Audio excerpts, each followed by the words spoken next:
Right. Should be good. So this is going to be an interesting little detour here. First off, obviously, elephant in the room. I have started the stream at 3 in the morning. It's a demon hour stream, which is different than the past few streams, which obviously have been during the day and extremely long because I've been streaming basically everything I've been doing during the season. Now, my guild's rated, obviously, Tuesday, Wednesday, Thursday. And what's it called? We didn't raid today. Everybody's just been doing M+ and stuff like that. But here's the thing. We're raiding again on Sunday. So we rescheduled the day that was going to be next week and moved it to Sunday. And then we were already planning to raid Monday. So I have effectively like 2 full days of like a little bit of a break. Now, obviously, the goal is still to do M+ and whatnot. But since there was no immediate rush, and I had, basically been doing nothing but gearing my characters and whatnot for 3 days straight, I took a little bit of a slow day today, slept in a bit, and then got some work done on the videos and stuff.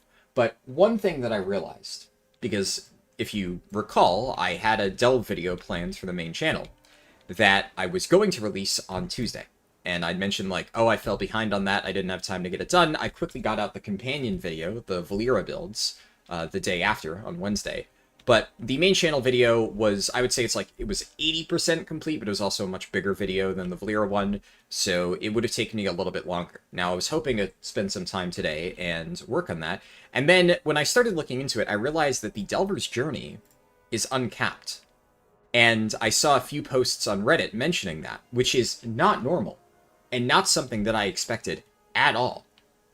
So one of the big things that I mentioned in the original version of that video is that in every single Delve season, since the start of Delves in War Within, this has been capped, right? And this includes War Within, back when the rewards from this did not actually matter at all. Like, the later rewards were pretty minor back in War Within, and it was still capped.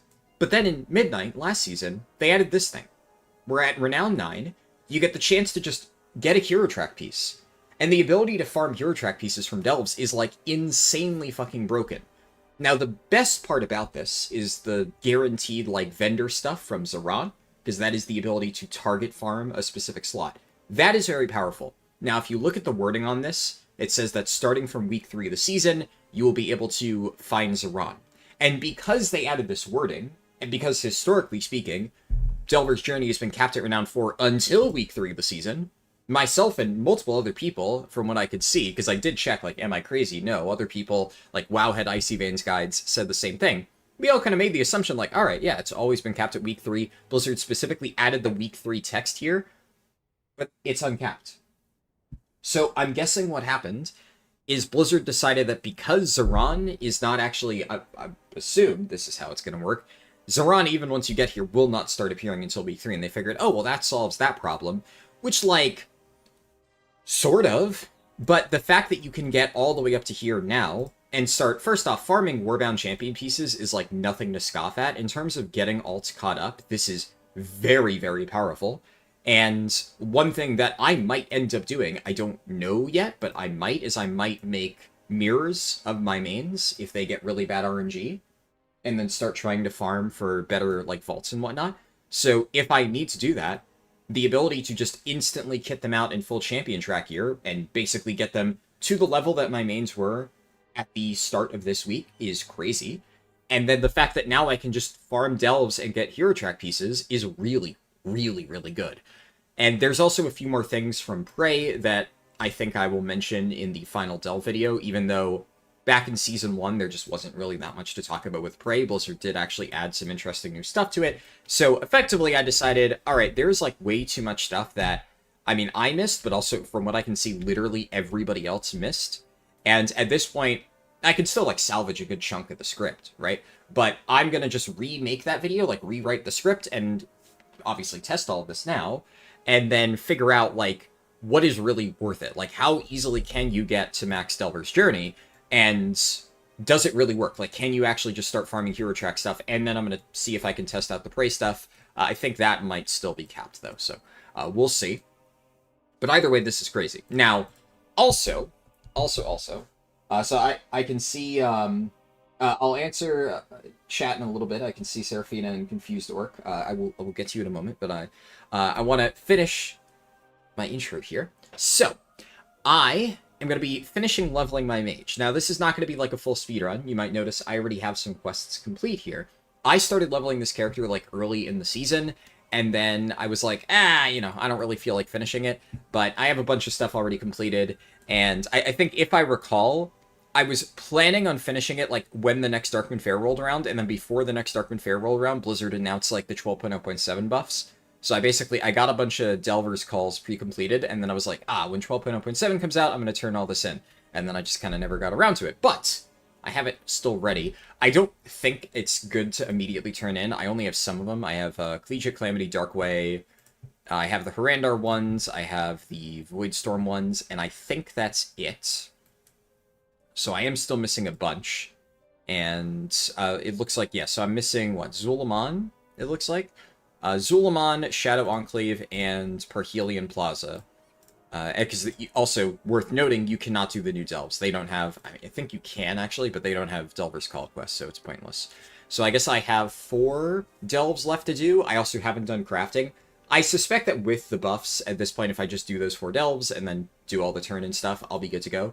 So it's not like a full leveling run, but I did want to finish leveling this character. Now, here's the thing. I have a lot of alts already. I have leveled a ton of characters so far throughout Midnight, a lot of them at launch, obviously, because I needed them for Season 1, but then also I leveled a bunch more recently when doing 12.0.7 testing, and the main thing that you need in order to farm Delver's Journey, which is the primary thing I'm going to be doing today, is a lot of alts, a lot of characters, because you need to use all of their restored coffer keys to get as much progress as possible. And in theory, I probably have enough alts already to do this, but one thing I'm not sure about is if I will have enough characters without having to dip into my mains. Because, obviously, if I want to get this farmed up to Renown 9, I would like to be able to benefit from Renown 9 on my main characters. At this point, the only 2 that I really care about is my Blood DK and my Prot Warrior. My Prot Paladin will only be used for, like, backup split runs, and if I do end up needing to use it for Mythic Twin Fangs, that's, like, so far down the road that, like, I will later on be able to catch it up. And any gear I get right now won't matter. But on Sunday, we are doing Coiled Altar splits with my Blood DK and my Prot Warrior, so both of those need to be as ready as possible. And then we're doing Ulatek, and I believe we're not splitting that, and I'm only bringing Blood DK to that. I think we'll see how the tuning looks, but right now it looks like we'll have to just do all mains. Now, technically speaking, I think that I could play either one, but obviously if we're only doing one run, if my raid leader doesn't feel that the entire raid has their ult hit a point where we can split it, then it won't matter, and I'll only be playing one anyway. So in that case, I believe it will be my Blood DK, and I'll want to make sure that's as geared as possible. I have already used, I think I've used 3 keys on my Blood DK, and I've used 1 key on my Warrior, which means there is a guaranteed 2 free keys that you can get from the Delver's headquarters, and I'll probably use those on Blood just to make up for that slight loss. As we get higher at level 6, I will be able to just directly buy 2 restored coffer keys. So I will do that on alt if needed, if it's necessary, but I will definitely buy these keys on my Warrior and my Death Knight, just to make sure they stay ahead. But what I'm hoping to do is use as many throwaway alts that I don't really care about, like, for instance, a random mage that I just leveled up, and then I can make sure that I save all my other characters until the end. Now, the final thing is why mage, right? Why dust this character off? I actually have a few characters that I got, like, midway through leveling, and there is a specific reason for that. Because when I told all the people in my guild about this trick, and I said, oh, you guys should do this, it's really good for gearing, and of course all of them were like, Delves, we hate Delves, Delves suck, etc., etc. So, when I told them that, I also just realized I do not have streamer mode enabled, so let me just fix that real quick, boom. Alright, there we go, fixed. When I told them that, this is one of the responses I got. Our mage, who I've been running a bunch of dungeons with him. I like Devo. I'm putting Devo on blast. Devo, if you watch this, sorry, but you did bring this upon yourself.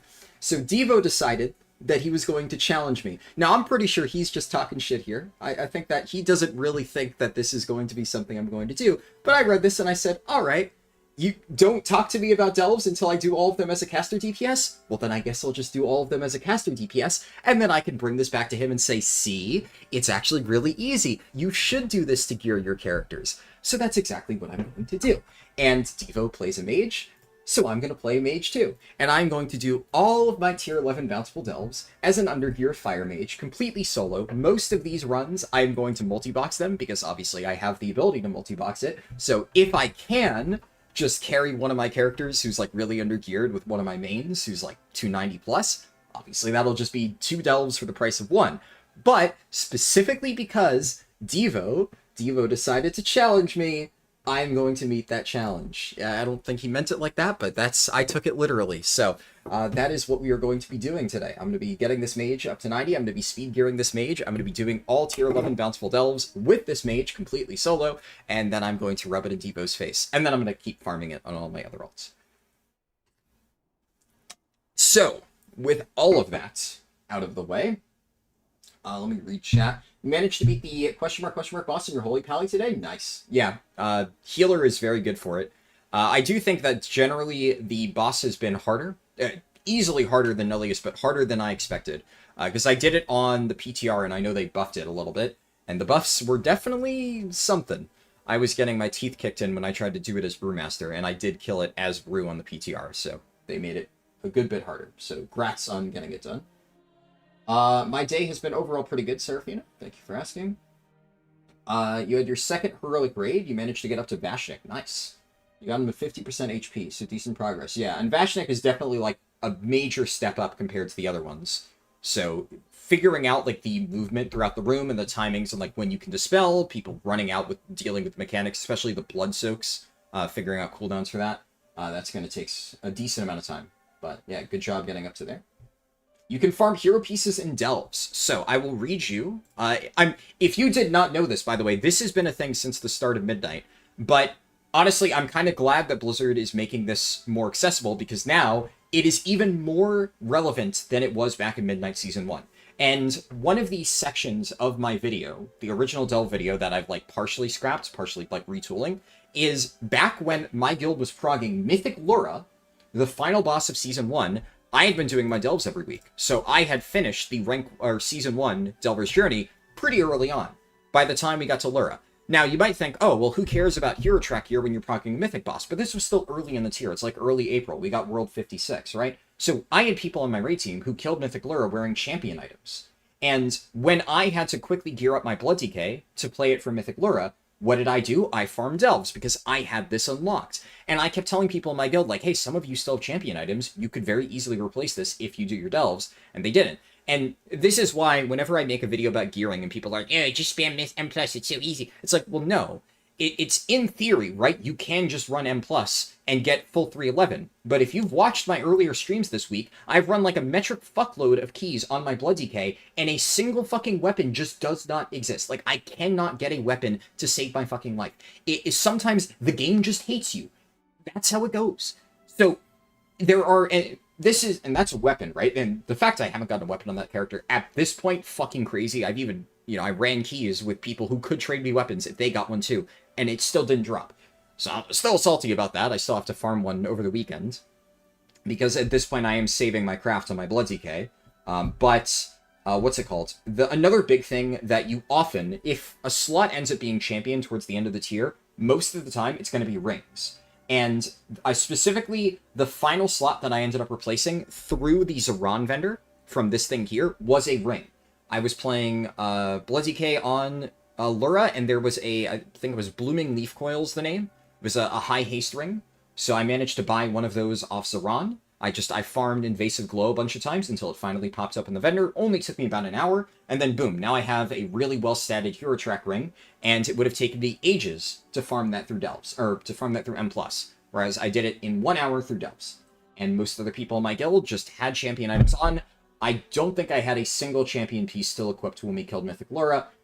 Maybe I'm misremembering, but I'm pretty sure that was the case. If I did, it was probably like a socketed item or something like that, and I just, like a socketed belt, socketed bracers. I can't recall, though, exactly. You were lucky and got a hero track weapon first delve? Goddamn. Yeah, that is definitely a very, very nice thing to pull. But yeah, so what you were referring to, right? You can only get one hero track piece per week. That is the Delver's Bounty.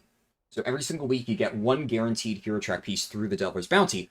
But if you get this upgrade, which normally is heavily time gated, you have a chance to farm endless hero track pieces. Endless up until the amount of keys that you get, which is effectively 8 keys per week.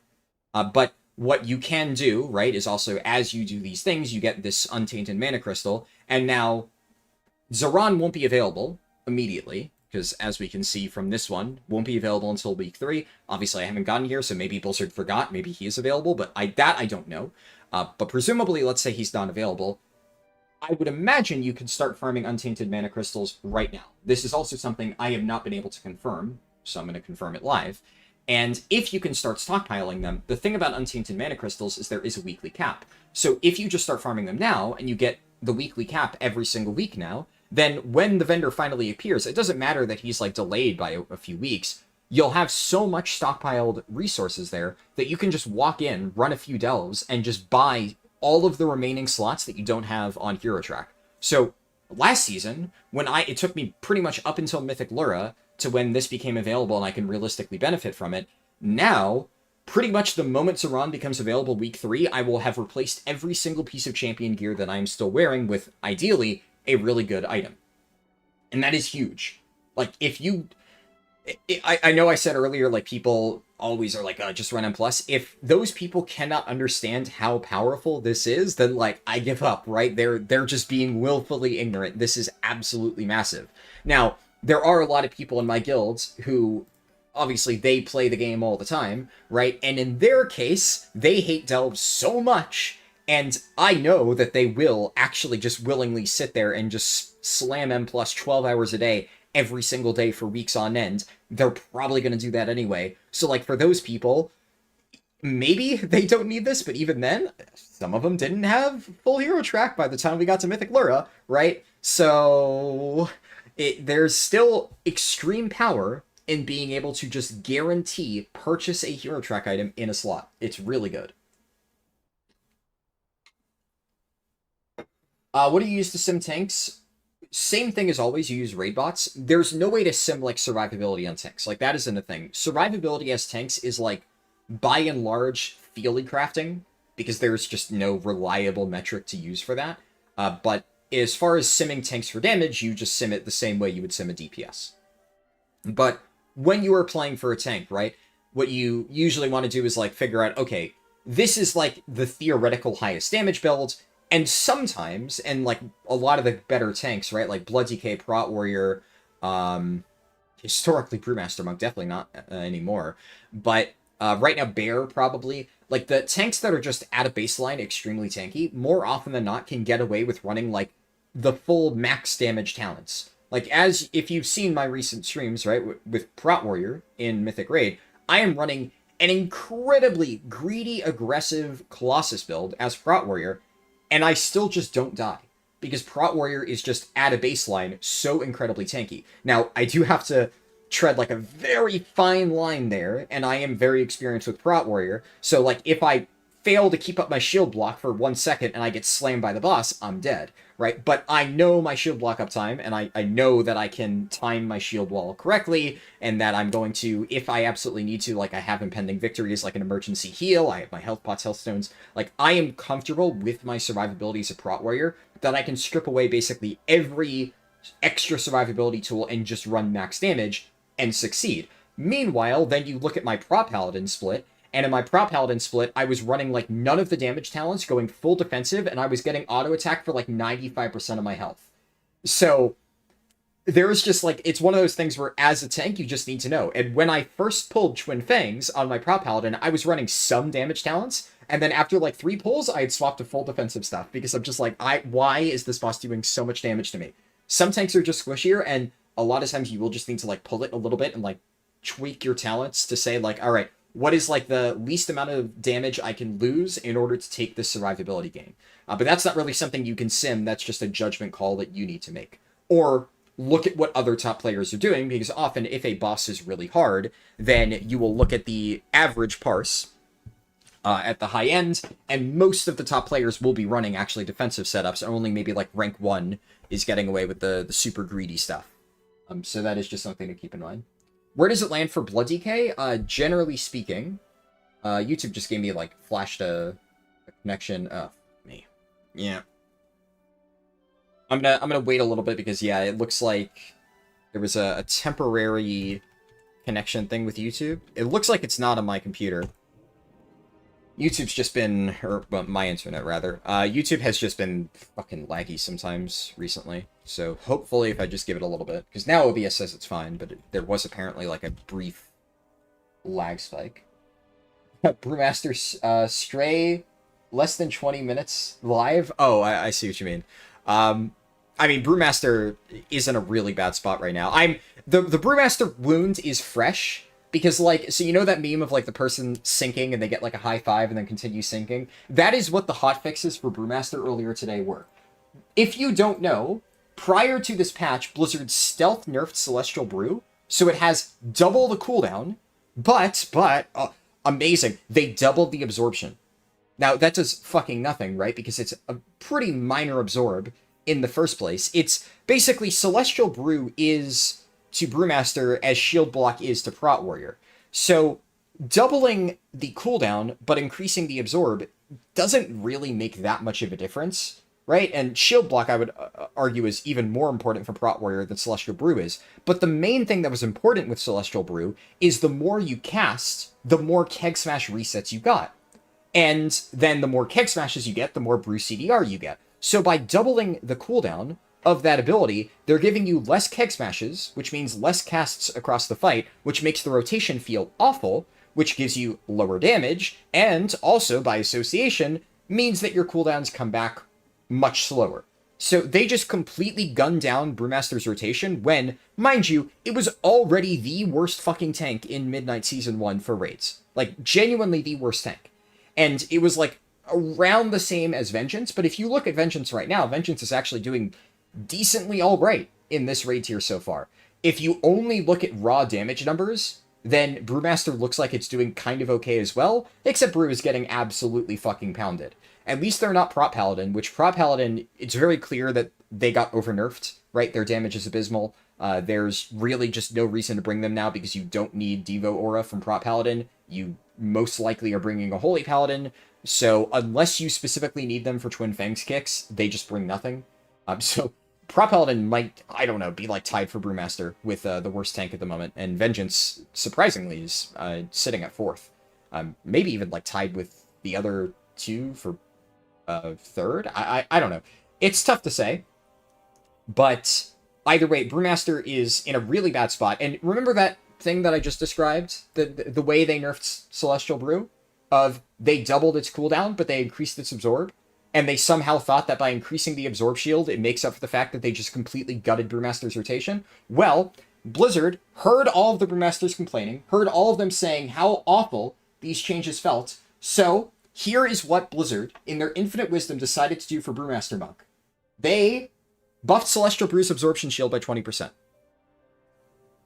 That's gonna fix Brewmaster, right? That's what the spec needed? Yeah.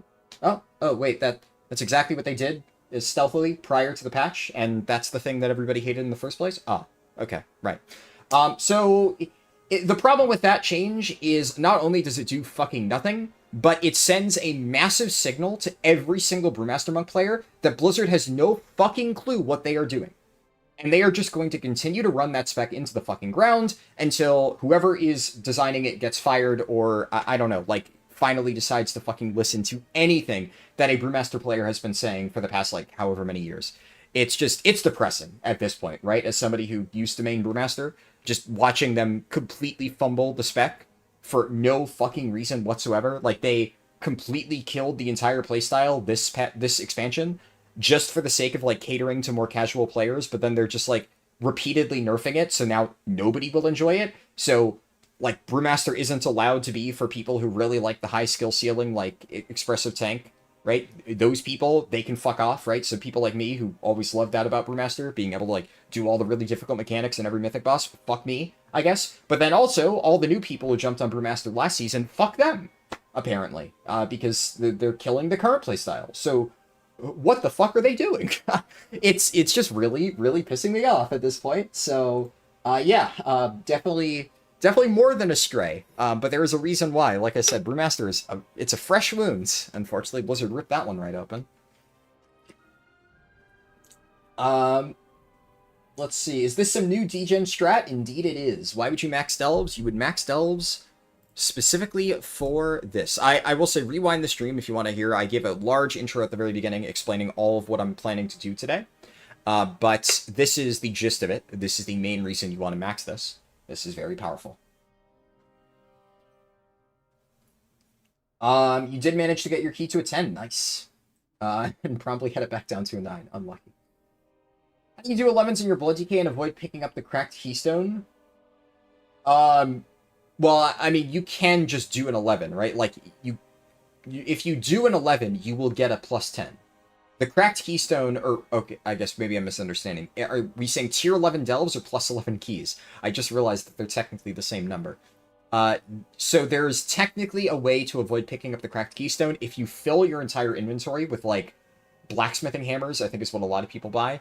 Then you can just go into the delve, finish it on tier 11, and get the cracked keystone without getting, like, the thing, or at least get your Delver's Bounty done. I haven't tried that strat, so I don't know, because of what my guild just did is I just got a +2 key, we pushed it, like, right after the season started, and then I got it up to an 11, everybody else on my team swapped to alts, we got all of them a 10, we pushed their 10 up to an 11, and then, what's it called? I brought my alts, and then we just did 11s on all of our alts to get all of us plus 10 keys. So, that's one way to do it, but obviously that requires you knowing somebody who already has an 11, but I guess you can do the fill your inventory and then do a delve thing, if you really want to. What powers am I running for this grind? I mean, same thing as usual, right? Like, it's pretty straightforward. You always run... Actually, I haven't even done the intro quest line on live servers. I should probably do that. But you're going to run the poison, the frog one, and then combat curio, always curse of bile spear, and then in regular delves, always Dundan's favor. Like, it's just very straightforward. There's just no reason. What I probably will do is, I've heard some people saying that Tank Valera feels really good if you're an under-geared DPS. I'll try it out. I'm doubtful it'll be that great, but who knows? Maybe. I will at least give it a fair shake. And then I'll put this on for now, right? But whenever I get the frog poison, which I think I need to be level 94, we'll see. Hey, Dragon Redux. Came back to about 4 days ago, watched your leveling video. You have 4 level 90s already. Nice. I'm glad the leveling guides helped. Since you used 8 copper keys already, is there another way to get another key? No. If you've already used all 8 keys, that is pretty much the hard cap to my knowledge. Yeah. Technically speaking, if you...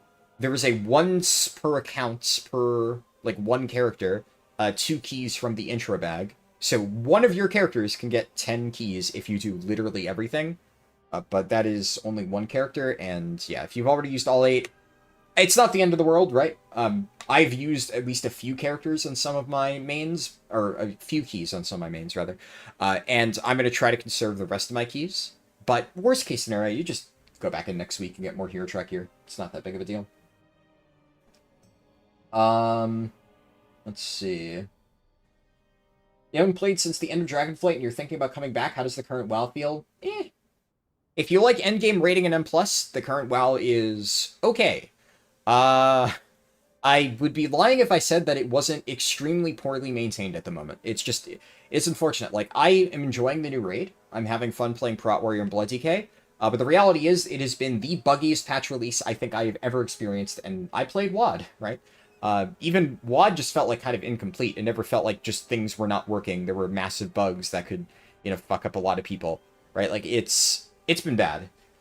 So, I mean, hopefully Blizzard's going to fix it, but I'd be lying if I said that the current trend of this game was not downward, rather than upward. It looks like they are just willing to rush out releases at any cost, and they do not care about quality assurance in the slightest.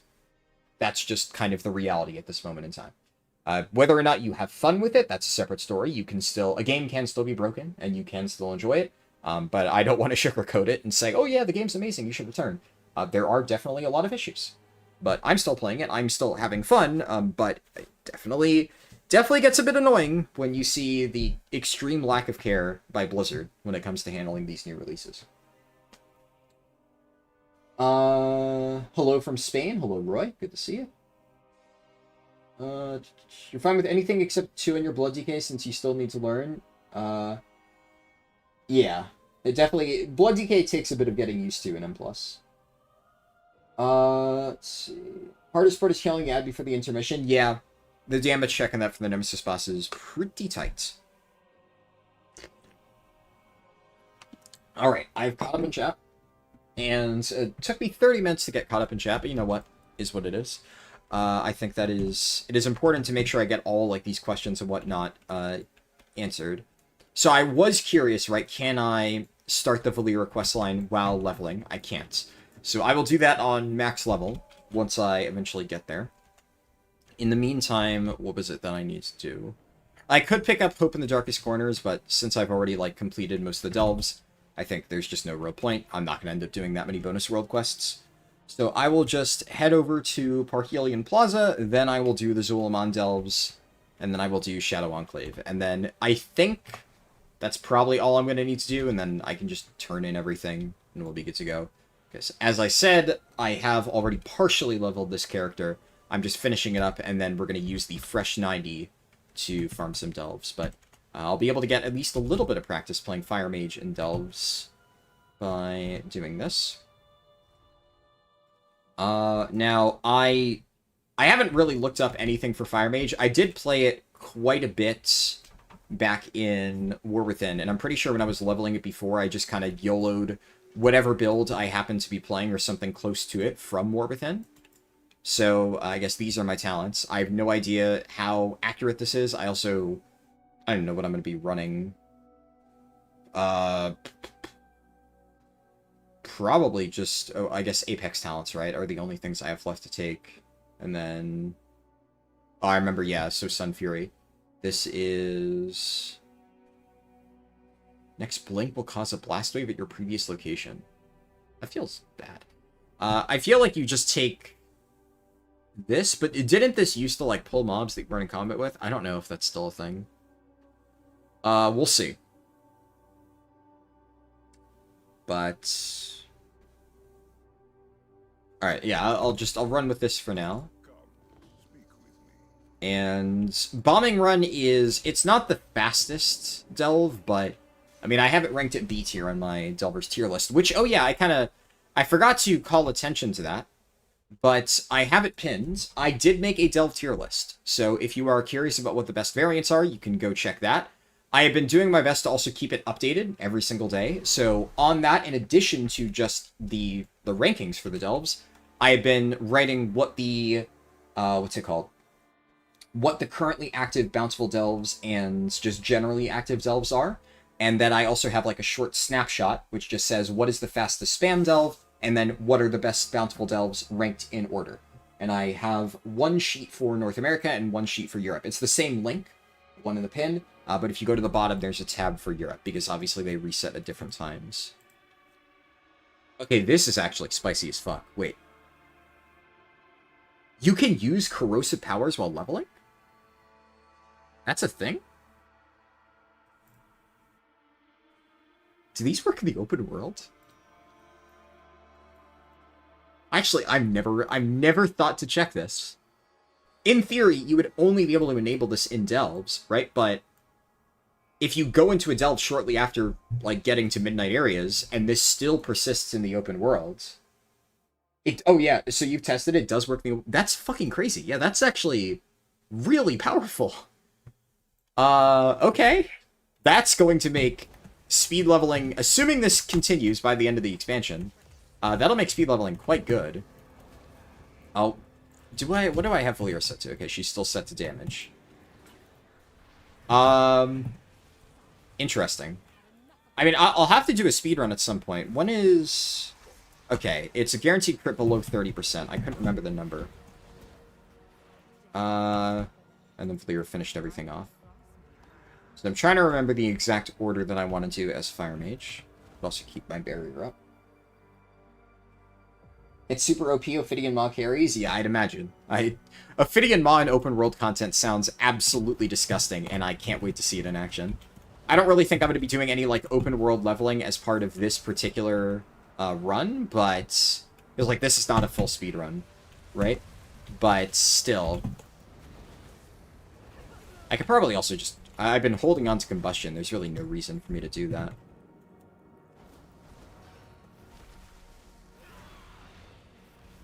Because I'm about to go into the portal, and then I ideally don't want to fight anything in the portal anyway.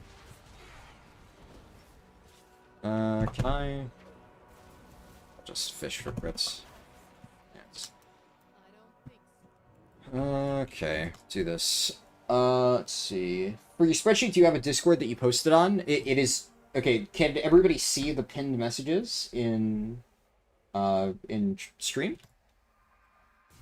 I put them before starting the stream, so maybe it bugged out and it's not working. So if you can't see it, let me know. But it should be the pinned message on the stream. That is the easiest way to find it. And then from there, I mean, you can just bookmark it, right? I posted about it in my Discord when I made it, yes, but also the message is right there.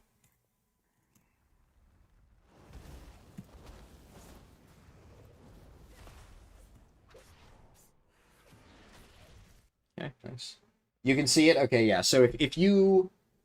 So yeah, Jay Witty, if you can't see it, where the fuck did the bomb go?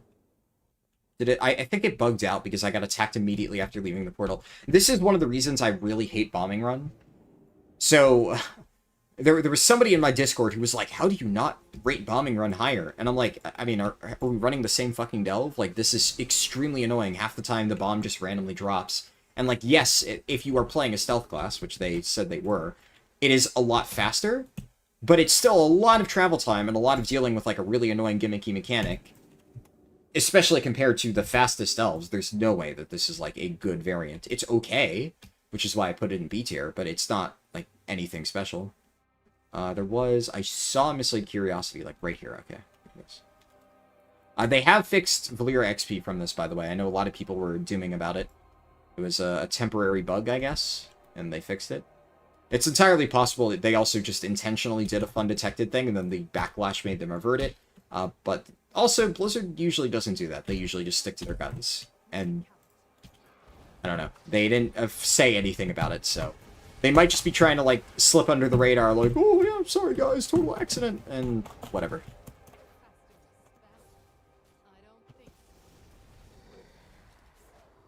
Yeah. It's really good for delves, especially on the tank classes. Well, I mean, I'd imagine Ophidian Maw is just good for everything. I don't need to say I'd imagine, it just is good for everything, right? That's just a generally very powerful ability. And, okay, I need to get the bomb here. I dropped my bomb and I used Flame Shield? Why would that drop the bomb? That's so silly. Does it... Like, okay, Blink doesn't drop it. That's strange. You were still getting Curio XP even when people were reporting that they weren't? Yeah. I heard some, like, differing reports about it. That's one of the reasons I didn't want to comment on it until I saw, like, a lot of people confirming that it was happening to them. Because... Keep in mind, like, in my experience, right, the amount of times that I've had people say, oh my god, this thing you made a video on is fixed. It's, like, so fucking often, and 99% of the time, they just did something wrong. So, when, like, one or two people tell me, hey, this thing that you covered in your video is not working anymore, I'm just like, alright, sure. I'll believe it when I see more reports. Now, I did see, eventually, enough people talking about it, and then there was a Wowhead post where I'm like, okay, that's probably real, right? But... then it does look like it was a bug in the end, so... It was real, but it was not intended, presumably, so I don't know.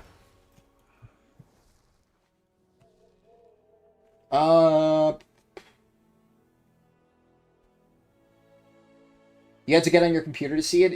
It wasn't showing on your phone? Ah, that's unfortunate that the mobile version of YouTube doesn't show that. But I'm glad you're able to find it.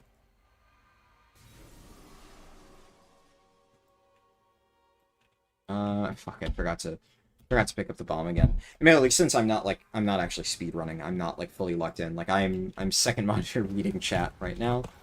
And what's it called? How did my raid week go? Very good.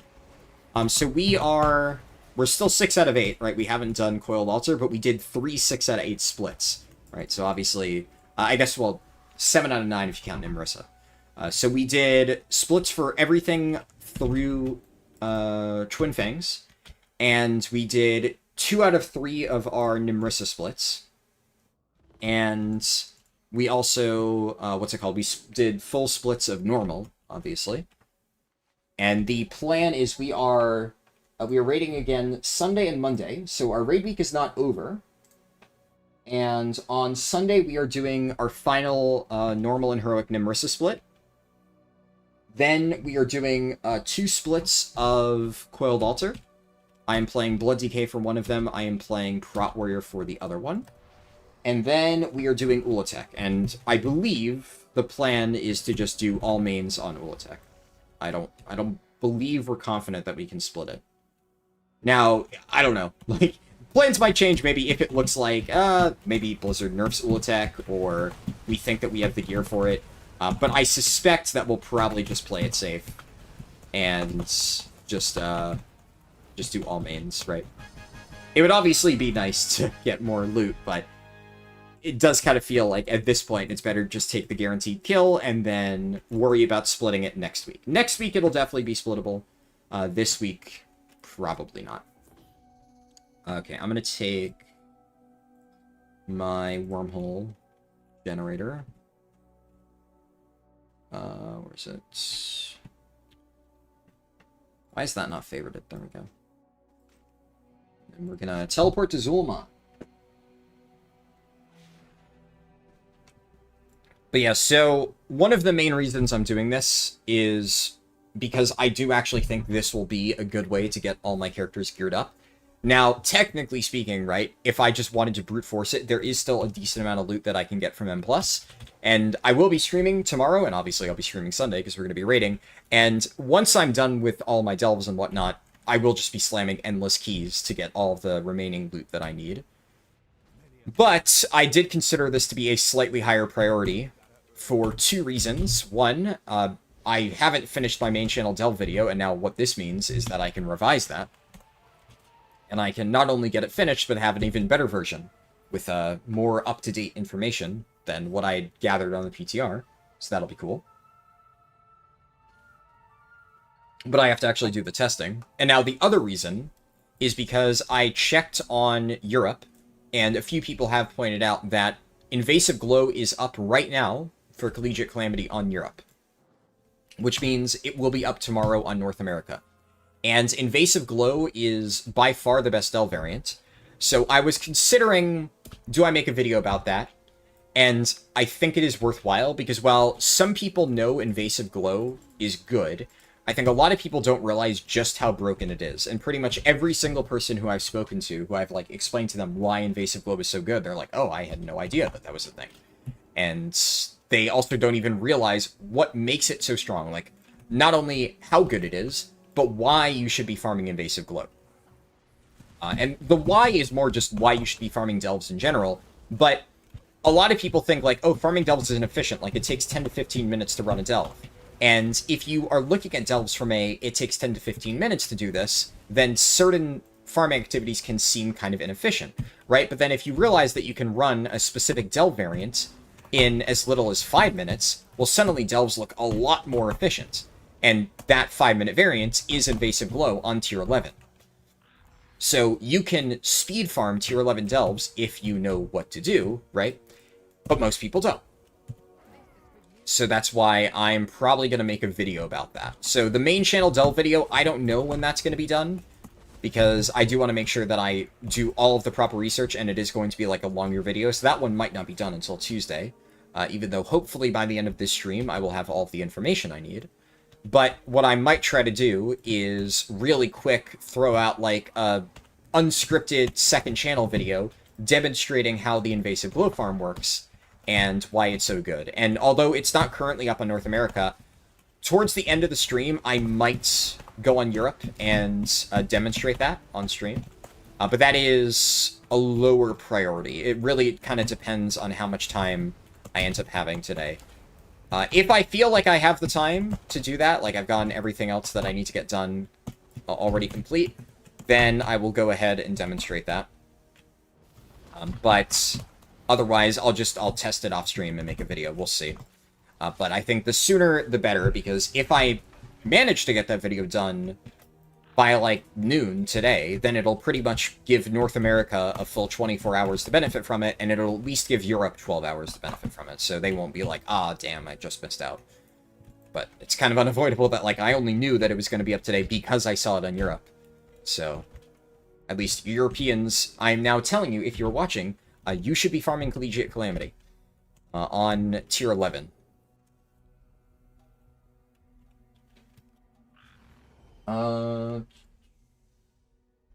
Wonder if your blood case should be taking bonus rolls or not.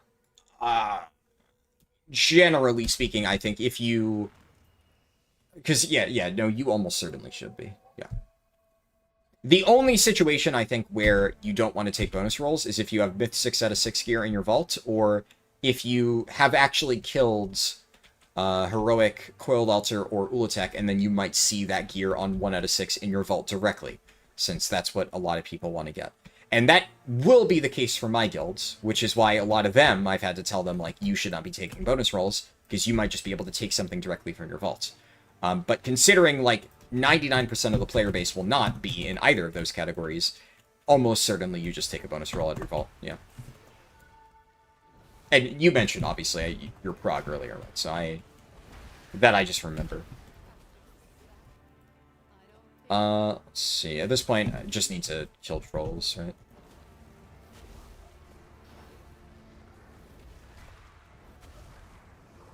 And...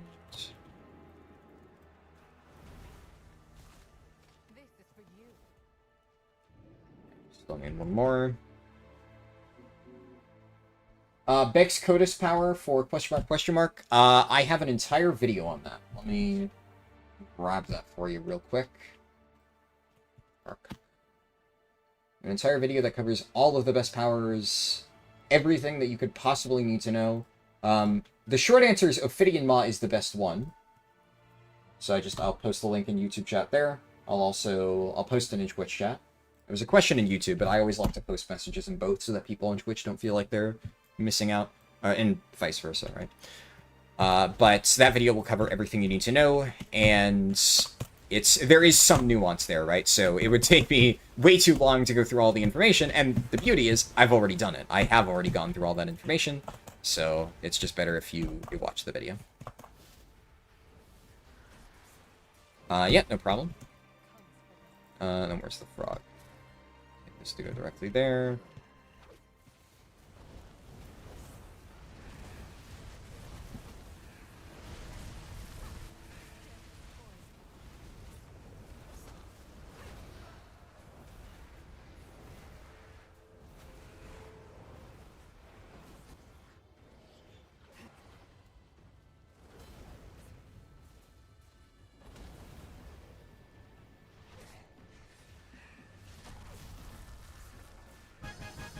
Nice. I will say Fire Mage still feels pretty good while leveling, though I do... Like, I have decent leveling gear in this character. I did buy, like, the cheap BOEs. I don't have any, like, enchants or gems on them. I just grabbed them all, like, earlier in the expansion. So the scaling is obviously favorable. You know, I have corrosive powers, but you can see here it's still mostly personal damage. Ophidian Maw is doing a good chunk. Even on that boss, right, that was, like, pretty much all just my damage. I do think that, generally, when it comes to fire leveling, in my experience, it's very much one of those things of, early on, fire feels really janky, but then, for, like, 80 to 90, like, pretty much once you've gotten the full fire kit, like, combines, and you're ready to go, then it feels pretty good. But I generally find that Arcane starts working really early, and then just gets better. And I still think Arcane's probably the best leveling spec, but yeah, I feel like playing Fire, especially because I'm playing Bernice.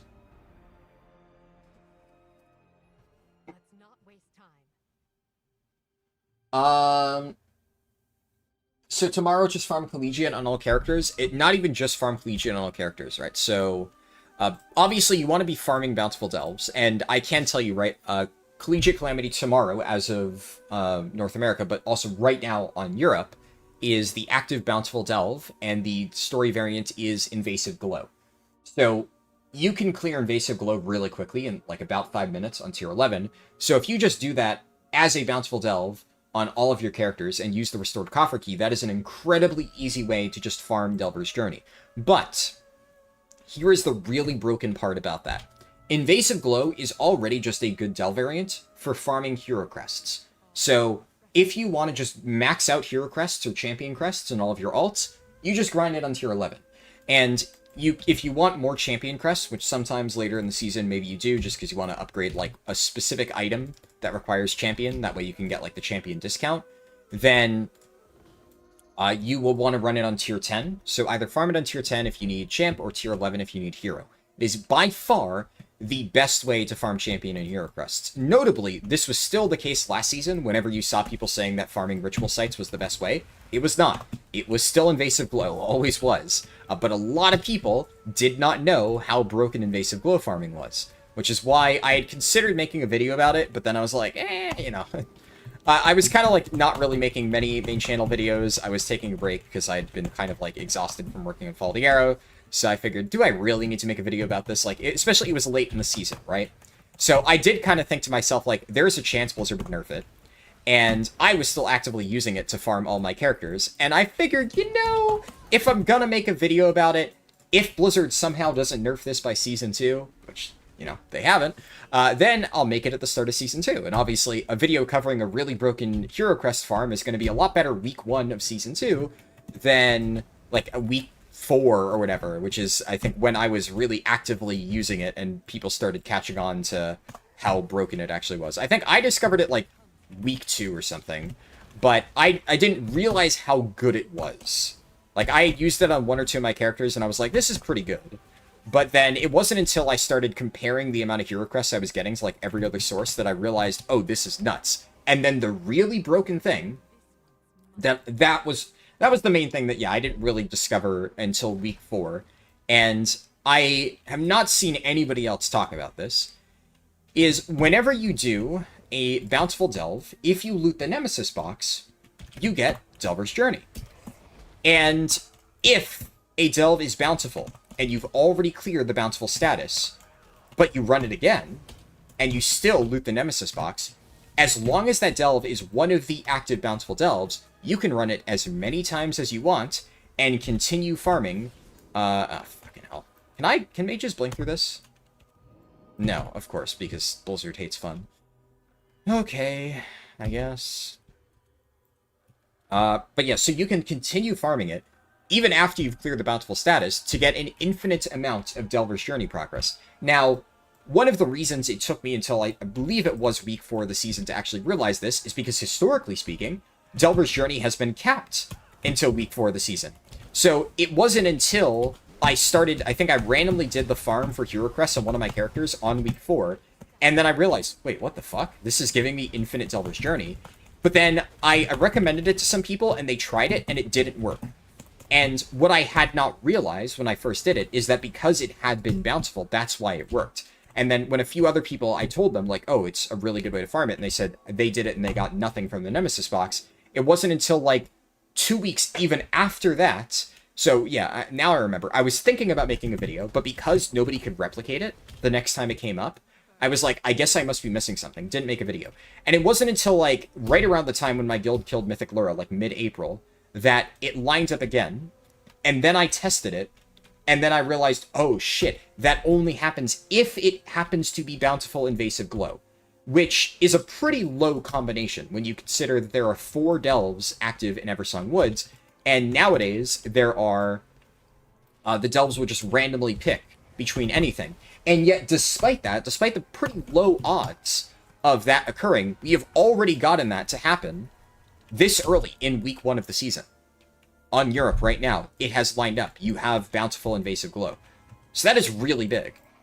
And it's unclear when that is next going to line up. So if you have a lot of alts this matters less just because Invasive Glow is bound to be up again, and the main advantage just of Invasive Glow in a vacuum is its just ability to let you easily farm hero crests. So if all you care about is farming hero crests, there are going to be other opportunities to do that. This week, almost certainly not, because we only have, like, what, 2 more days left in the week, so unless it always alternates, so unless it alternates and then immediately is back to Invasive Glow, which is statistically improbable, then this is probably the only chance week 1 that you have to farm those crests. That being said, also week 1, this matters the least, because everybody's farming M+. So you are almost certainly going to be more than capped on crests, and this won't matter that much. The fact that it is a very powerful crest farm is far more important later in the season, when you already have all the gear that you need from M+, but you still need the crests to get your upgrades. So in that case, you can either grind M+ for a few hours to get all the crests that you need, and then obviously that's not going to drop hero crests, it'll drop myth crests, right? But then you would have to farm all your myth crests and then farm your hero crests, or intentionally run lower level delves, or rather lower level M+, or alternatively, you just spam Invasive Glow a bunch of times. And if that happens to line up early in the week, before you need to spend your upgrades, that can be a really efficient way to do it. And then especially if you're trying to, like, later in the season when the crest caps get removed, if you want to max out all of your hero track gear, that's, by the way, last season when I did the 0 to hero on all healers, that is what I did to get all of them geared up really quickly. I did some of that on stream. I did showcase it. I just farmed tier 11 Invasive Glow over and over and over and over and over. I got like hundreds of hero crests every time I got a hero track piece. I just slammed it up to max. And then I was walking into M+ with full 276 gear. And honestly, it didn't really take me that much time to do. So it is a very, very powerful strategy.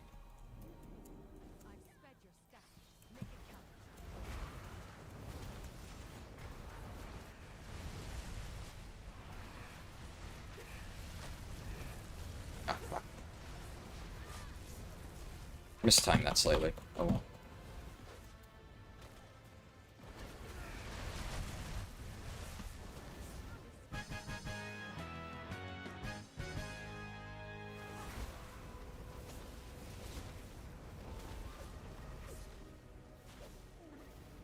Cool.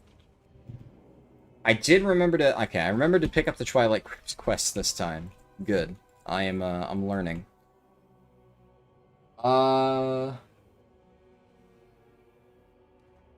But yeah, so all that to say, though, while farming it once on each of your characters is obviously efficient, right? If you're gonna do it, you may as well do it on as many characters as you can and spend the key to get Delver's Journey progress. If you repeatedly farm it, then every single time you do it, even if you've already spent keys, you don't need to spend additional keys. You just do it, you kill all 4 Nemesis packs, that is key. You need to get all 4 Nemesis packs to make it worthwhile, because that's what makes the chest give Delver's Journey progress. Here's the thing, and here's why Invasive Glow is so good. The grenade that you get does crazy damage. So, it deals, like, very high scaling damage to the mobs. So even if you were really under-geared, and normally you wouldn't be able to efficiently farm delves, anybody, as long as they can survive the pulls, which you might, sometimes it might take a little bit longer, you'll have to be a little bit careful with your pulls. As long as you can round up the mobs and just kite them and chuck a grenade at them, you can farm tier 11 Invasive Glow. Which means, and what I've been doing on a lot of my characters, right, or what I did last season, is on brand new, like, fresh alts, I would just farm it to get hero crests. And now what you could do this week is you might already be capped on crests on your main, but you still could definitely use the Delver's Journey, and you probably want to have some hero crests on your alts. Now, your alts might not be geared enough to step into M+, but if your alt is at least somewhat geared enough, like bare minimum, required to step in there and farm the delve, and I should note, I demonstrated this on Europe. I had a 180 item level, literally fresh 90 Preservation Evoker, and I managed to do tier 11 Invasive Glow, even on that 111 Evoker. Now, I had to play very smart, I had to do a bit of kiting, and I, used my defensives and stuff, like time dilate myself for auto attacks and shit. So, it was not easy to do that, but it's also very easy to get, like, full 250 item level or higher right now, so you should never be walking in there on 180 item level, and as long as you have a baseline amount of gear, you should have enough health to survive the incoming damage as long as you kite and then kill everything. And that means that you can do this farm on your alts, And as you increase your Delver's Journey, you're also capping crests. So I'm going to be doing this not just on my mains, because they probably, I think they're already hero crest capped, but I'm also going to be doing it on like my Brewmaster Monk, which, do I really care about my Brewmaster Monk right now? No. But wouldn't hurt to get it crest capped. Same with like my Guardian Druid. Stuff like that. You're doing some Nightmare Prey in your Blood Decay. It's quite easy, which is very nice. Yeah, apparently the new affix was like really overtuned. I heard some people complaining about that. I tested it a little bit on PTR, but really, Prey I just didn't care enough about. But Prey is also generally pretty easy, right? So that's kind of why I didn't care about it. But it sounds like for a lot of people who weren't like comfortable doing Prey, like maybe their spec isn't super great for it, they were having a hard time. And I guess Blizzard nerfed it to make it even easier. So it should definitely be pretty face roll now, regardless of your gear. Though I will say Blood Decay also is just a great option for it in general. So I don't think you'll find yourself struggling in much content as a Blood Decay. What do I mean Delver's Journey is uncapped? I mean exactly that. It is uncapped. So the Delver's Journey, right? This is the Delver's Journey. You can get all the way to the end right now. And I guess if you don't know, right, if you're unfamiliar with how that normally works, they generally speaking cap this, and with good reason. Because the rewards at the end of the Delver's Journey are really fucking strong. They are very, very, very, very good.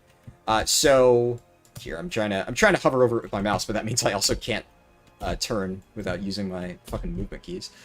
But yeah, so it is very powerful. And I'll be honest, I don't really know if Blizzard like meant to do this, considering every single season they have capped Delver's Journey. But the reality is, it's too late now. If they did fuck up and they forgot to put in a cap, tough shit, I guess, because now a bunch of people have already capped it. So unless they just make it so it's like, you know, like, sorry, we forgot, we're going to nuke everybody's Delver's Journey later on, which, I mean, I don't know. That would be a pretty big fuck up from Blizzard, right? So, at this point, really all they can do is just, oh well, let it ride. And who knows? It might be intended, right? We don't really know one way or the other. They never confirm this stuff.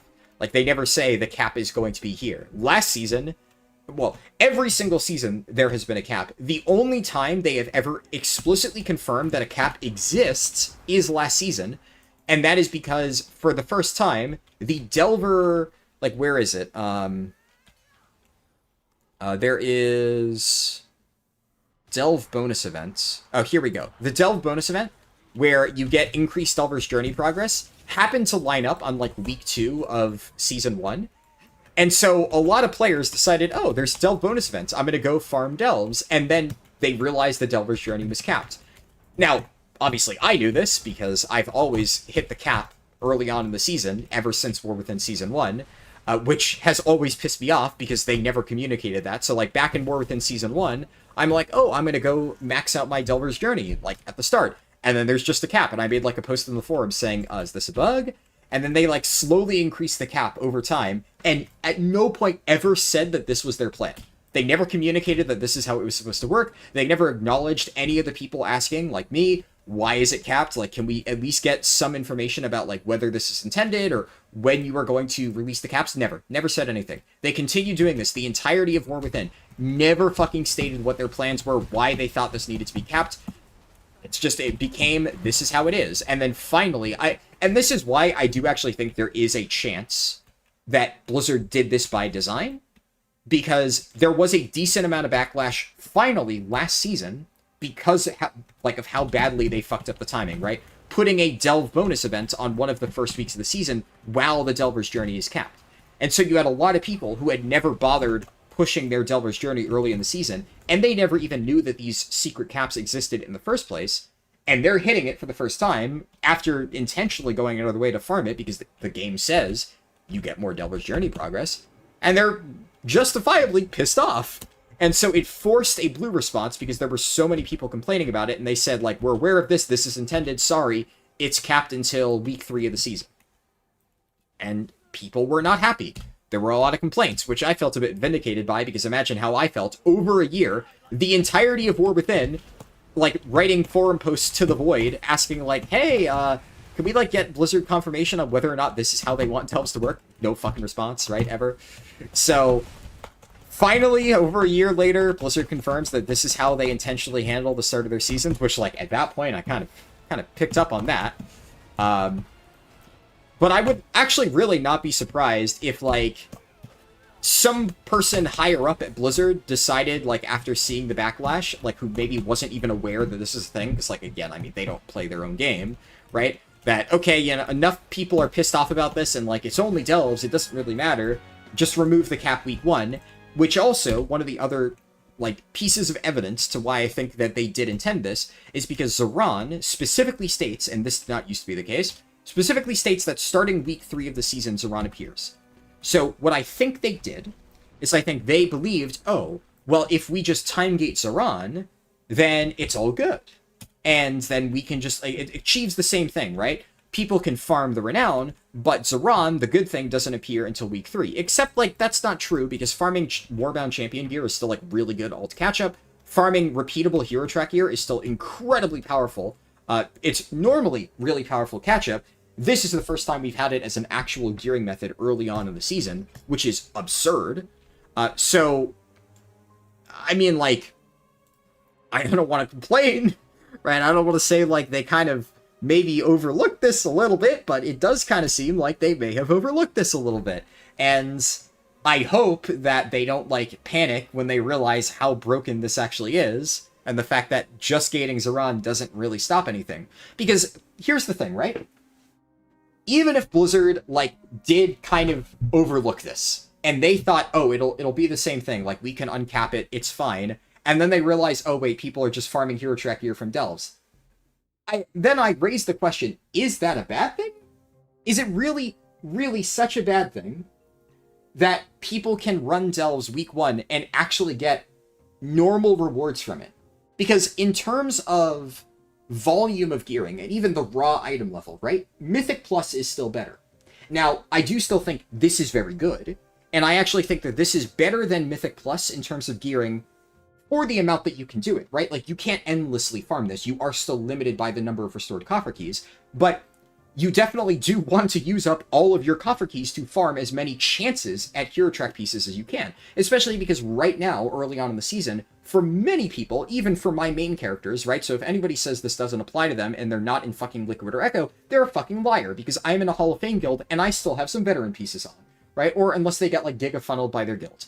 There are many people who can still benefit from certain champion pieces, right? And even then, like, having different stat combinations to play around with for, like, cloaks and off pieces and whatnot, like, it cannot hurt. So, another thing to consider, right? And unfortunately, I can't take advantage of this, but one good way to get bonus catalyst charges, if you already have your 4-piece unlocked, is by running Bountiful Delves. Now, I am one of, like, 3 people in my guild who hasn't gotten 4-piece yet. I'm probably going to get it after we kill Ulatek, because I'm pretty sure my raid leader said I'm guaranteed to get one of the curios that drops. So, you know, I'll have it then, but I'm going to be doing all my farming now, and we're not killing Heroic Ulatek until Sunday, so... Oh well, I miss out on that. It really doesn't matter all that much. I don't care that much. But that just means it's even stronger for people if you have the ability to farm catalyst charges on top of everything else that you're already getting during the process, right? So it is very beneficial. And I think that a lot of people overlook that. That being said, is that so bad? Is it so bad that if you are willing to go out of your way to farm restored coffer keys, which doesn't take long, right, as you'll see, it's pretty easy. If you're willing to do all of that, is it so bad that you can then get, like, a bunch of guaranteed champion pieces and a few chances at extra hero track pieces? I would argue that's the entire fucking point of the Delve system. The problem that I have with Blizzard a lot of the times is they will add something to their fucking game, right? Intentionally design something, and then when the system is doing the exact thing that it was intended to do on live servers, they're like, yeah, you know, we kind of maybe made that a little bit too generous, so we're now going to nerf it, because players have found a way to, like, get a lot of value out of it. It's like, motherfucker, you added that to the game! So, even though I think that this is perfectly fine, and I don't think the fact that you can farm a good amount of hero track gear from Delves is a bad thing, I could totally see Blizzard being, or rather some disconnected person at Blizzard, higher up, who didn't realize that somebody added this to the Delve system, being like, we don't want to take away from people farming M+, so let's just, like, you know, fuck over all the players doing this. And then who knows, they might just, like, remove this from the Delver's Journey track next season, or, like, cap everybody suddenly and, like, exploit early, exploit often type shit. So, I don't know, but I think it's fine, right? And I think that if this is something that Blizzard did not do intentionally, I hope they take a long fucking look in the mirror and think, like, is this something that we want to rip away from players? Because, like, does it really fucking matter? No. But it is something that people are going to be pretty happy about, because there's a lot of casual Delve players who don't like farming M+, who are now going to be able to start their gearing process, like, weeks earlier in the season than they normally would be able to. And I think that's good. I think that's cool. And I hope Blizzard agrees. I guess we'll find out. Am I doing the Delver's Journey for the extra hero pieces? That is precisely what I'm going to be doing, yeah. I only just recently found out, like, earlier today, that it is uncapped, which is when I decided, alright, that is what I'm going to be doing today. So, that is the goal of this stream. Right after we get this mage up to level 90. I'm going to do Alnara's Bloom there, because I'm pretty sure Grudge Fit's probably not going to get me enough experience on its own just to get to 90, so we'll just, we'll do this, and then that should be enough.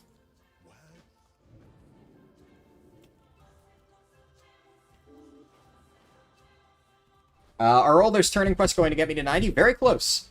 I mean, that is the beauty of the buffs. If you stack them all up, you could just blast all the way to the end and skip all the inefficient stuff. And I should note, by the way, like, I kind of, like, half set this up earlier in the season, just because I started leveling this character and never finished. But if you use Fall the Arrow, right?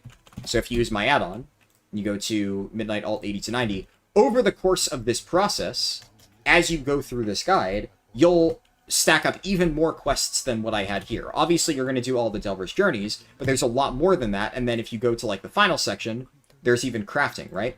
So you go here, and then there's an entire section about doing crafting and whatnot. And crafting gives you a ton of experience. At this point, I'm not even going to need to do crafting, but crafting's an entire level. That's really good.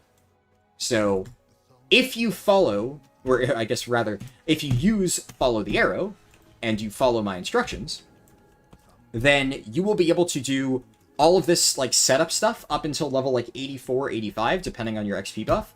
And then the moment you hit 85, you do all the big turn-ins. And so here, I was already, like, 85 when I started, because, like I said, I started this character earlier in the season. But I had a bunch of Delver's Call quests done, so I just did all the remaining Delver's Calls, and then now I just only need to do a few extra things, and then we are good to go. And this almost certainly should be enough. If not, I do, like, an extra quest. Who cares?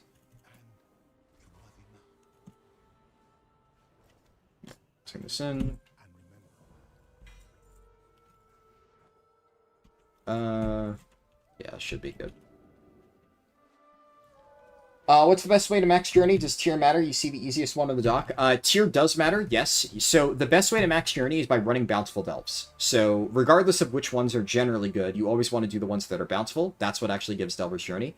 And by opening a Bountiful Coffer with a Restored Coffer Key, that is the thing that gives you the most. So you get a tiny amount of Delver's Journey by doing the actual Bountiful Delve, just from completion.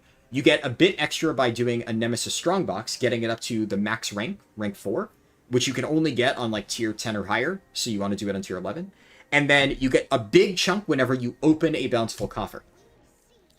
Okay, I'm barely off. I'll figure out. I think I can probably do the quest down here. Hell,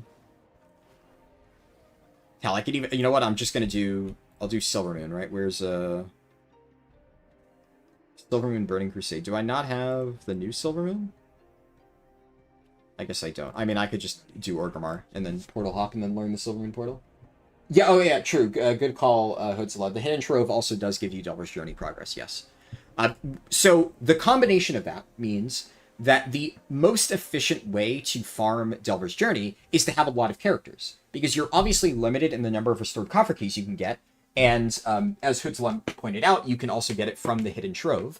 So you can only get one Hidden Trove per character per week, and you are limited in the number of coffer keys that you can get per week. But if you have a lot of alts, then you can just repeatedly do the most efficient Bountiful Delve with your Delver's Bounty active and loot both the coffer and the trove for a really efficient single run of a delve, and then you could just do that across a bunch of characters. And that is an incredibly efficient way to farm Delver's Journey. The problem is it does require a lot of alts, which, hey, you know, if you are looking to level a bunch of alts, you have come to the right channel. But I know a lot of people also just don't want to do that, so if you're one of those people who only plays 1 or 2 characters, which, you know, I know a lot of people in my guild only have their 3 characters for splits, and then they haven't bothered leveling anything else.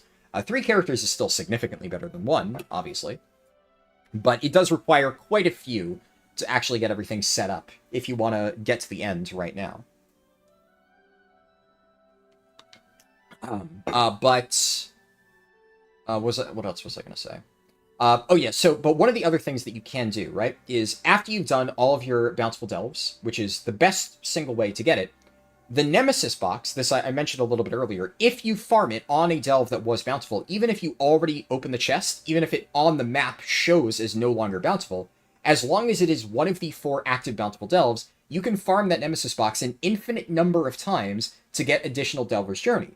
So in theory, with 1 character, you can actually max out the Delver's Journey. Now, I have a lot of alts. I will be using all of my alts with their Delver's Bounties and their restored coffer keys, right? I will be making the most of that.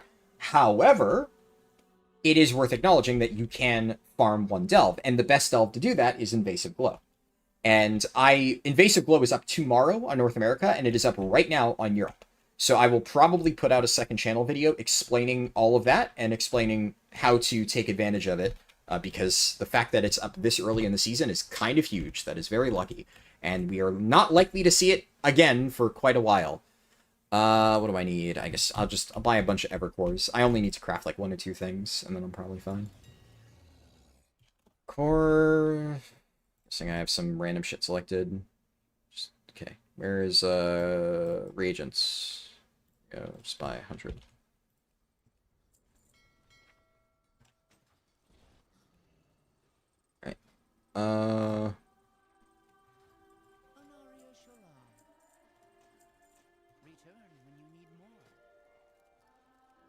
Do that.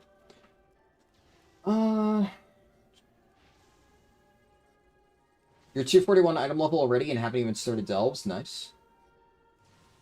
Do you know how to unlock the prey portal? Yeah, I actually don't. Well, honestly, I'll probably figure that out this stream, because I am planning to do prey at some point today. Because there are some interesting things on the prey track. Definitely less interesting than delves, but it's worth checking out, I'd say. So I will find out soon. At what item level would you recommend dipping your toes into M+? I mean, right now, honestly, you should probably try to get to like 290-ish before you do M+. Considering it's quite easy to do that if you farm enough. Now, you probably could get in much earlier.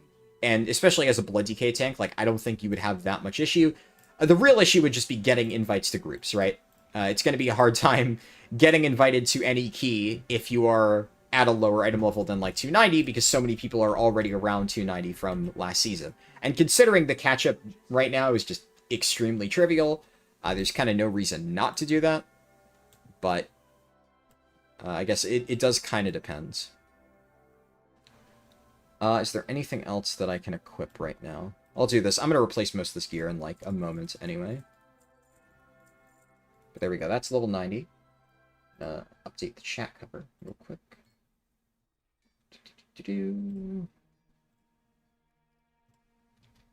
Alright. And... Right, I had this from leveling at some point.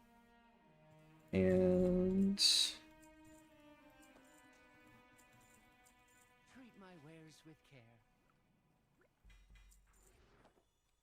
Now let's go raid the Warband Bank, because I know I have a lot of shit just chilling in my Warband Bank.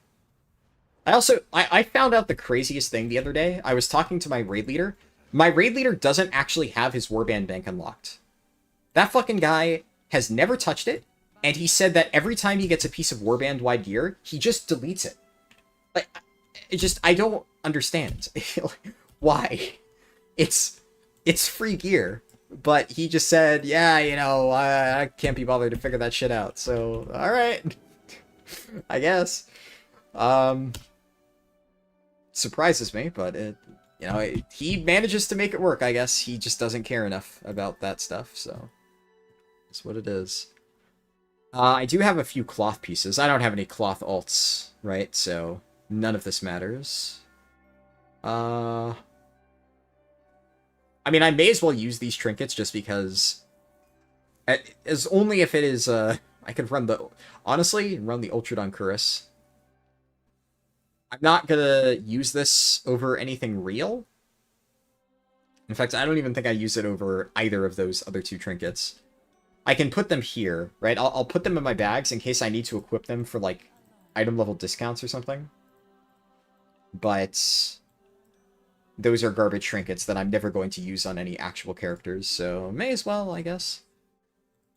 And then I think that's it. Yeah, I'm not going to use the ring, because that I can actually use on some of my alts, and that's relevant. So we definitely want to save that. I have a few beacons of hope just chilling over there. And let's see. I'm sure I have some cloth gear in here that I'll be able to actually take advantage of. There we go. Not sure why they capped praise for this week when you can max out the Devil's Journey. I mean, their design has never been consistent, right? I'm willing to bet whoever designed Prey did not design Delves. It's probably two completely separate interns just working on their own individual systems and not communicating about their design goals whatsoever. Generally speaking, that's how it goes with Blizzard. I kind of don't want to use Veilgors just because I feel like there is actually a non-zero chance I may want to use that later, but whatever. Let's see. Cloth helmet. Oh, actually, no. The helmet is the one slot I had. I'll take shoulders. I knew it was a good idea to hold on to this stuff. I was like, earlier this week, I considered deleting all my older Warband Bank items from Season 1. I was like, you know, maybe I find a situation where I can actually use it. And here we go. We have found that situation. I'm actually not going to need this on, like, any of my other characters, so may as well. I do have a one-handed dagger. That. And I already have a belt. That one has a socket, but who cares? I'm going to replace this soon. I don't know if I care enough to run Withered Saptor's Paw. What else? Okay, that's a better chest piece. There is... Brave gloves. Yep. Wands. I already have a weapon. I think I have everything. The only thing is a chest piece. Aha, I have an even better chest piece that I can use. This was, by the way, this chest piece was my week 1 world boss drop in Season 1. I got this and I was fucking tilted. Actually, no, I think this might have been week 2. I got, I think, a leather item week 1. But I got this very early and I remember being extremely tilted about it. Like, oh, gee, I have a cloth chest piece for all my cloth tanks that I totally play. And it's been an entire season later, and I'm finally equipping it. So it did not go completely to waste, I guess.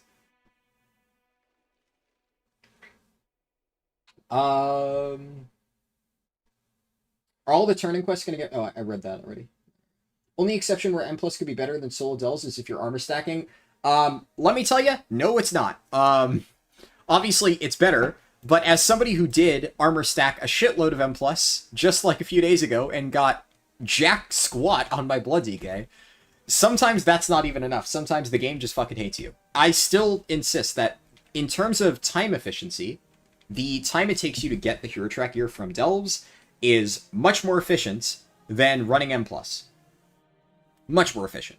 Now, M+ obviously gives you better loot, but it is, in my opinion, a lot better to just run your Bountiful Delves, especially right now. You could argue that because the only thing we have is the hero track upgrade from the chest, it might be slightly less efficient, but the real key is Zoran, and what I will test is, are you still able to farm Untainted Mana Crystals this week? Because there is a weekly cap, right? So if you can already get the weekly cap, and you're just going into week 3 with a ton of Untainted Mana Crystals banked up, then the moment Zoran appears, you can just buy a bunch of hero track items for the exact slots that you want. That is very good. That is, like, extremely good. So let us equip all of this gear, and I'll I'll see if that is actually every slot, or if I'm missing anything. Obviously, I can now get the rep rewards for a bit of early additional gearing. I'm missing a ring.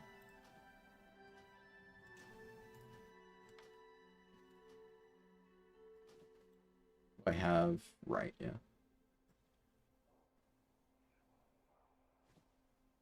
Oh, I have... yeah, I... Crap, that one looked like a pair of wrists, and it was not, in fact, a pair of wrists. I do actually have cloth wrists, though, right? Yes, I do. Alright, now I can actually just already get a belt, a helmet, and... what is it? Necklace, and then Crucible of Erratic Energies. In fact, if I'm fast, if I'm real fast, we can do Crucible right now.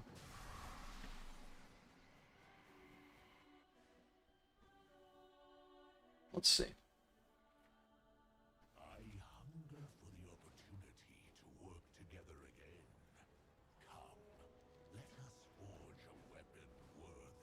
And this will be good because I'll also get the veteran piece up doing this. I'm pretty sure as long as I get there by the time the, like, set up your defensives thing is finished, then you get credit. If you join during Wave 1, though, it's still bugged and doesn't give you credit.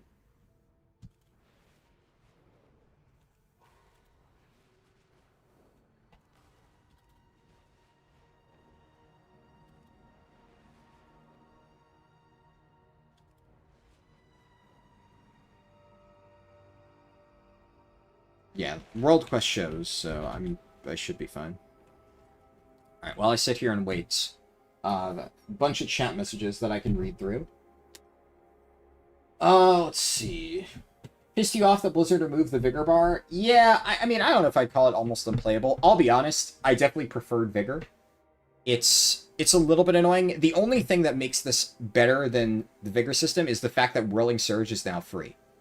I generally find that for extended flight, it still feels a little bit jankier, and you had more opportunities with the old system to, like, regen Vigor than you do now. It's not quite as smooth, but the fact that you no longer need to dump 3 Vigor into Whirling Surge right after leaving the ground is pretty good, and it also means that you can weave in Whirling Surge, like, just during generic long flights, as a way to, like, cover a decent gap where you don't need to use any of your abilities, so...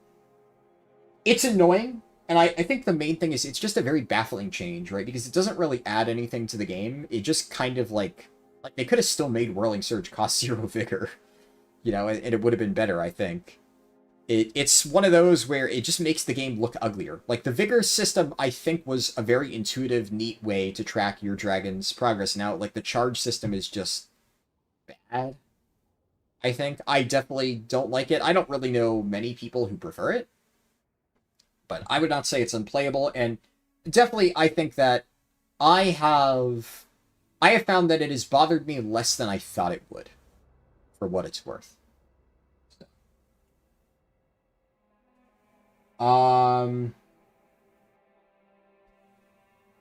I saw Goose Comics said, well, damn, I guess so. What was that in reference to? And that was you just sent that, I think, so I'm not sure I understand. Or just, like, my argument about, like, why delves are efficient. Yeah, perfect. Yeah, delves are definitely really, really good. You'll be leveling your delves as soon as you get off work? Yeah, I think it's worthwhile. Especially because it'll be so efficient to farm them tomorrow with Invasive Glow. It's kind of the perfect time. Like, imagine if Invasive Glow had been earlier in the week and then everybody only realized it was uncapped later in the week. That would have been disaster. But right around the time when at least I figured out that Invasive Glow was the case, then we're about to get it. Or when the Delver's Journey is uncapped, we get Invasive Glow. I can't speak. In order to max Journey, how many keys is that? Somebody did the math, and it's like 60-something keys, technically speaking, but the problem with that is, like, keep in mind, right? There's a one-time chunk per week of Delver's Journey that you get from, like, the weekly quest, and I've already done that. Then there's also the extra journey that you get from the Trove Hunter's Bounty, and then you also get more from Nemesis runs. So I believe like the number I saw somebody throw out there is like 60-some keys, but in practice it's significantly less than that because you're going to get a good amount from just doing the Nemesis boxes, and if you are doing what I said and like running alts through it and using both their Trove Hunter's Bounty and a Bountiful Coffer Key, then you are getting much more progress per run than if you just spent like a singular key. Now, how much do you actually get? I don't really know, and it's kind of a complicated process, but I would say it's probably fair to say probably around like 30, 40 keys. 40 is probably a more realistic estimate, which is like, seems like a lot, right? But if you get 6 keys on every single one of your alts, which you can do very quickly, it does not take very long to farm coffer key shards, and you get your Trove Hunter's Bounty, which you'll obviously want to do at the same time, 2 birds, 1 stone, by doing Purging the Vaults, which, you know, is what I'll be doing here in a second, then it's not really that difficult to do. I mean, I am expecting that I will be done by the end of the stream. And, I mean, I don't plan on streaming for, like, 20 hours. I think this is going to take me less than 10 hours to do. And that's also while I'm sitting here yapping to people on stream. Someone did it with 46 keys? Yeah, see, exactly. That's what I think. Somewhere in that range sounds more realistic to me. But again, it also depends on how many alts you're running through it. Like, if you're going through with enough alts, technically speaking, you could do it with, like, I don't know, 20 keys, if that, if you're only doing 1 delve per alt with a Trove Hunter's Bounty. So the more alts you have, the more efficient you can be with your time and with your keys. But the less alts you have, the more just generic bountiful delves with only 1 key you'll need to do. Now, another thing to keep in mind is after my mage, so I will, for people who weren't here at the start of the stream, if you don't know why I'm doing this on a mage, why I leveled up the mage, I tried to explain to one of my guildies why this is important, and he told me, because he's a mage, that until I do all the delves as a caster DPS, I'm not allowed to tell him that he should do delves. So I am leveling my mage, and I'm going to do all of these tier 11 bountiful delves with a fresh mage, just to show my fellow Hall of Fame Raider mage that he absolutely can do these as a caster DPS, just to prove a point, because I am petty as fuck. So, but also because if the end result is that he gets off his ass and does delves, then mission accomplished, right? So I'm going to be soloing all the delves on my mage, but then after I'm done with my mage, I will be multi-boxing these delves and doing them on 2 accounts at the same time. And so at that point, it'll become incredibly efficient, because I'll basically be getting 2 bountiful delves for the time it takes to do 1. You finished it last night and it only took you about 4 hours? Yeah, that doesn't sound too bad. What is Harldan educating us on? Delver's Journey, and the best ways to farm it and stuff. Let's see. You're an altaholic. You can't play a tune for longer than a week. You hate that about yourself. You wish you could truly mean something. I mean, I think everybody has, like, a different level in which they enjoy playing characters, right? Like, in my case, I used to try out, like, a bunch of different specs.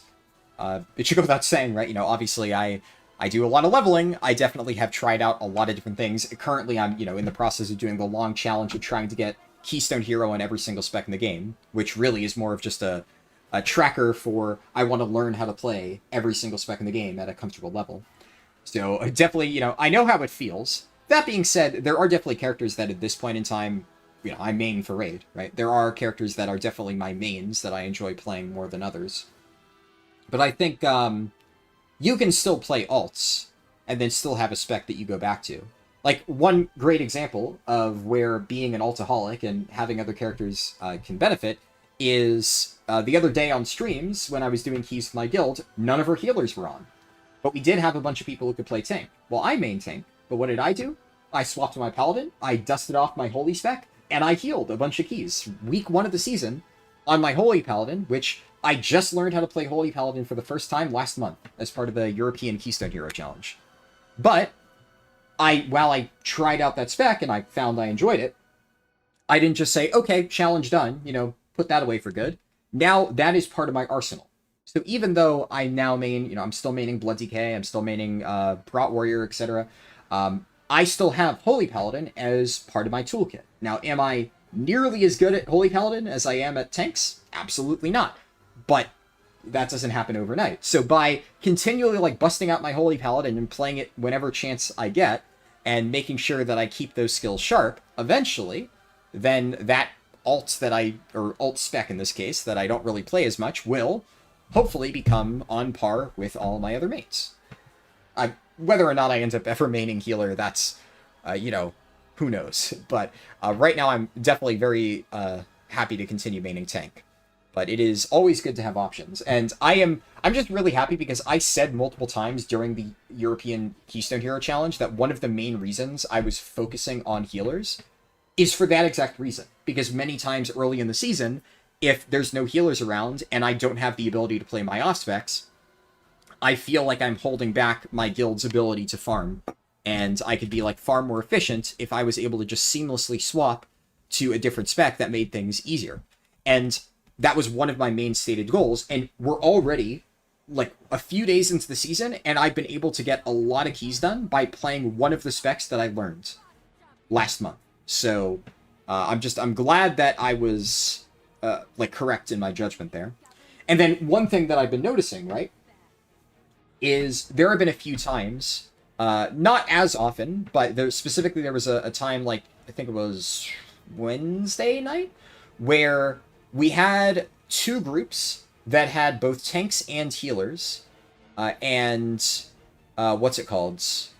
There was a missing DPS spot in both cases, and they were like main healers who didn't have their DPS spec set up, and in that case, my co-tank was playing one of them, and I think he was playing a class that he didn't have like a DPS spec that he could swap to, and the other person was playing like an alt where they needed to gear it for splits, but they didn't really feel comfortable playing their DPS. So it was basically, I either took a break and like came back when there was an open spot, or actually I think what we ended up doing for, they did like a key and then we did double blood DK. So I think that actually might've been Thursday, I forget. Whichever stream I opened with a double blood DK key, like about an hour before that, there was a period where only DPS spots were open in keys.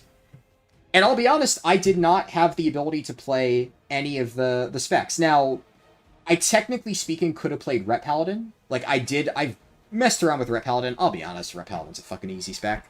But I did not have a Ret weapon on my Paladin, so that was the only reason I couldn't really do that. I don't have a two-hander on that character, so that was unfortunate.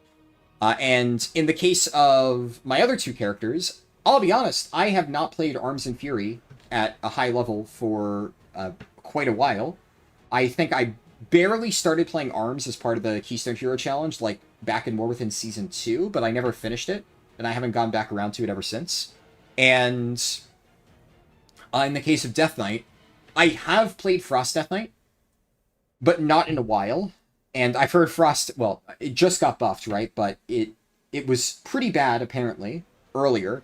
And considering I had not played Frost in a while and people were saying it was bad, I didn't want to be like, oh yeah, I'll go Frost. I kind of figured at that point, like, I'd probably just do more DPS as Blood DK, which is why me and my co-tank just ended up playing double blood for a few keys. I think we only did one key and then we split up the group. But, like, the plan was like, yeah, let's just fucking send double blood. And it worked. We timed the key and it was extremely clean.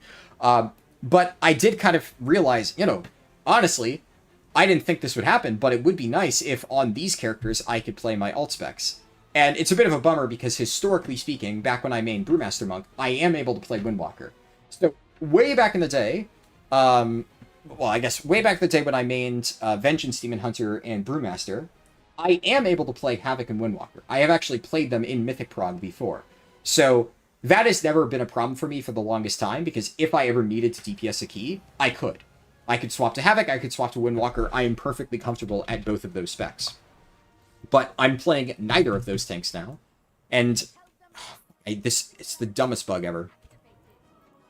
I have no idea why that bug is still not fucking fixed when it's been in the game since the very beginning. So fucking stupid.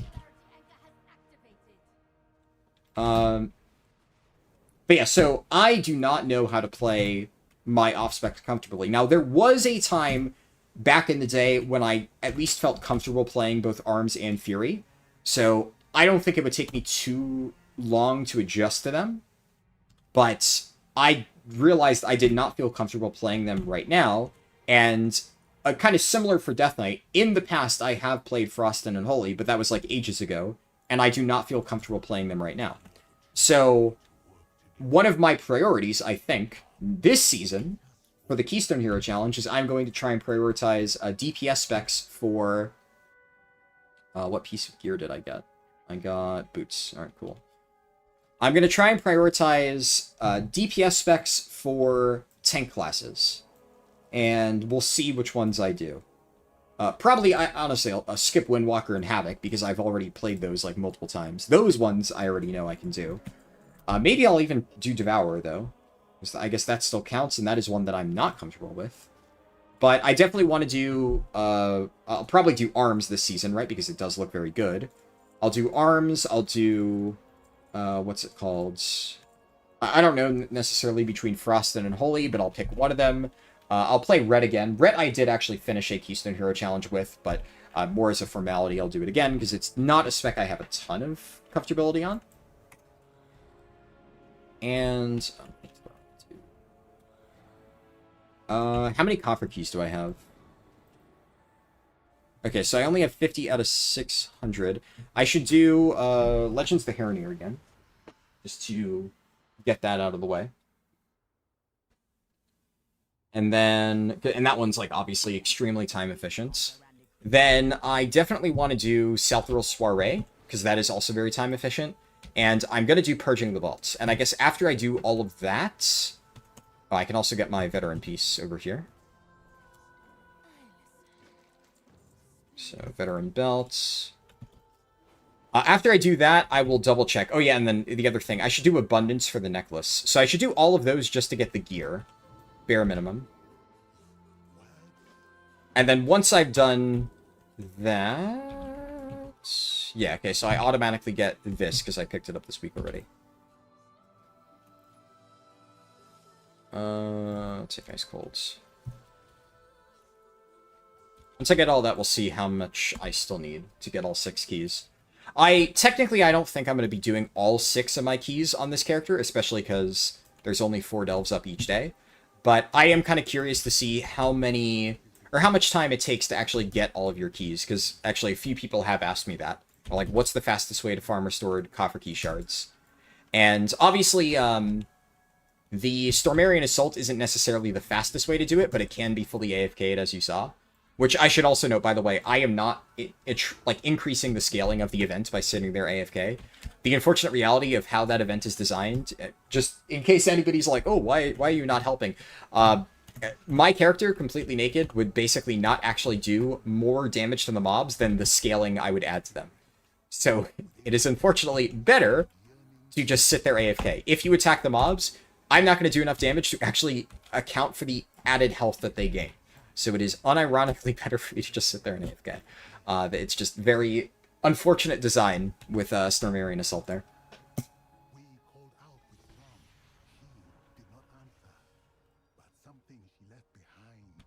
I kind of forgot what I was yapping about, but I'm sure... Oh yeah, what specs I'm going to play. So basically, that is going to be my goal for the Keystone Hero Challenge. Obviously, that's going to be like... I'll focus on that later in the season, right? But... I mean, I'm already working on Holy Paladin, just because it helps get keys done. So if I have some, like, spare time next week, and I can get a spec or 2 set up, then if the opportunity arises, maybe I can already start working on those early in the season already.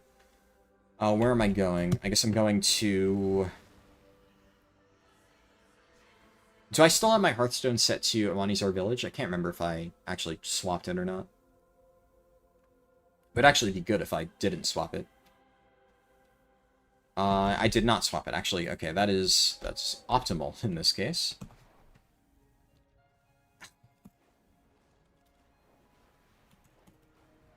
Alright, so we're gonna go to Salthoril Soiree. You've been doing the Fall of the Air all quests, and after the Delve section Eversong, it starts telling you to select Eversong Prey, but Last Prey was never turned in. Last Prey is auto-completed. The moment you finish a prey, the objective pops up and it auto-completes out of the open world. You don't actually need to turn it in. So, I mean, that should have happened, right? if it didn't autocomplete, then you should see a big flashing thing on the side of your screen saying click to complete, and then just press that, right? You don't need to do anything special.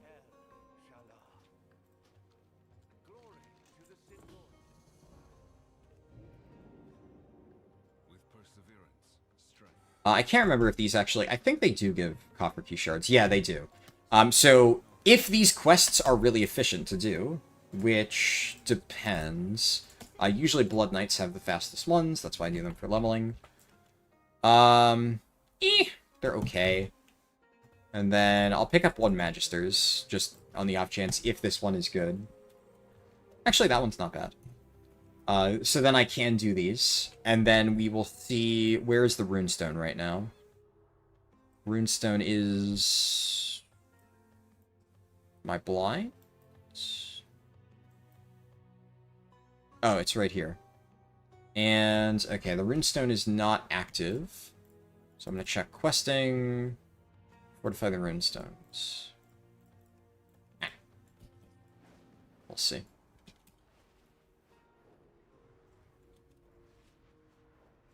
Worst case scenario, if it's not active, then I'll do other stuff while I wait for it to become active. And as I wait, I should at least do this one, because that's really fast. And the light blue one and the infuser one are fine. I'm probably going to not do the hold watch, because that one can be a little bit tedious. But if I still can't find a runestone quest, then it's one of those, like, may as well do it as I wait. Yeah. So I'll just do...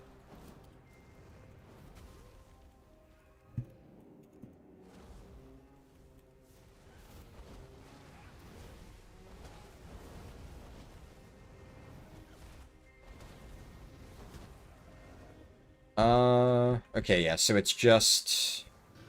I always forget which one I have, because there's two different quests that you can get that are very similar. There is, like, you have to loot the money pouches. Or this one, where it's just defeat them. Oh, shit. Ah, nice. Lucky crit. I don't lose my hot streak. Alright, cool. What would I say is the best way to gear up? So, I mean... You're going to see some of what I'll be doing here. Delves are by far the best way to gear up, but if you need, like, initial gear, there actually is a lot of stuff you can buy off the auction house. So, here, I will link you two videos, TH Brand, real quick. One video, I made this back in Season 1. It is 11 hours long, and that might sound intimidating. And the exact numbers that are in this video are going to be slightly out of date. I also, I should link this on YouTube as well. So let me quickly grab that. So that is my Season 1 gearing guide.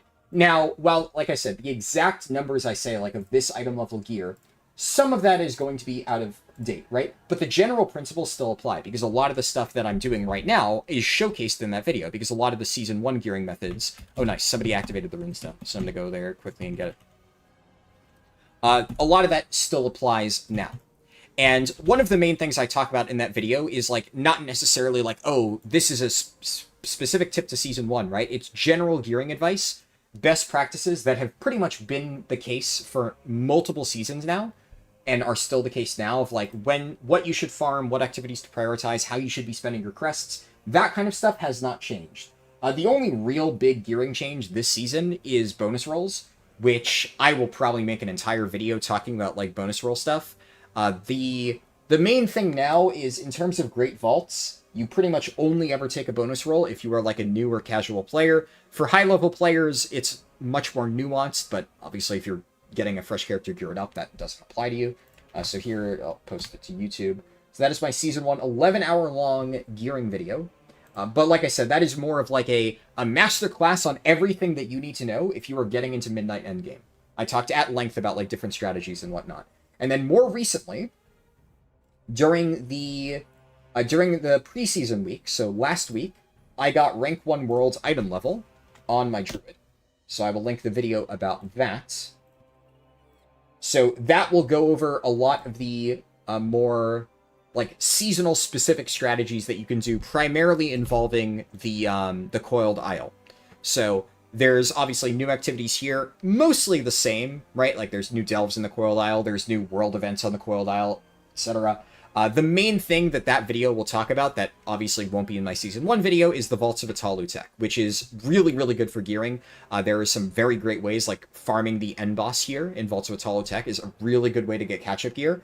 And obviously that's not in the Season 1 video, but in the video where I talk about how I got rank 1 item level, I explain how I did it and all the new strategies that you can use. But a lot of the basic principles, especially when you're just getting started, are the same.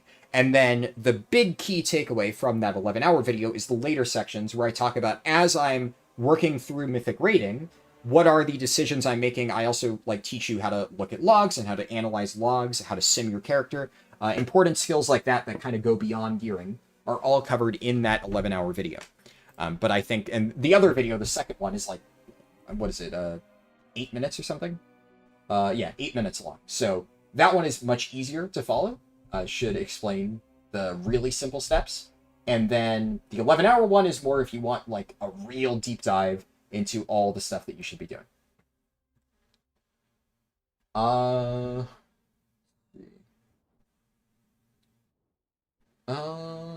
You'll want to lock the portal on your main because you tried your ult and it stonewalled you.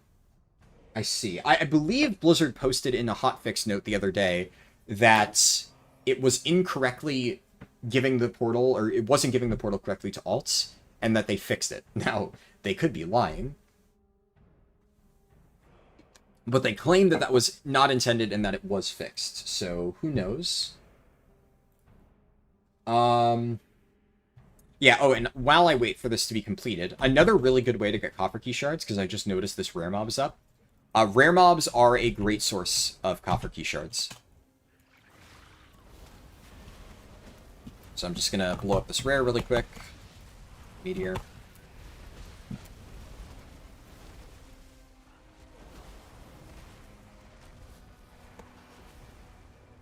And I get 25 copper key shards.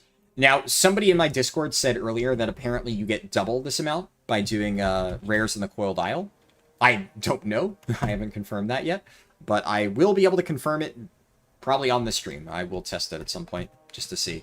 If that's the case, then that would probably be a really good way to fill out whatever copper key shards you have remaining. Because all this stuff, like I said, like this is still the best thing that you want to do. Especially on your very first character, right? Because, ooh, okay. You know what? I'm gonna... There's 5% left. I think I'm just gonna let the other guy handle this. And I will chill in the corner. And I'll just nuke the boss when it appears. Yeah, there we go.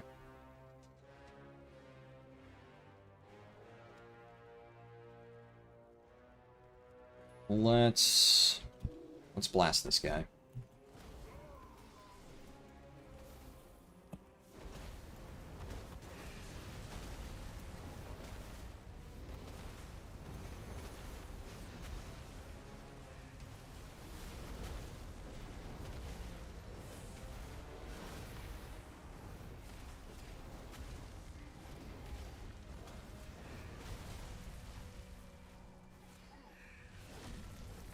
Actually, I don't even know what the strategy is right now for Fire Mage if you don't have any Hot Streak procs and the boss is not in Scorch range. Obviously, if you're in Scorch range, I know you do that. But I don't know if it's currently better to spam Fireball or Scorch. Okay, now I'm in Scorch range. Obviously, yeah, when you're in Scorch range, you do this.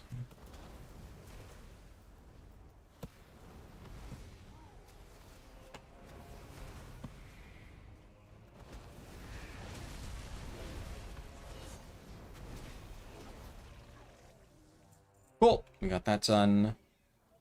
I'll do this quest just because it's, like, extremely fast. I don't think I'm gonna do the Light Bloom one. I just don't really need to.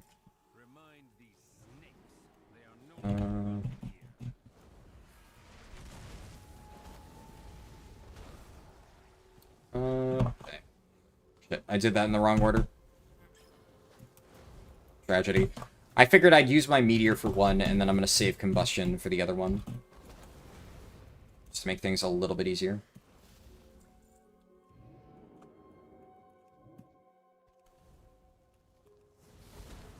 Oh, wrong order.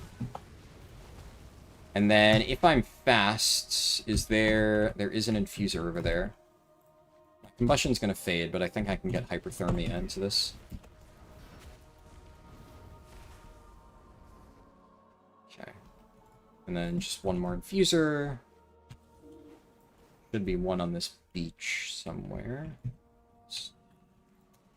This. Nice.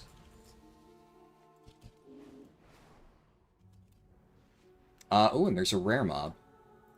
Now, unfortunately, I just used all my cooldowns, but if I just sit here and wait, and I'll just read a chat message as I wait. I worked after you did it in your main, but the alt itself couldn't first time activate the portal. Maybe it's like, because you started the questline before they put the hotfix, like that put you in a state where you didn't get the benefit of the hotfix. I could totally see Blizzard doing it in kind of a janky way like that.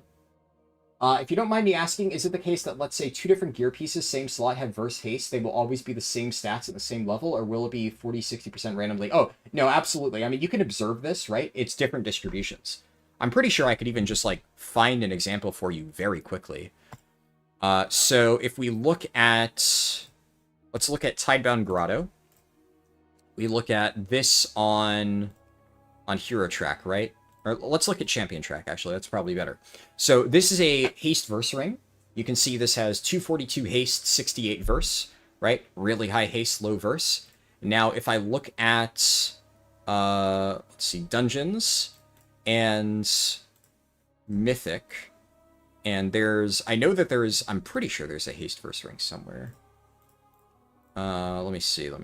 Maybe I'm hallucinating this, but I could have sworn. Let's see, there's a haste mastery ring. Yeah, boom. Haste verse. So this is same exact item level, 292, 204 haste, 106 verse. And then again, you look at this, 242 haste, 68 verse. So it will not always have the exact same distribution. It often has different distributions. Well, it always has a different one. Certain types of items will always have the same, right? Like every single version of an alluring bubble band will have this exact same distribution. But, yeah, you said two different gear pieces that have verse haste, will they always have the same? No, they will not. The only exception to that is, like, crafted items will always have a 50-50 split. Those, regardless of what item you craft, they are always guaranteed to be evenly distributed between the two stats. But in the case of, like, specific boss drops and whatnot, it always has a very specific distribution. And which means, by the way, that a lot of times you will want to farm a very specific item, because even if something has, like, let's say, if your spec has, like, one preferred stat, right? So if you really, really, really like crit, and haste is, like, your second best stat, but you want, like, 50% crit, 30% haste, and then, other stats don't really matter that much, then a lot of times you'll want an item that has high crit, low haste, instead of high haste, low crit. Though, at the same time, you could also have an item, like a few items that have really high haste, and then a bunch of other items that either have really high crit and like no haste, or items that just don't have haste, like, or have like low amounts of haste, right? You get what I'm saying. You can, when it comes to balancing your stats, not every single item that you have equipped needs to have your perfect stat priority on it. What matters is that all of the stats across your character balance out to be roughly what you want your stat weights to be. Which also leads a lot of people to be, like, confused about what their actual BIS is. Sometimes you get a really high item level piece that has bad stats, but you run it because good primary stats. And if you have a bunch of really high item level pieces that have your worst possible stats, then it kind of changes what your best in slot priority is in terms of farming. So that's one of the reasons why the best thing you can do is always just sim your character. But now we're kind of getting a little bit outside the scope of your question, but I still felt it was interesting. So I hope I was correct. I hope it was interesting.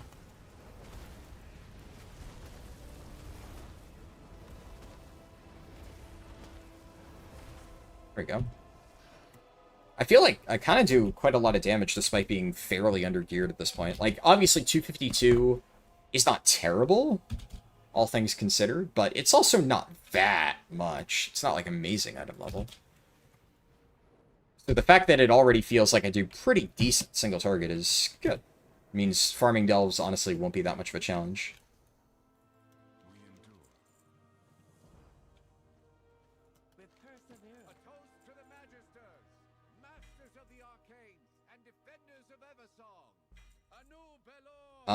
Nice. Ooh, I got a ring. That's actually fucking huge, because that was the only slot that I was not really going to have an easy way to replace. Cool. Now we get the helmet. I already have a veteran track helmet, but apparently I also get a... I get a Paragon box. Sure. The stats in this might be better. Actually, it's exactly the same stats. But you can see, actually, there we go. There's a different distribution, right? This has much more haste. So, yeah. The last time I played Fire Mage was Undermine. At least played Fire Mage seriously was Undermine. And in Undermine, we wanted to stack, like, an ungodly amount of haste. Also, I should be doing teleport to Amanizar village here.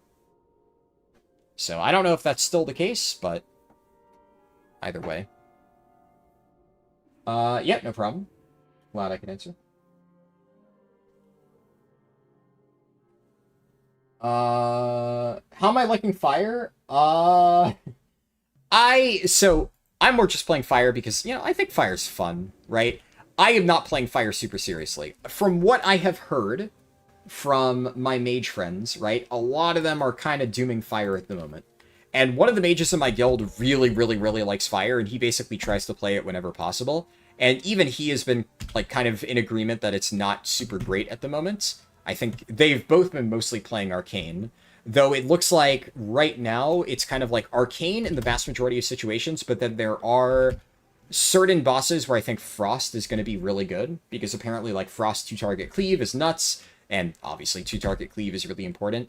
But the one thing they seem to be in agreement on is that Fire is not good. That being said, I'm not really going to play this character super seriously. I'm just playing it for fun, and I enjoy Fire, so for farming delves, I don't give a shit if it's meta or not. I'm just going to play it because I think it's fun. And definitely, yeah, Fire is one of those where, like, inside Combust, it feels amazing. And outside of Combust, yeah, it's not... It's not great. It's a bit rough. But it's okay. I'm also playing Fire because my character is Bernice.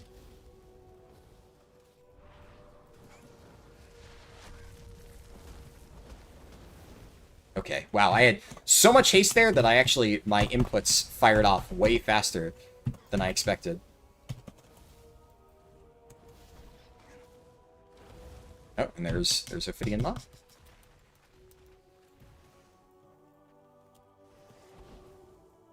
And Ophidian Maw again. Thank you, Ophidian Maw.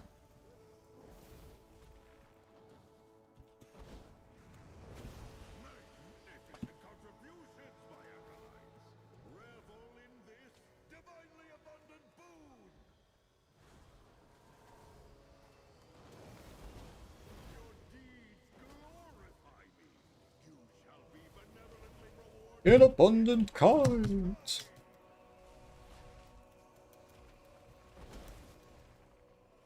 Grab all this. Plus that. For Raid, Frost is useful on that one where there's blobs going to the middle. Vashnik? Yeah, I could see that. I know that they've been saying it's really good. I think right now, the one thing that they're, like, debating is for Ulatech. It's kind of unclear which spec is going to be better. Because obviously, 2-target cleave, like, on the heart, Frost would be really good for that. But because of the massive damage amp, I think they're saying, what's it called? Arcane also looks like it's going to be nuts, because apparently Arcane is all about, like, getting your big touch window, or whatever it is. Like, I've played Arcane in the past, but I'll be honest, I haven't really followed the recent changes, so whenever they talk about, like, mage stuff, I'm just like, I have no idea what you're saying. But the mages in our guild are definitely very vocal about talking about their specs, so I've heard a lot of stuff just in passing about what they're planning on running. The only thing, like, and, you know, by comparison, the only thing I know about Warlock is that all of our Warlock players just hate their fucking class and are constantly complaining, like, oh, my class is so bad, oh, I'm so weak. Which, like, I'll be honest, I've heard that from Warlock players every fucking season. So I don't even really know if that's true.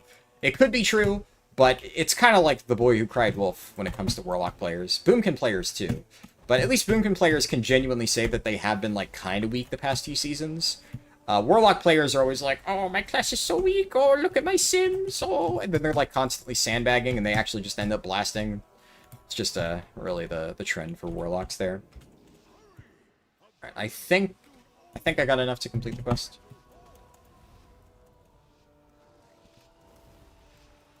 Pause this just in case, yeah. Easy peasy. That's... where am I at for coffer key shards? Okay, I'm about halfway there. And I still need to do purging the vaults. So I suspect I'll only need, like... Oh, there's another rare mob right here. I guess if I see a rare, I should probably just kill it, because why not? Especially if I have combustion up and I can just go... Boop, blow it up. Like, yeah, that's extremely efficient for 25 coffer key shards.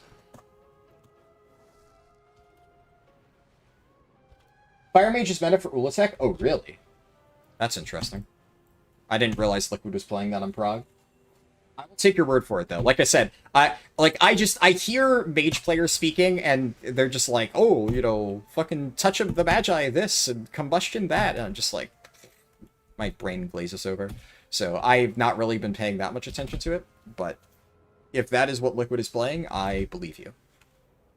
That's pretty cool if fire actually is good. I know one of our mages, like I said, will be quite happy if that's the case. I'm sure he's probably already keenly aware of that. Yeah, see? Already Midnight Superior. Cool. Alright, so I believe I can just fly to the Coiled Isle. I don't think I need to do anything special here. And then I can just get Purging the Vaults done. And my game is lagging.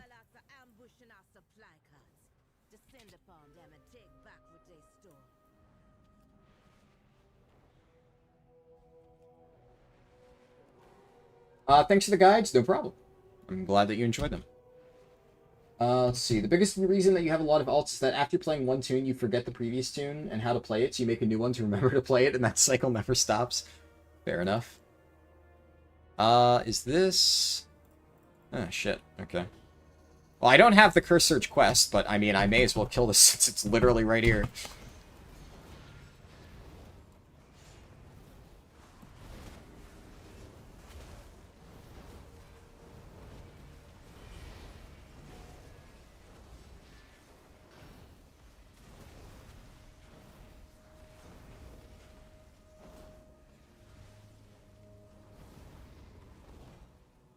Cool.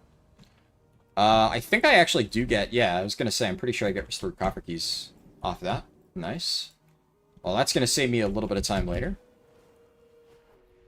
In fact, actually, that might just be... If I do Purging the Vaults, I might just have enough. I don't think Purging the Vaults gives 150. I guess we'll see. I was going to fly over to Toka's Landing. I don't think I really need to, because I know I could just pick it up in the vaults, right? So I could just go in this way. There's no difference.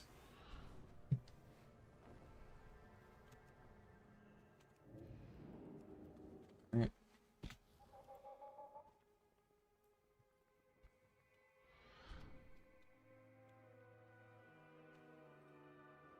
What are the breakpoint levels for the discounts now? What do you mean, Marco, can you explain that? Breakpoint levels for the discounts? I'm not sure I understand. We need to figure out when to get where to get the corrosive coin bonuses. You get them over here at the Altar of Corrosion. Honestly, like, the corrosive coin stuff doesn't really matter. It's kind of pointless. There's only some okay, like, stuff worth taking. I mean, I could literally show you right now. So, I have a decent amount of it unlocked. This stuff gives you, like, slightly more coins. It doesn't really matter. This stuff also, like, you take more damage, or less damage from the pools of venom. The biggest thing that you can get is this, because this unlocks a flight point to the raid. Then this gives you, like, a little bit of bonus damage, and then I take this. And then as you spend powers, you get this thing. But this is just as you spend more points in the regular tree, you automatically get more corrosive coins from all sources. It's pretty straightforward.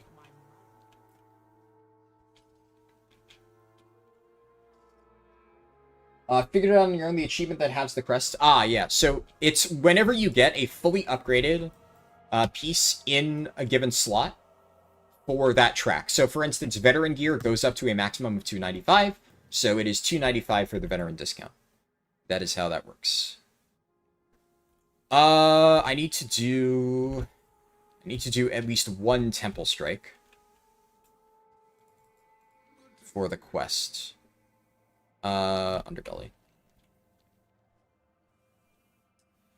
And then the daily is Relentless Strikes, so... Oh, wow, that gives 100 coffer key shards? Okay, wow, that's a really efficient way to do the quest. Or to get your keys.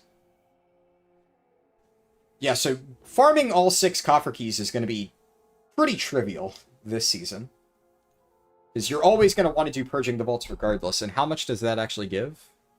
That also just straight up gives you 125, yeah, so it's going to be very, very easy. Is there a trick to the big purple guy? The big purple guy in Delves. I don't know who the big purple guy in Delves is, I'm to be honest. I don't know what that's in reference to. Used to have it in all slots? You do need to have it in all slots, yes. So you need to have, at the very least, like in the case of the veteran discount, a 295 or higher item in every single slot. That's how that works.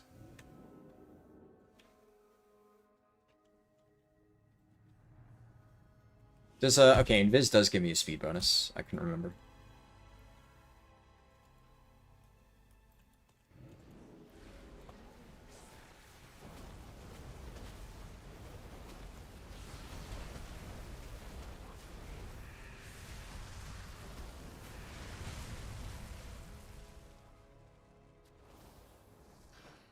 Nemesis big purple guy? Like, Nullius? But Nullius shouldn't be appearing. Is Nullius still appearing? Can Nullius still randomly invade? Is that a thing? I actually haven't seen that, if that's true. I mean, it should be a different Nemesis now, who's Asterisk. Big snake guy. Honestly, though, I would not be surprised if Blizzard just kind of, like, forgot to disable Nullius. That would be pretty funny. But I guess, yeah, so, to be clear, recently, like, very recently, you have encountered Nullius in a delve? Like, that has happened? Because if so, I actually wonder, if that happens, I wonder if they forgot to change it. So the way that Nullius worked last season is he invades you, after, like, 10 seconds, he becomes immune to damage, he summons 2 smaller enemies, and you have to kill the smaller enemies, and then he disappears. So, like, yeah, he has a lot of health, but you don't actually fight him. But it would be absolutely hilarious and, like, perfectly on brand for Blizzard if they forgot to disable Nullius and then made it so, like, he just doesn't go away and forces you to kill him. Different question, are you colorblind? Okay, no, I'm not colorblind. But the groups of Nemesis... Okay, you're talking about the Nemesis packs. Okay. Big purple guy. The Nemesis packs, correct me if I'm wrong, there's the big green guy, the big green blob. There's, what's it called? There's, like, the little snake guys. The 3 snakes that cast, like, Writhe on you. There's the 3 serpents. And then, oh, what's the final one? I don't remember a big purple guy. Which? The big green guy? Are you colorblind? He's definitely green. He's definitely not a big purple guy. I mean, like, I don't know. That's definitely not purple. Kind of the entire aesthetic of this patch has been green, right? And in fairness, right, Nullius is a big purple guy, so it's not unreasonable for if somebody says the big purple guy, and I'm just like, I don't know, like, are we talking about Nullius? Like, you will Google, I mean, let me just check, so I'm not crazy, right? Midnight Season 2 Nemesis packs. All I can see is fucking stuff about the Nemesis boss. Nemesis Strongbox. You may encounter... Yeah, okay, I'm looking at WoWed, and it says you may encounter any of the following. Venom-born Monstrosity, Ulatex Amphisbana, and Flying Serpent. So I'm right. Like, well, there's the big green guy, big green ooze guy. There are the little snakes that cast Writhe, and then there's the Flying Serpents. I was actually like dead on, and then I was saying I can't remember what the fourth one is, and there actually isn't a fourth one. There was never a fourth one. I remembered exactly the three that actually exist. So I will Uno reverse card you. Are you colorblind? What are we talking about here?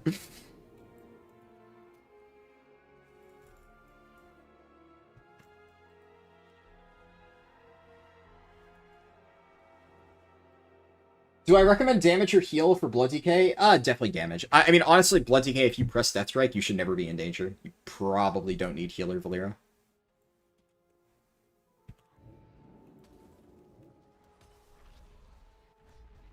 Oh, shit. I am on my own. Maybe I just, like, wait for somebody else to come here, and then I pop Combustion and AoE. You might be schizophrenic. We need to get on top of this. Please link that. I mean, okay. I will find the Wowhead. I closed it. Wowhead Delve Season 2. Oh, now I found the War Within guide. Midnight Season 2. All right.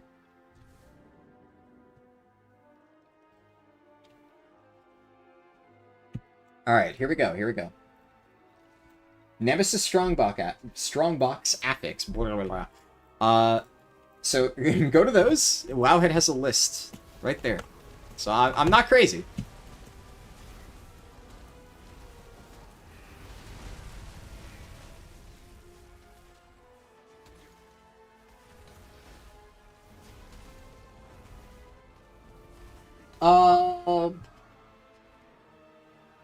You always enjoy watching my speedruns and guides. What do I have planned for the future, unless you're keeping that under wraps? I guess, what do you mean, what do I have planned for the future, right? Like, I mean, I don't know, I'm doing what I always do, right? Like, there are, like, obviously video ideas that I'm like, oh, yeah, I'd love to do that, but it's not like I'm just changing things for the future, right? I mean, one thing that you can see, I guess, that more recently I've been doing differently is I've been streaming a lot more, and instead of just, like, only focusing on leveling stuff, I've been trying to make, like, more endgame focused stuff. But I've been, like, kind of slowly shifting towards that for a while now, and this season, for the first time, I'm, like, streaming the entirety of Prague. So in the past, I never really streamed my raid prog, I never streamed, like, all my M+ stuff. This season, I am streaming all of that, and I'm trying to, like, make guides more focused towards that a little bit.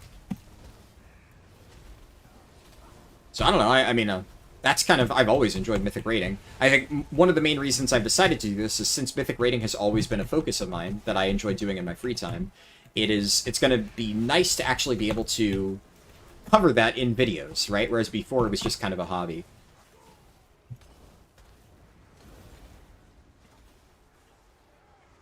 But I guess if you had any, like, specific questions of what are your future plans for X, like, what are your future plans for Fall the Arrow or something like that, then clarify. You're right, he's green, but he turns purple, I swear to God. I mean, maybe, yeah. Like, it might be, maybe there's a debuff on him that causes the model to turn purple, because there's a lot of stuff that causes your character to glow. Like, look right now. We look at my mage, right? My mage is glowing green, but obviously my mage is not normally green. So sometimes there's like a special effect or debuff on an enemy that makes it look purple. He turns purple when he heals? Oh, I don't know. Whenever he does what's the heal? Reglobify? I always like immediately death grip him or try and stun him to stop the heal. So I must have missed that part.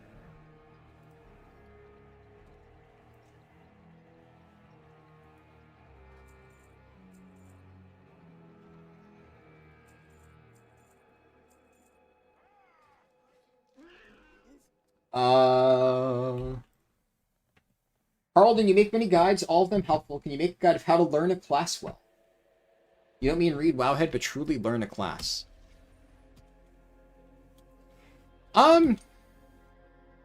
it's kind of one of those things that's like, it's hard to really, so there's two different things that you could be asking, right? And I think I understand what you're asking. One, obviously, and this is what I think you're not asking, right? One is obviously I can make a guide for a class that I play really well, and I can try and teach you, for instance, Blood Decay. Or I could teach you, like, Prot Warrior. Like, I'm probably going to make, I said before I was going to make a Death Knight guide, Blood Decay guide. I probably might later in the season, but I actually might just make a Colossus Prot Warrior guide soon. Because Colossus Prot Warrior is very good, and, like, very few people are playing it.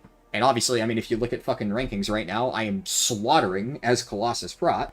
So, I do think it might be worth making a guide for that, just because I don't think people realize how good it is, and as a result, I don't think most people know how to play it effectively. So I might do something like that, right? So obviously, in a video like that, I could make a really good guide for Colossus Prot.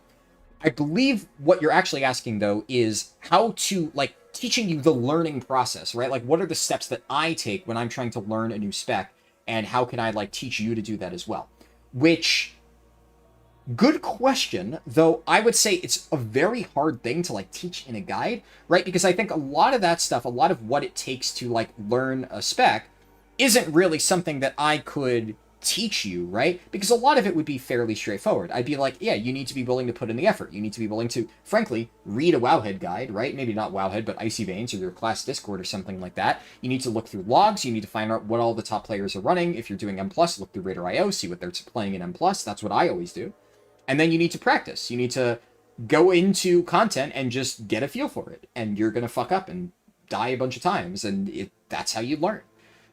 So the reality is, you know, that's, and it's kind of like, I could tell you that, but like, that's just how you learn anything, right? Like the way I learn literally fucking anything is just, I research what's already out there, what is already known. And then once I feel like I have a solid understanding of the fundamentals, then I try and go out there and I practice. It's, you know, it's fucking like in grade school, right? You sit there in a class, your teacher yaps at you about, like, you know, this is, oh, I'm in the completely wrong area of the map. I misread what the incursion was. Oops. Right.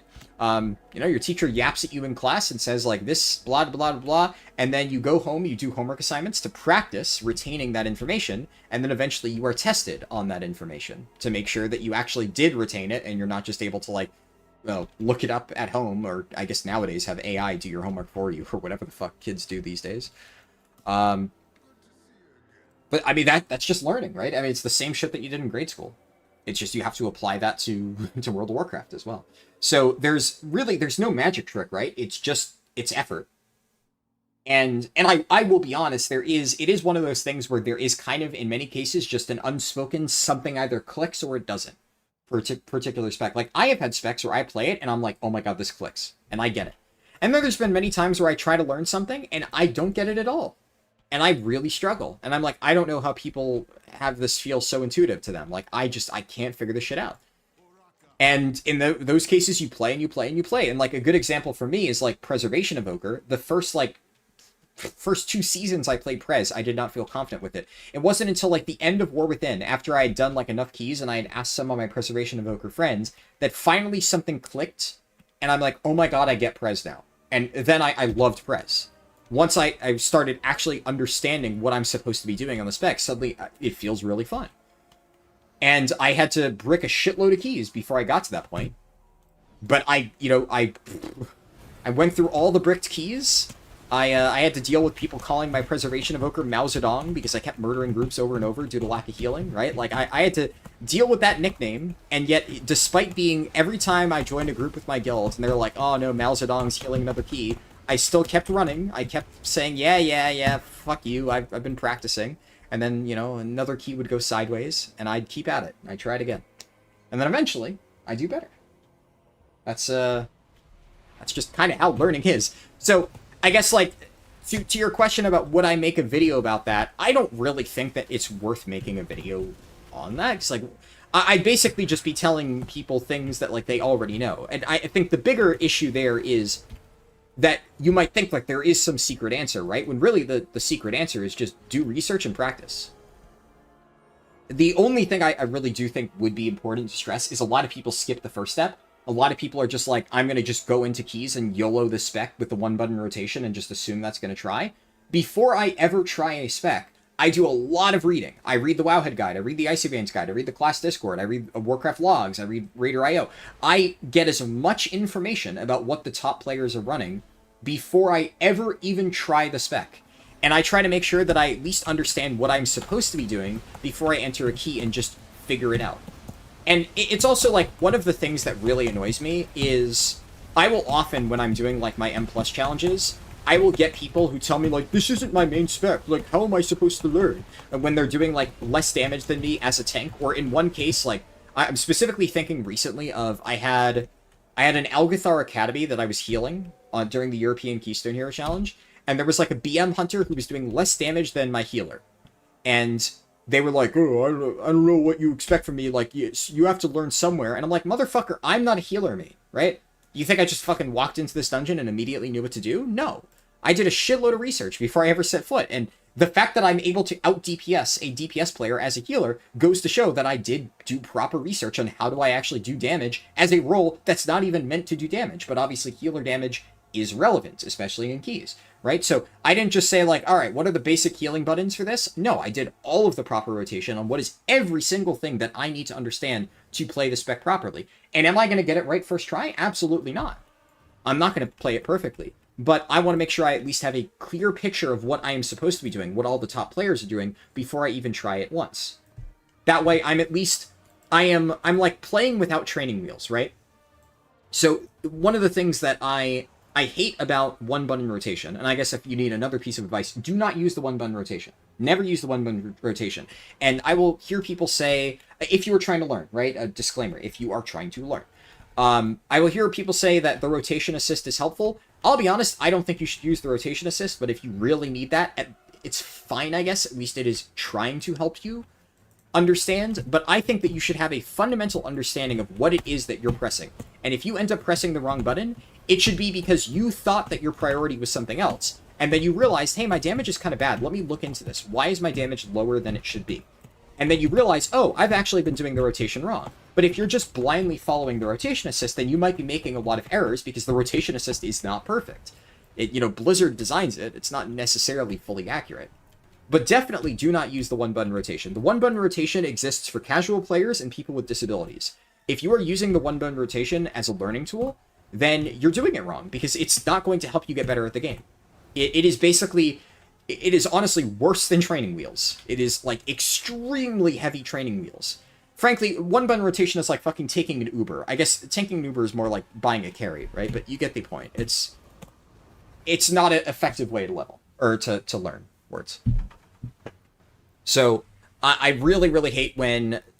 There actually have been a few times when somebody will ask me, like in chat or something like that, like, oh, what's the best way to learn this? And another person in chat tells them, oh, try one-button rotation when you're learning. That helped me. And I'm like, no.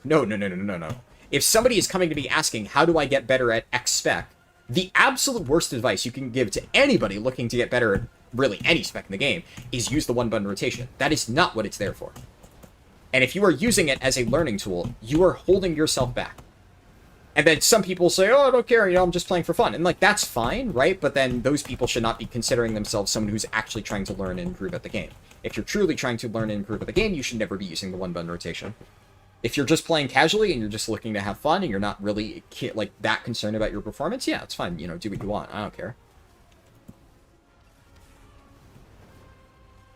But here's another issue, right? Like, imagine I made a video like that. Like, if I say it on stream, everybody watching here obviously has the full context of that statement. But if I made a video that said, like, don't use the one-button rotation, like, that would 100% be, like, taken out of context, and I'd get, like, angry comments from, like, you're fucking elitist player saying the one-button rotation's bad. It's just, I don't want to deal with that shit, man.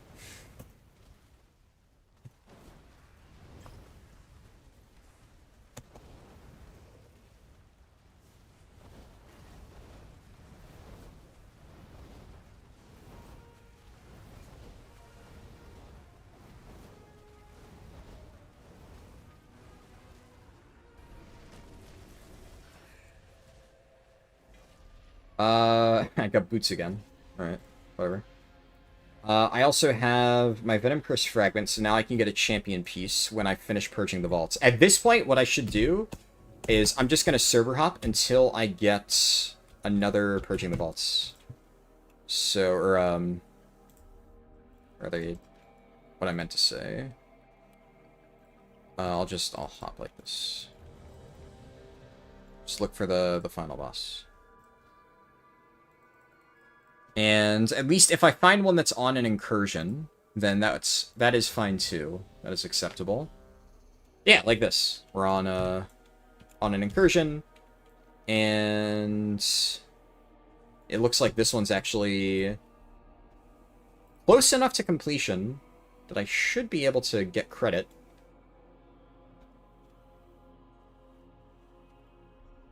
And I'll just fly back to Money Foothold.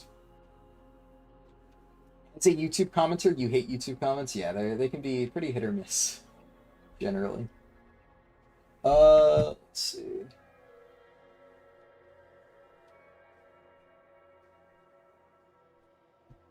Maybe a good video idea is how you're explaining this to us right now and make a video of you going through the websites and reading. Well, technically, I actually did make that video. I liked that video earlier. That I made an 11-hour video going over a lot of the important things, like how to read through Warcraft logs, how to sim your character. So I actually, in that case, if that's what you're looking for, like about how to, the tools that you should be using at a high level to improve, I technically have made that video already.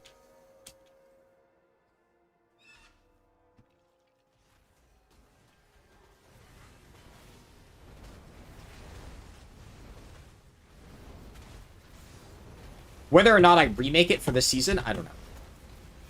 The thing is, a lot of the concepts I talk about in that video are kind of like evergreen, right?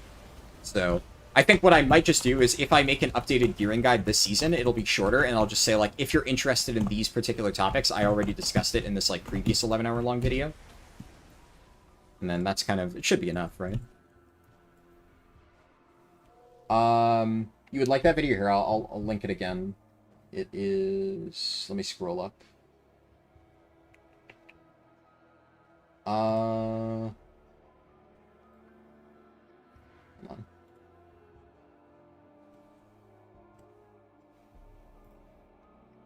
Come on, stupid YouTube.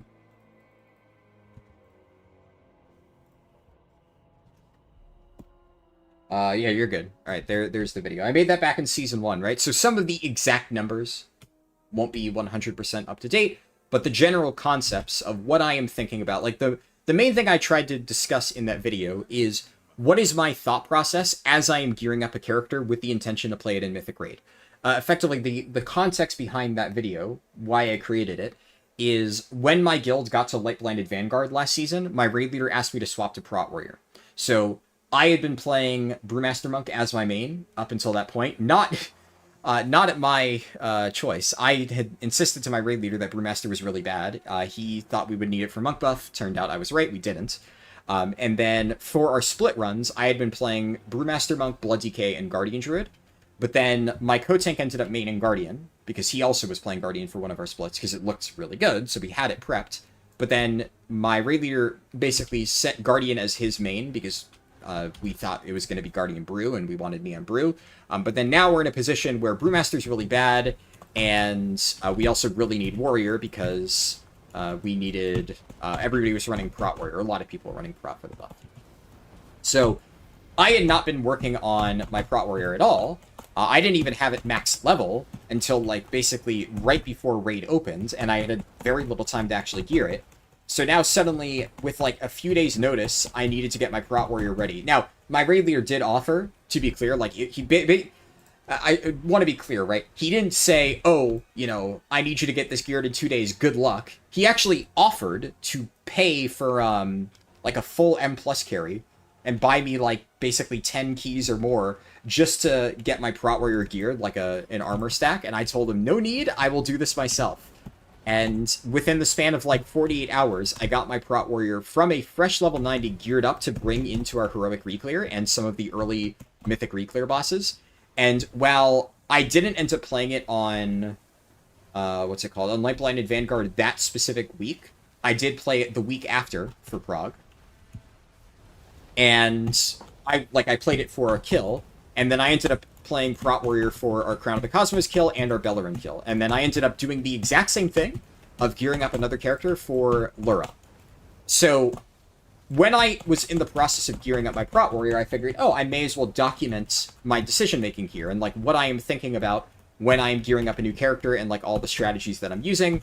And then I also showed, like, when I was preparing for Raid, I'm like, oh, so now that I'm going into Raid, I'm looking at, like, logs, and I'm trying to see, like, what are the other Prot Warriors, like, oh, let's look at Dratnos' log. Like, what is Dratnos running on his Prot Warrior, and compared to, like, other Prot Warriors, and what lessons can we take away from that, and how am I going to choose to build my Warrior after seeing what everybody else is doing, stuff like that. And then I showed how to sim your character, all that fun stuff. Everything that I was doing, I showcased in that 11-hour video.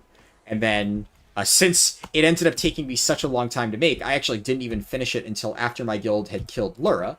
And then I was able to include information in there about how I did the same thing in my Blood DK. And then, you know, it ended up being like a documentary of my entire Season 1 prog, complete with a commentary on, you know, how I handled everything. So overall, I was really happy with how that video turned out. Unfortunately, it kind of bombed, but, you know, 11-hour video is very much a gamble, so it's what it is.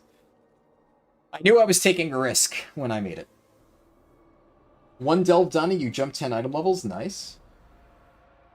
I missed a bunch of messages earlier, so let me scroll up a little bit and make sure I read through everything.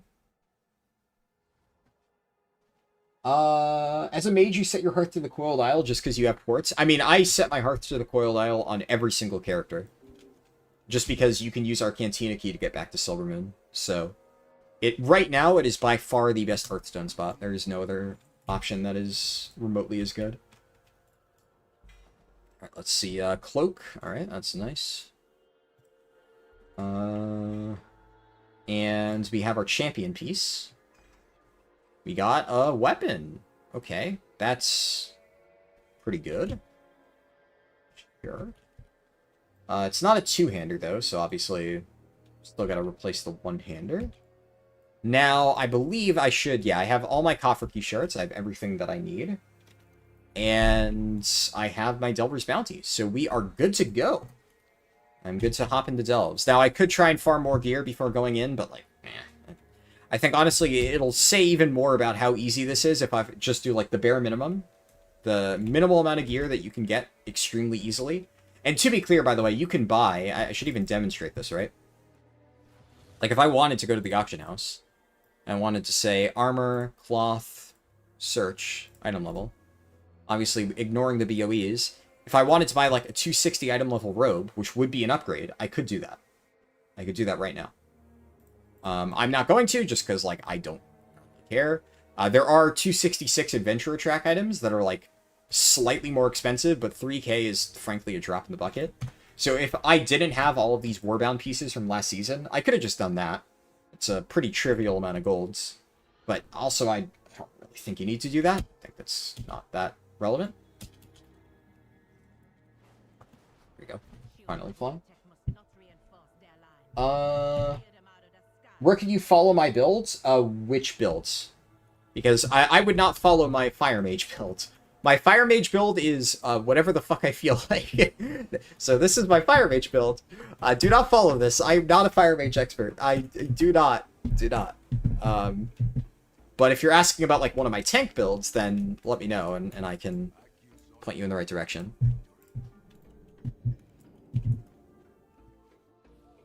For Raid, Frost is useful in that one where there's blobs. I read that, I think. Last season had Ruin M+ plugging environment more than it has ever before, so many people think they should be queuing into 12s and 14s week 1 because they did 18s to 20s last season and you're sick of it.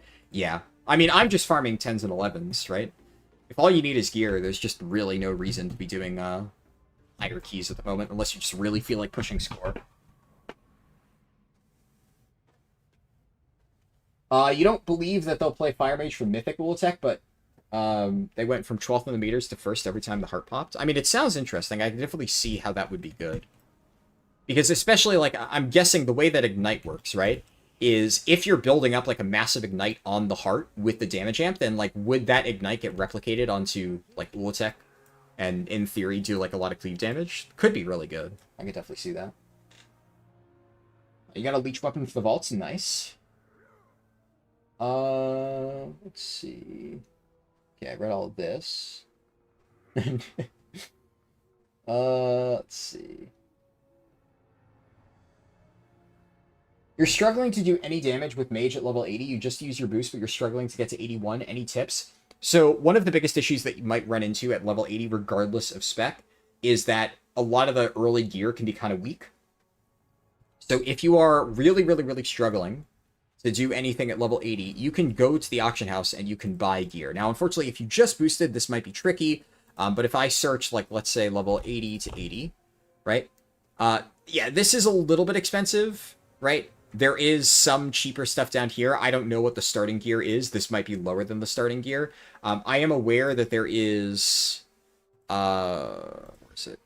There's, like, some catch-up thing. It should be on this page, right? Where it's, like, get caught up and whatever. And it gives you a bunch of gear for your character. Honestly, I haven't really done that because it's just never been worthwhile. But I believe you can. But Mage is definitely a little bit tricky to play while leveling. Mage is good at leveling, but it requires you to be confident in it and to kite properly. So you need to be basically constantly moving. Like, Fire can be kind of good while leveling because mobs can't reach you. Arcane is the same. Frost, while Frost normally does pretty good damage while leveling, one of the issues that it has is that it has to hardcast a lot of abilities. So if you can sit there, plant, and do full AoE, it can do a lot of damage. But a lot of times, if you take too many auto attacks, you'll just die. Mages are very squishy.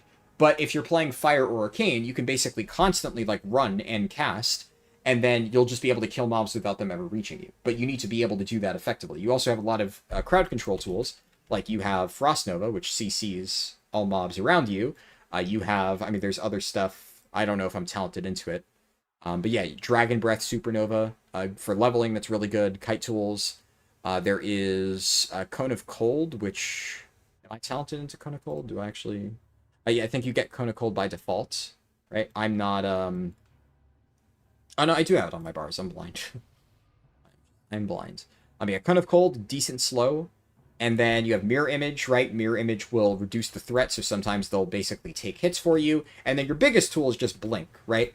You wait, if mobs are about to reach you, you just blink right through them. So, you know, if I'm fighting these mobs, right? Literally demonstrate it. And, oh, I'm about to get hit. Oh, I just blinked through. Oh no, I'm about to be hit. I'm about to be hit. Well, Valyra is taking this now. Oh, I just got chunked for a big chunk of my health. Well, I have mirror images up. This is why one of the other things is, like, in Delves, you can rely on Valyra somewhat effectively. But I deliberately let myself get hit there, just to demonstrate. But now, you know, I'm able to stay at range. Actually, do I have a way to stop that? I didn't even think about that. I guess I should probably run Supernova for Delves. Just to stop Regalabify. To stop the big... By the way, worth noting, he was just healing himself. Did that fucker look purple to you? Because that certainly did not look purple to me. So, I don't know. I don't know. Oh! Ole! You can't hit me. I blink through you.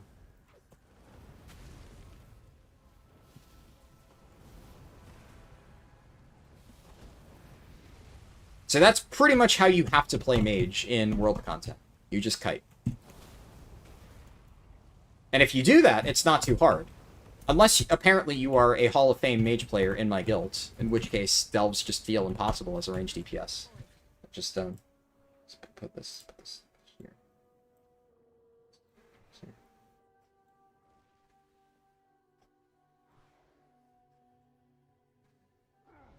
That there.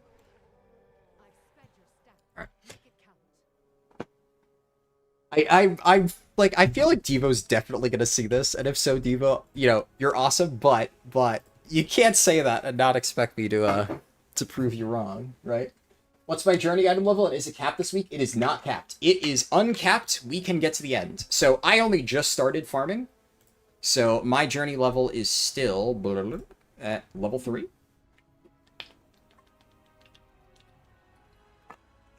But I am going to stream the entire process of maxing out my Delver's Journey today on stream.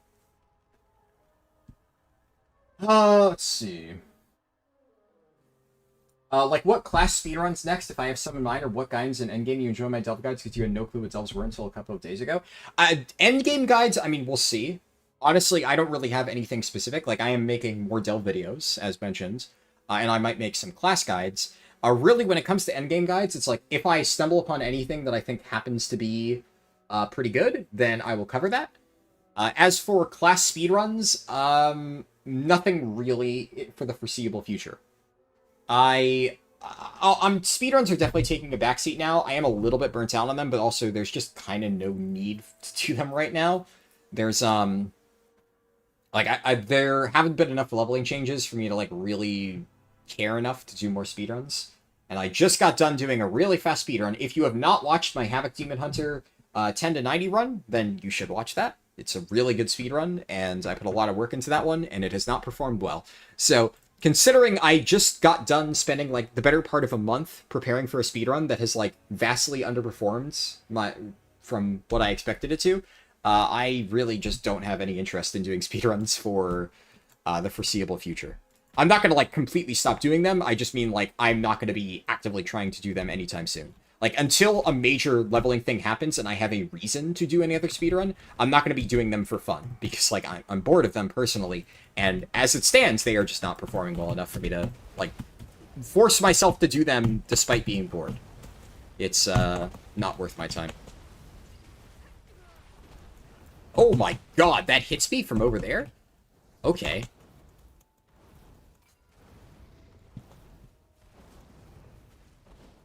Good to know.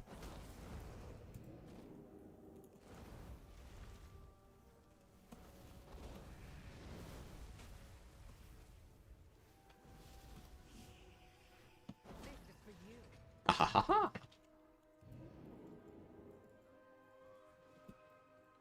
I should... Okay, what I was going to test, though, is I wanted to set Valeera as a tank. Because right now, Valeera's a DPS, but she's honestly not doing, like, that much. But I wanted to see, is tank Valeera actually worthwhile? Like, do I care? We'll see. Since you're talking about Mythic Raids, did they actually fix... They actually brought Flex Mythic Raid. That was a standalone feature for the World Boss. So they brought it specifically for Rotmire. It was only ever for Rotmire. It did not apply to the original raid. And they have brought it back for the World Boss, for Nimrissa. Specifically for Nimrissa. But it's not like a universal thing. No. Do I think the new Ring of Glory Delve is better to farm Valeera XP than Grudge Pit? I think it's personal preference. It entirely depends on which variant is active for which one. So, like, Open Night for Ring of Glory is good, and, like, Fungal Pharmacon for Grudge Pit is really bad. But I do not agree with the assessment that some people have made, which is Ring of Glory is always better. Or, yeah. I do not think that is true. I think it can be better, but it's not always better. I hate this delve so much. I have this delve rated at A tier because, like, technically speaking, it's not that hard, and when speedrun, it can be done fast. But, like, this is just so annoying. Like, the fact that it'll just get stuck at the bottom and not give you credit. Like, it's just such a fucking pain in the ass.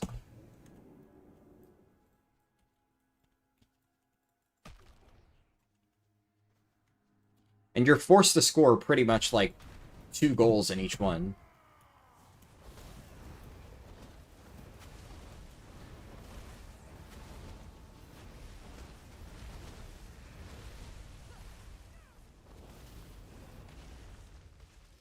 Why can't... I just realized Valeera is not showing up for me on party frames.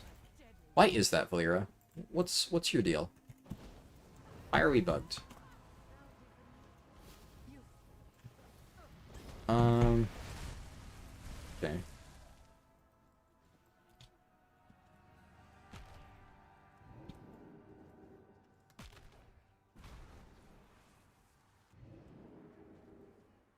Oh, shit.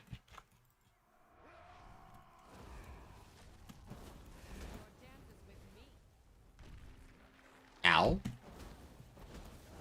I'm actually not sure if I pressed that ice cold in time. Either way, I lived.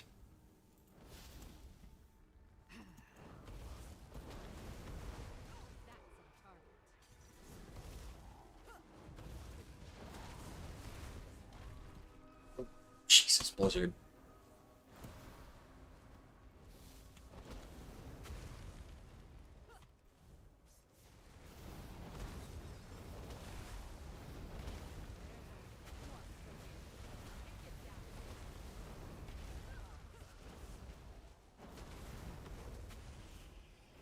Okay, so I can invis that, at least. Sure. And I guess my Ignite just kind of cleaved down the add? Cool. Let me make sure I've... Hold on.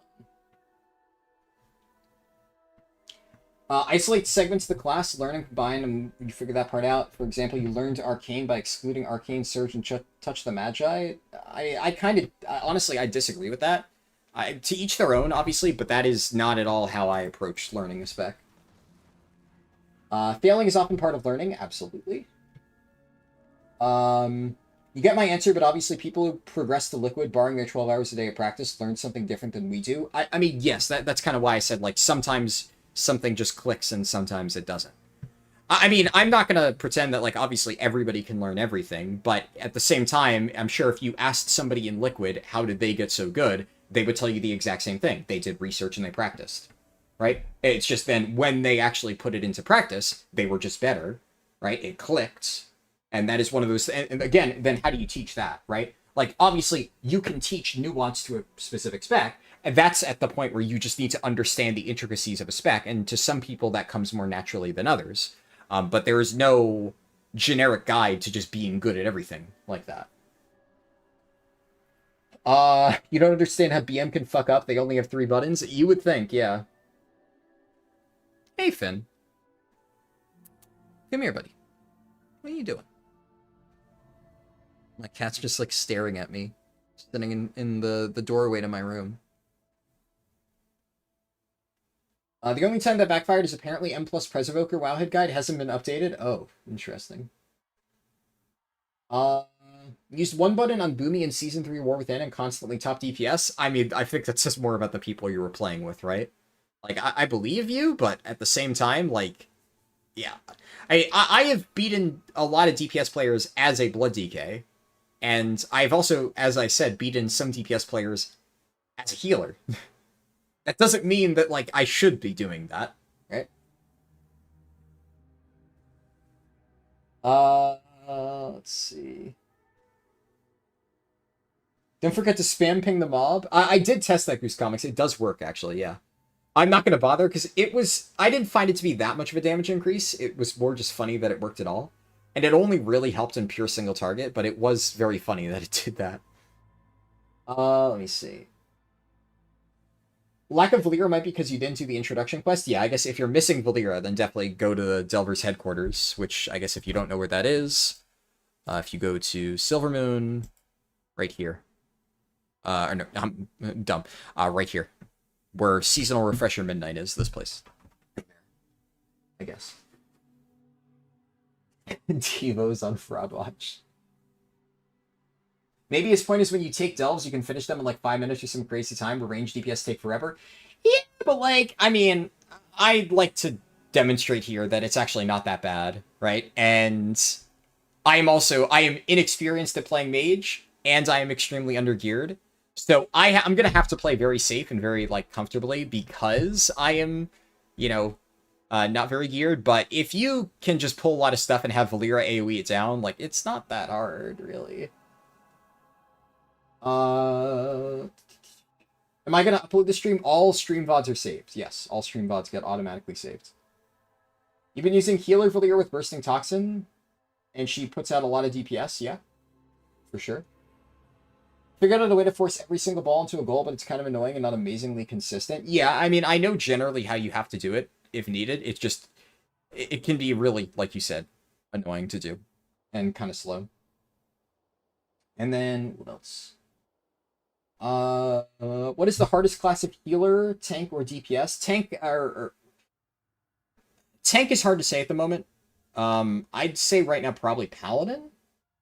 But it's kind of up in the air, right? You could make a case for a few. Healer, I think, is pretty comfortably Preservation. I don't really think I'd say that any healer is more difficult to learn than Prez, having just gotten done learning all the healer specs. DPS, there's a lot of specs that are arguably like equally complex at a high level. So I don't know. That one, there's like a lot of answers that you could give. Why is gold making so under wraps? I mean, the short answer is because the people, I mean, there are a lot of people who make gold making guides who do, like, yeah, they have their own little, like, you know, buy my guide or pay for my thing to get, like, information about that. But the other thing to keep in mind, right, is that inherently when it comes to gold making, if a public video is telling you how to make a lot of gold, considering the vast majority of gold farms in this game are not like raw gold farms. There are some raw gold farms, but generally speaking, if it's really effective, Blizzard will patch it. So the way to make gold in this game is by making gold on the backs of other players. Like, you find something that you can sell to people for a lot of gold. And, I mean, if you just think about it logically, right? If every single person is taking advantage of this thing that lets you easily farm off of other players, then, you know, the value is completely diluted. And then so, like, suddenly it's no longer an effective gold farm. So that's kind of the reason why, and I'm not saying this is good or bad, and actually, no, I will say it is bad. I don't like that is what a lot of those YouTubers do, which is why, you know, I don't paywall Follow the Arrow, right? But obviously there is a little bit of a difference in this case between Follow the Arrow, which is a leveling guide, and a gold making guide, which, for better or for worse, if they did make it public to everybody, it would no longer be effective at all.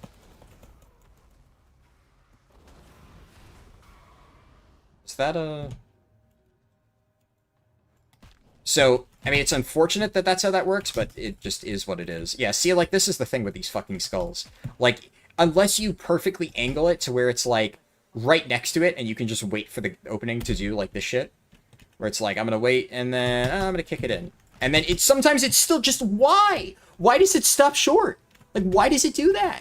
It's just so fucking annoying. Which is why it's just never worth it to even fucking bother with that. Because Blizzard will fuck you with this fucking stupid skull mechanic. This is such a absolutely horrid delve. Honestly, I might rank it lower. Because, like, well, I have managed to do this faster. Every single time I do this, I'm like, wow, that was, like, the most miserable experience I've ever had in delves. And then I look at the time, and I'm like, actually, that was, like, one of the faster delves I've done. But it's just, I'm so miserable every time I fucking run this place, because the process of doing it is just so much more annoying than holding W and just killing mobs. It fucking sucks so much.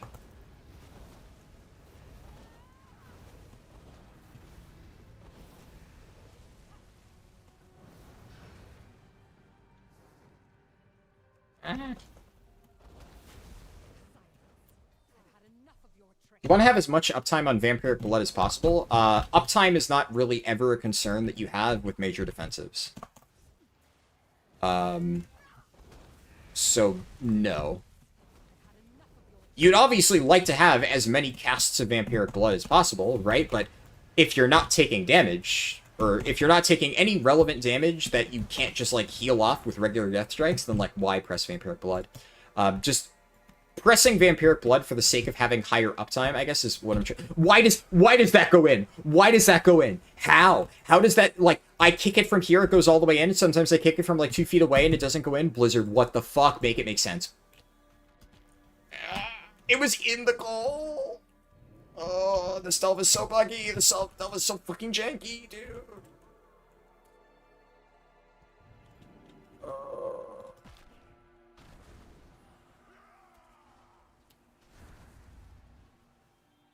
Watch. Yep, it absolutely does not fucking hit it, but nope. From an angle, the hitbox is so bad, and I want to die also. Oh shit. I have 2 of these dots on me. Oh. I will never understand You're doing this exact same delve? Yeah. It's miserable. Okay, dude.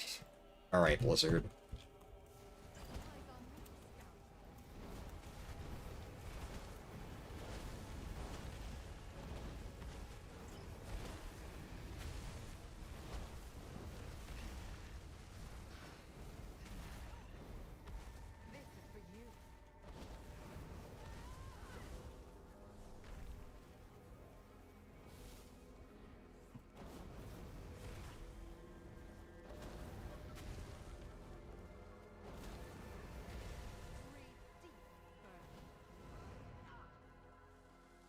Alright, let's see here.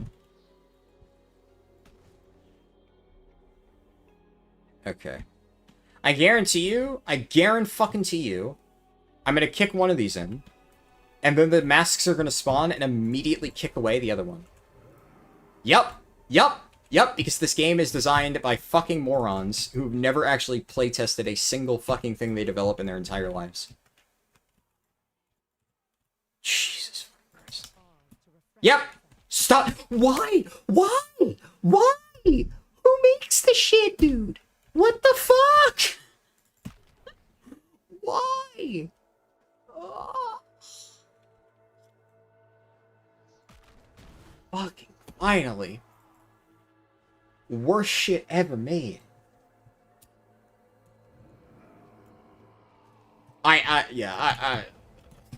I'm putting this shit in B tier. I'm gonna be honest. I don't care that it can be done fast. Like, the mental toll that this delve takes is not fucking worth it and does not deserve to be in fucking A tier. I take back my opinion.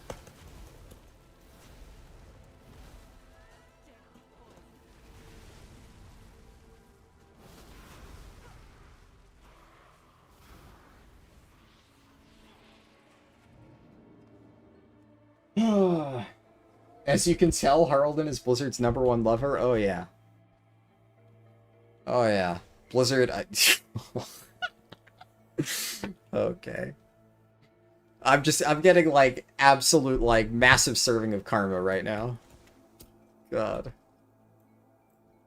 Alright, I'm gonna sit here and wait for combustion at the very least. Demoted live on stream. Plenty way to make gold is just learning and finding out what works for you. Yeah, exactly. If you try to follow guides, generally speaking, you're behind the curve, right?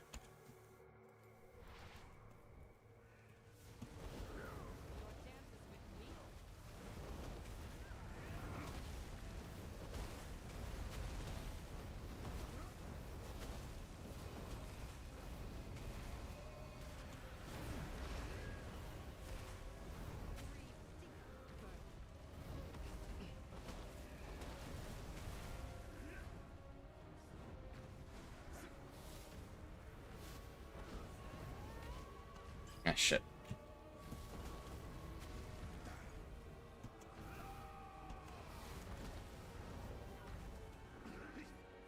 Hmm.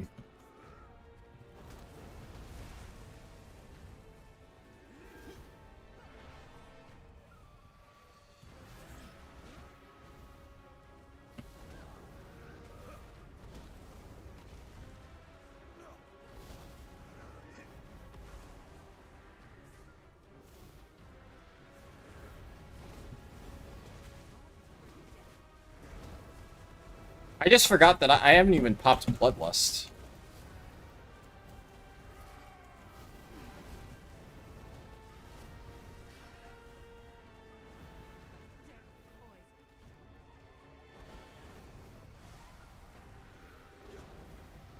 Alright.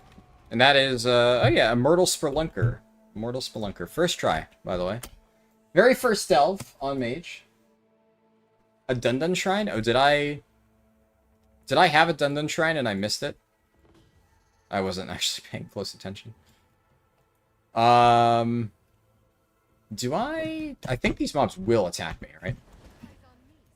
So I actually do need to clear these. I want to loot the shit.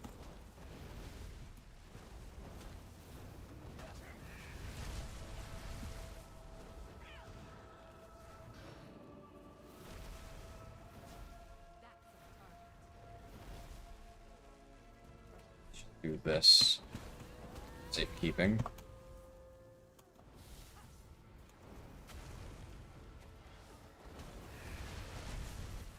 Alright. Do I have a mage leveling video? No, I do not. I only partially leveled this mage. I mean, I guess, what are you asking for? Because if we're talking about... I have leveled mages in the past, right? Like, not in Midnight. At least not, like, full speedruns, if that's what you're thinking of. But I have absolutely done mage leveling speedruns before. Okay, I mean, that is an upgrade. Cool. I forgot to use my Delver's Bounty, but it doesn't matter. We're about to do more Delves anyway. I'll do this. Replaces the PvP trinkets. Which also means I no longer need to sack these.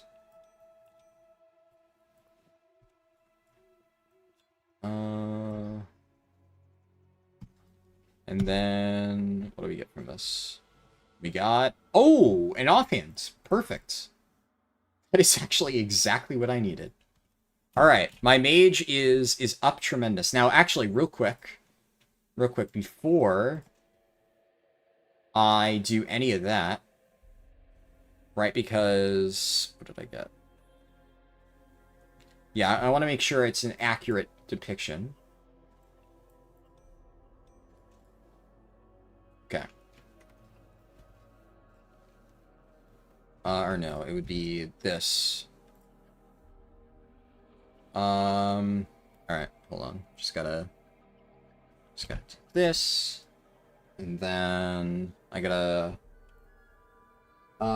jumping from 260 from 240 in one night is good enough. Yeah, that's solid progress. Fun being around and talking. Have a good night. Good night to you as well. Does Dun Dun give XP or do you have to pick orbs? What do you mean, does Dun Dun give XP? Like the running over the curios thing? That gives XP. Hold on, I gotta get the screenshot.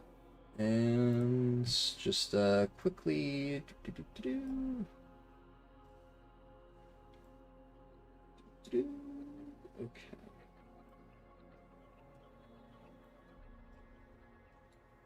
Alright. Let me go save this as colossal devo l.png. And let me just scroll up a little bit.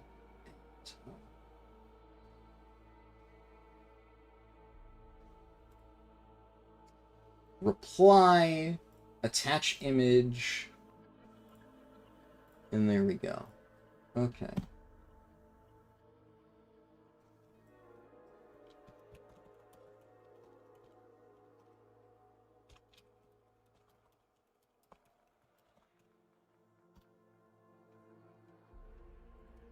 Okay, what is our next delve?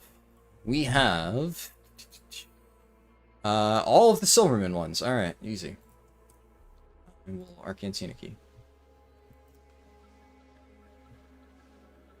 Does Dun Dun still give Lear XP? Yes, they have fixed that bug.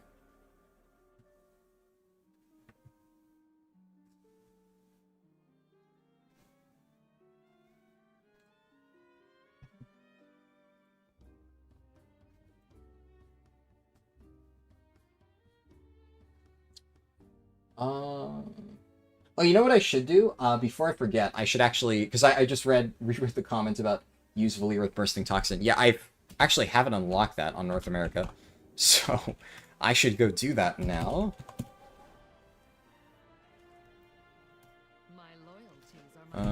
First I have to do this.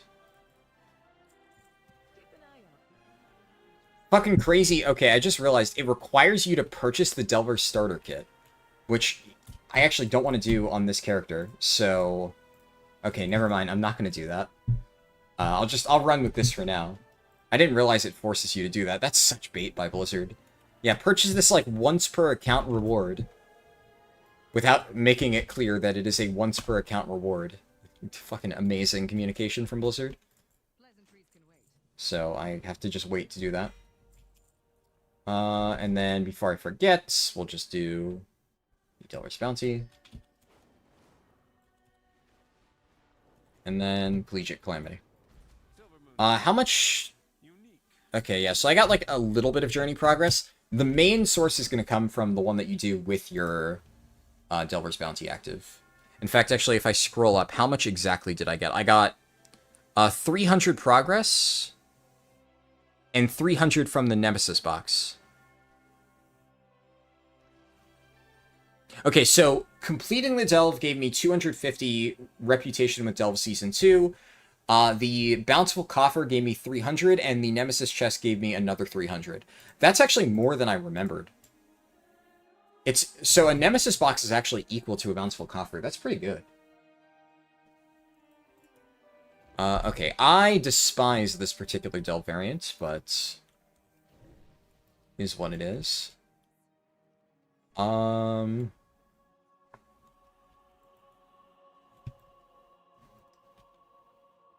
How do I do this with the least amount of combat possible?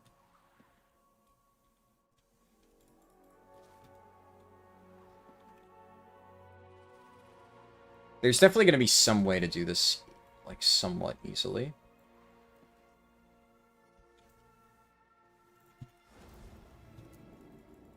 Like, can I do this in combat? I can. Okay. I mean, I could just let Valeera do this shit, then. I may as well.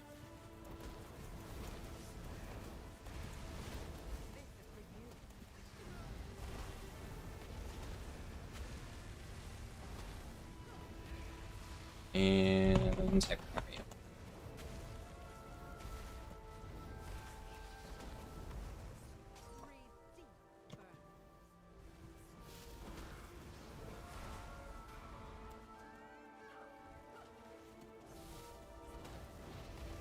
Shit.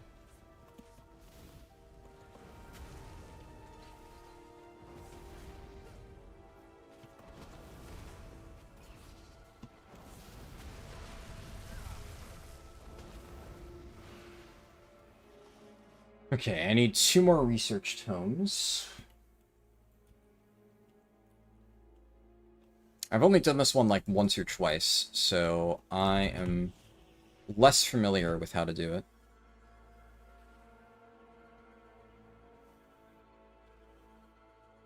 I'd imagine there's just no reason to fight any of these mobs, and if there's a tome by the exit, then I can just skip all of this nonsense.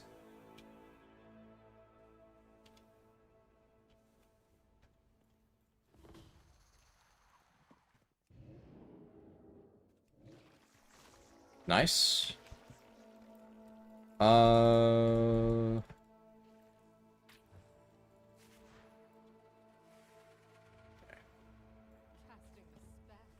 I feel like I could just mount up and get as many of these as possible.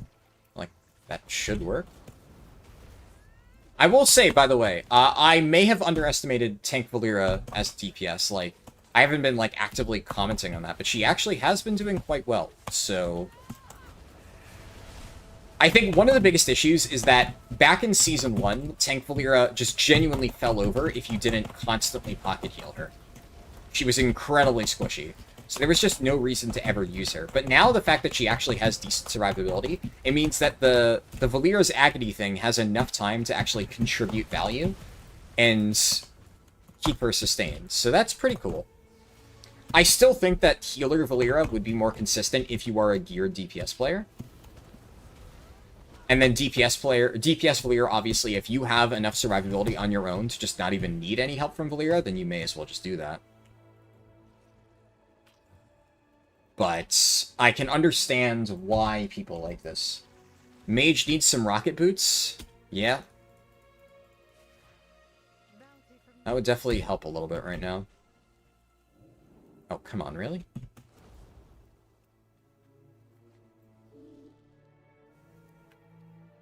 Let's see here. What's the best way for me to complete this? I think the limiting factor is probably going to be...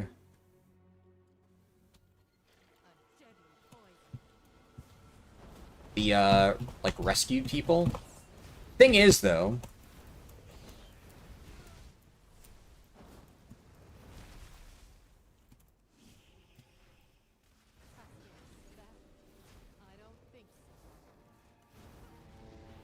I have to kill the Nemesis packs anyway, so I guess what I probably should do is focus on that first. Like, kill every Nemesis pack I can, and then whatever I manage to find while doing that, cool.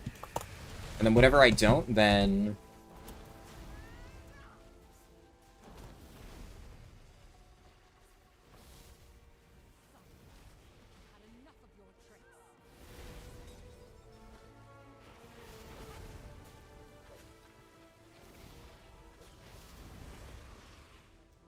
then we'll just go out of our way. So there is some stuff back here. Grab this.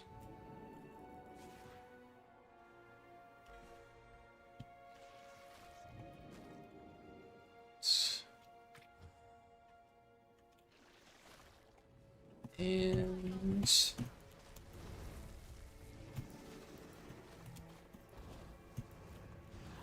oh, I know what I can do here. Ooh, I haven't been utilizing this properly.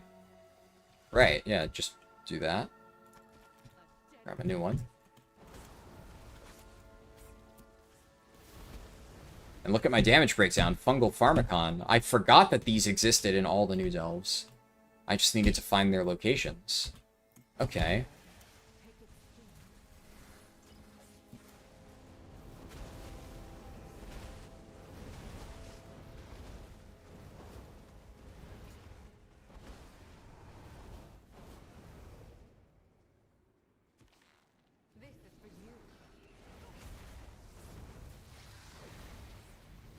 And already dead. Nice.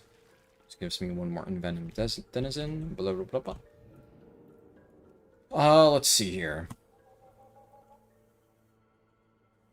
Okay, there's a bunch of mobs I can pull up here. I see a Nemesis pack.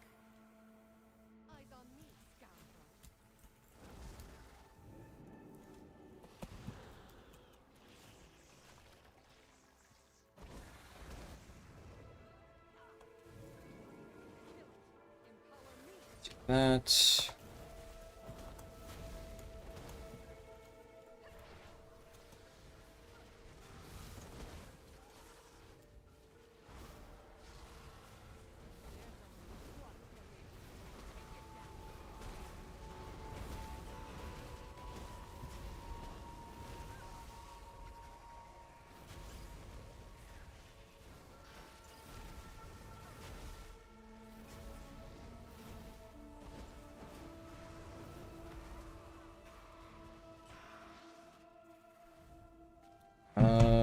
There is... I think there's a Wind Serpent that I can get Scorches off of.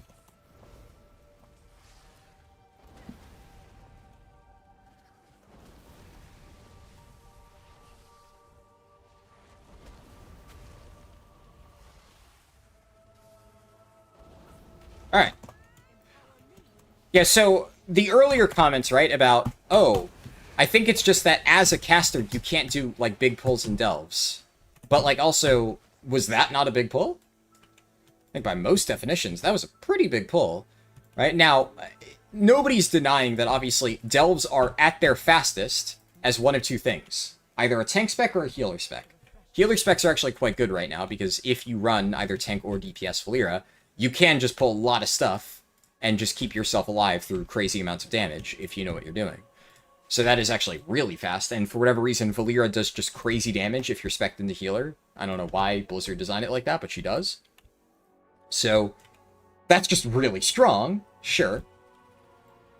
But, doesn't really change the fact that you can still do really aggressive pulls, and again, I'm fucking 268. Actually, I should also... I unequipped all my stuff to prove a point, but actually now I should do this. That's what I actually am, right? On this character. And now I'm going to go down here, and the last Nemesis pack is there.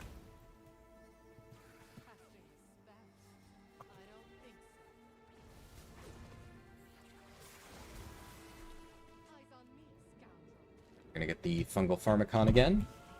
I'm going to invis.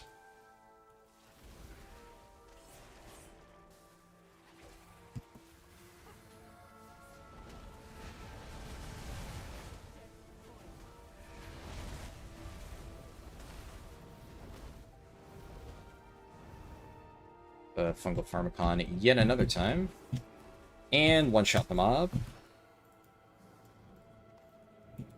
And then there should be one more. Nice, okay. And then now, I believe, yeah, one of the wind serpents didn't pull.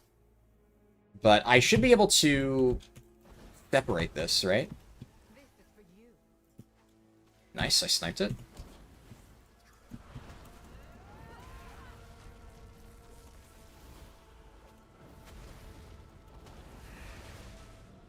And, oh, I'm still missing a Nemesis pack.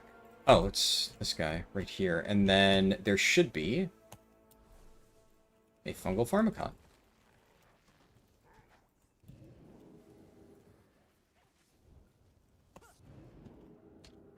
And if I go here,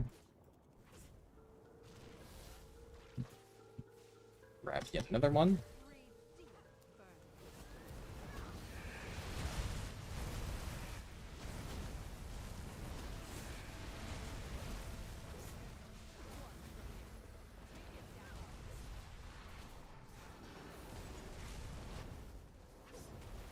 Stretch Kill Hydra's active.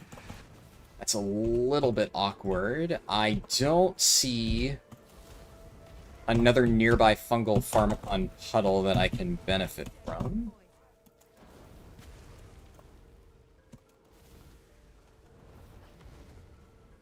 But that's fine.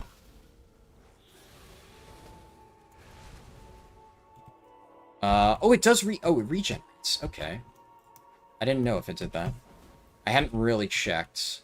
At least I think it did. I think it just generated a new one. I'll have to watch. It might be limited.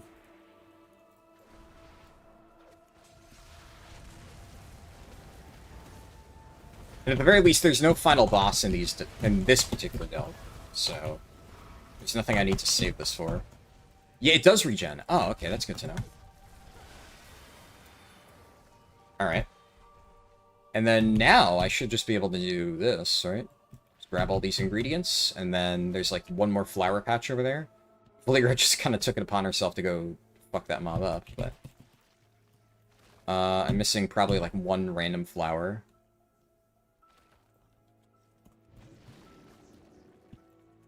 And that's it. That's the delve.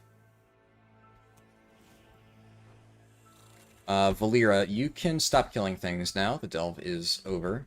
Nope, Valera really just likes killing.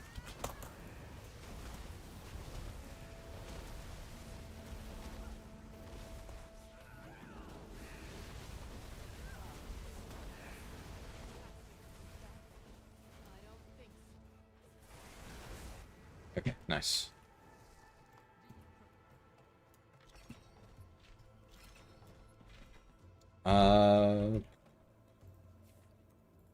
Just clear that out. I should also... That I can move there. Bountiful Coffer, my mage gets a helmet. Nice, that is a small upgrade. And the hero track piece is a cloak, which, you know, I already got a veteran item, but I guess whatever. It's fine. It's usable. Not that I really care about my mage's gear, more just makes the rest of the farming a little bit easier. But that is Delve 2 out of 4. And let's see. I got 400 Delver's Journey progress from the Trove Hunter's Bounty Cache. So, like, here's the thing, right? Obviously, if you do a delve like this, you're getting per run. Let's do the math, right? It's 600, 1,250 progress per run like this that you do. So for every single tier 11 run with a Trove Hunter's Bounty, obviously with a restored coffer key, 1,250 progress. That's pretty good. Definitely really good. But considering you can farm tier 11 invasive glow at 300 a pop per 5 minutes, that's honestly not terrible if you don't have enough characters to just repeatedly do this over and over. So there are definitely faster ways to do the farm. But that doesn't mean that players are locked out if they only have one ult. Alright, let's do... It's Darkway, right? Which one is... Oh god, it's this one. At least they fixed the audio issue.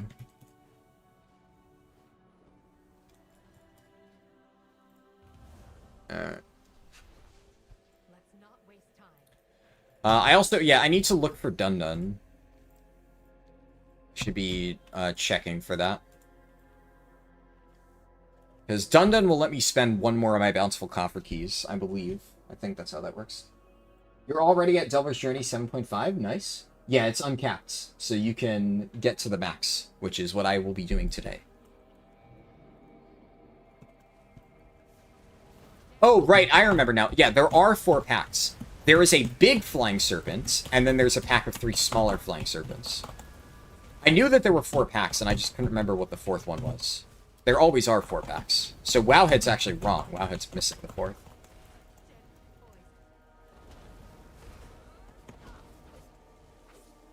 I wonder, does this particular delve have fungal pharmacons? Because it is one of the new variants. But I can't remember if this one has fungal pharmacons inside of it.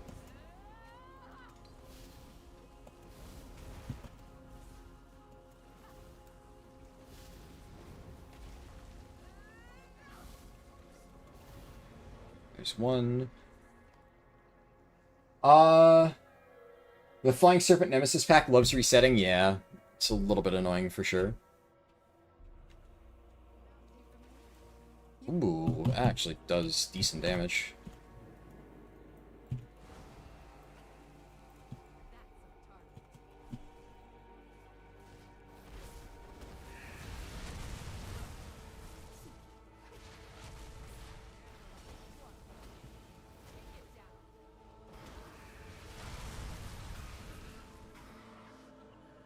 Nice.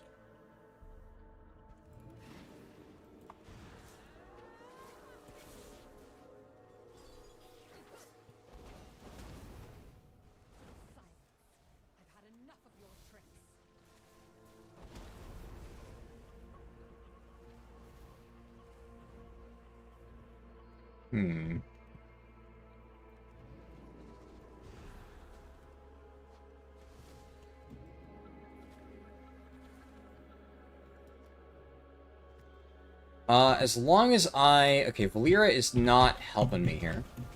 This could get a little bit awkward. One thing I need to get better at using on Mage is Alter Time. Apparently I actually pressed it. I did not mean to press Alter Time. But cool. I should, if memory serves... I should actually not need to manually detonate any of these.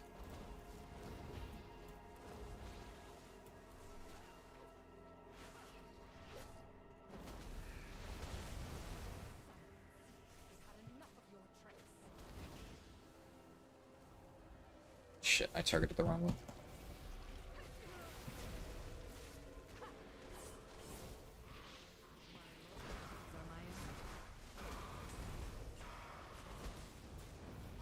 One issue with Tank Valera is situations like this, right?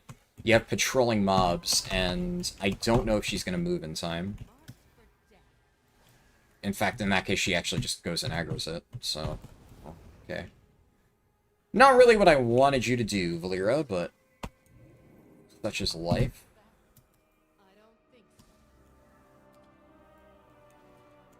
I think maybe if I just keep running ahead, eventually she'll just, like, give up and follow me, hopefully.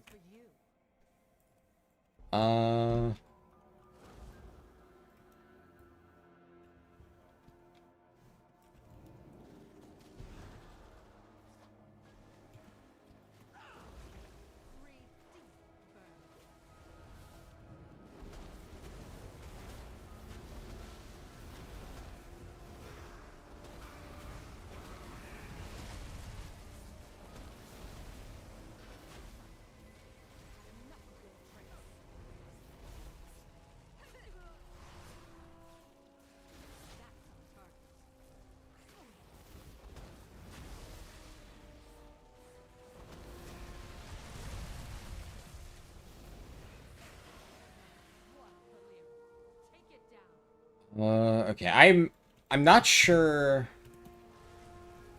what I'm supposed to be looking for Dun in here. I skipped a section of the delve. I should actually scan that really quick, just quick eyeball check, just to see, like, is Dun over there?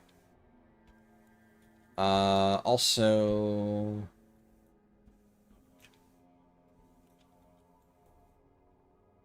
I can just hover my cursor. And I'm not seeing anything.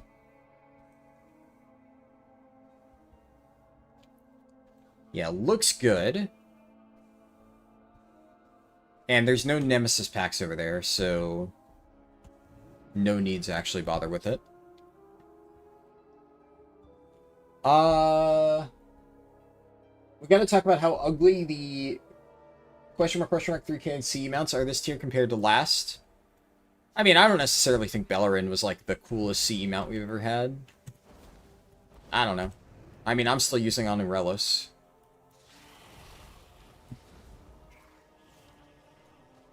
Oh, shit.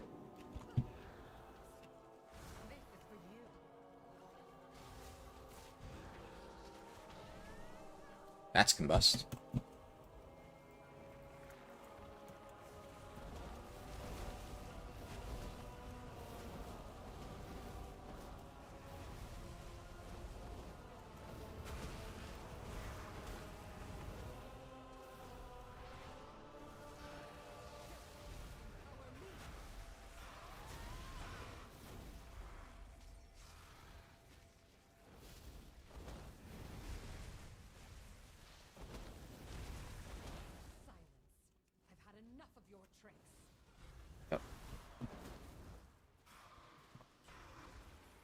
I need to find a sub 30% mob.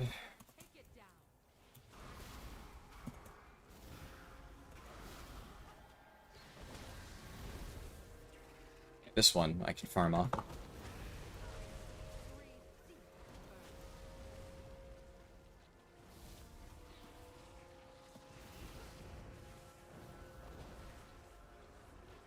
Do that.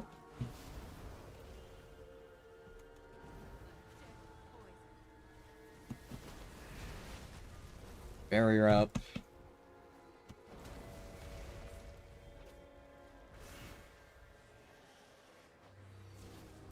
Right, and then I think the ley lines at the end should have more than enough to give me credit for all these eggs. I'm gonna quickly recuperate.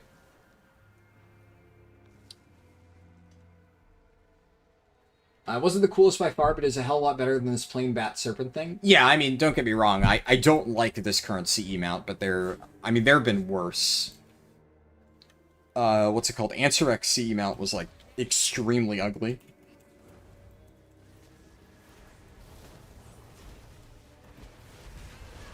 But yeah, I don't know, there haven't been... now that I think about it, like, Gallywix one was cool. I don't love it, personally, the Gallywix one. Like, it's not something I would ride, but, like, I acknowledge it is a pretty unique mount. Definitely fits the vibe of, like, what I would consider a CE mount to be. So there's that. And then, as much as I personally hate the Unbound Star Eater, it is technically, like, a pretty cool mount.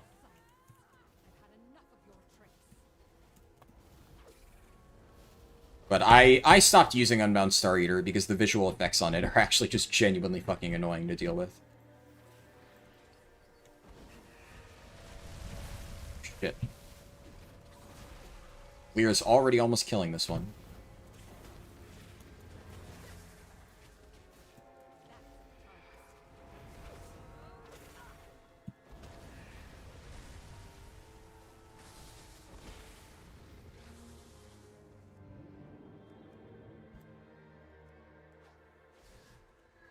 Alright, there should be another, yeah, ley line up ahead. Okay, I haven't seen Dun. One thing I'm not sure about is, in Darkway, maybe Dun can spawn in areas that aren't active for the current Del variant. I'm gonna wait for this patrol, just to save a little bit of time. You didn't even know Ansarek had a CE mount? Yeah. It's, something Skyraiser, right? Yeah, Ascendant Skyraiser. Absolute fucking horrid mount. Worst CE mount ever. Also, by the way, I got it first kill. Technically, I actually got I got Anurelos first kill as well. But I kept Anurelos. I gave the Anthrax CE mount to my co-tank. We ended up rekilling it more than enough times for everybody to get their mounts, so like it didn't matter in the end, but he really liked mounts, so I was like, alright, here you go, bud. And then obviously, as you can see, I eventually got it later. Like, we did enough rekills, but I got it on my very first kill, and I gave it away. That's how little I cared about it. Let's see, is Dun up here? No, not that I can see.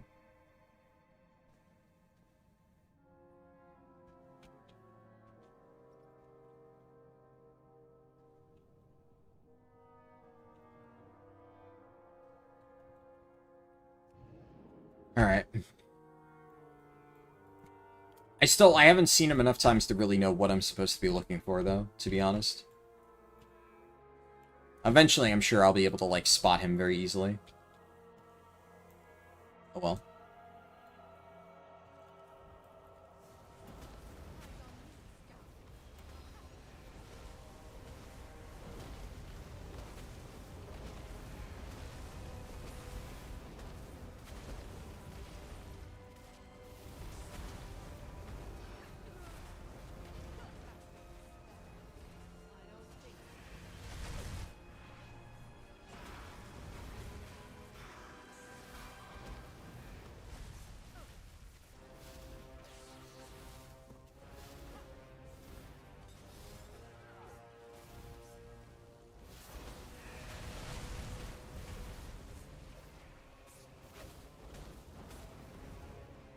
Oh, shit.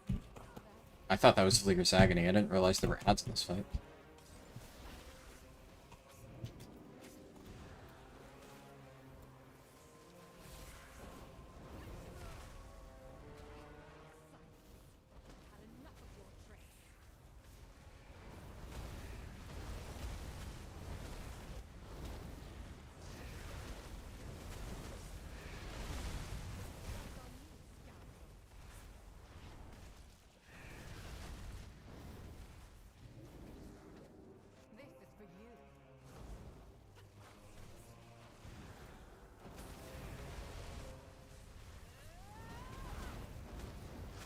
Alright, nice.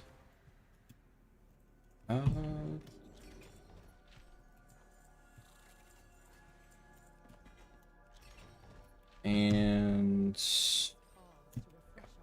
crappy trinket. But, I mean, technically an upgrade. Grab that. I will, let me make sure it goes into the right slot, actually. I mean, I guess it is the last epic item I needed there, so that is something. Ooh, actually... This is a pretty nice Warbound item to get, because I mentioned earlier, I don't have a single two-handed strength weapon on my Ret Paladin, or rather, on my Prop Paladin, so I've been unable to play Ret. Now, technically, I could play Ret now. I could move this over to my Paladin. Do I necessarily want to? That's a separate story. And in fact, right now, I don't actually want to be farming keys on my Paladin at all. But now, I could. If I wanted to, I could.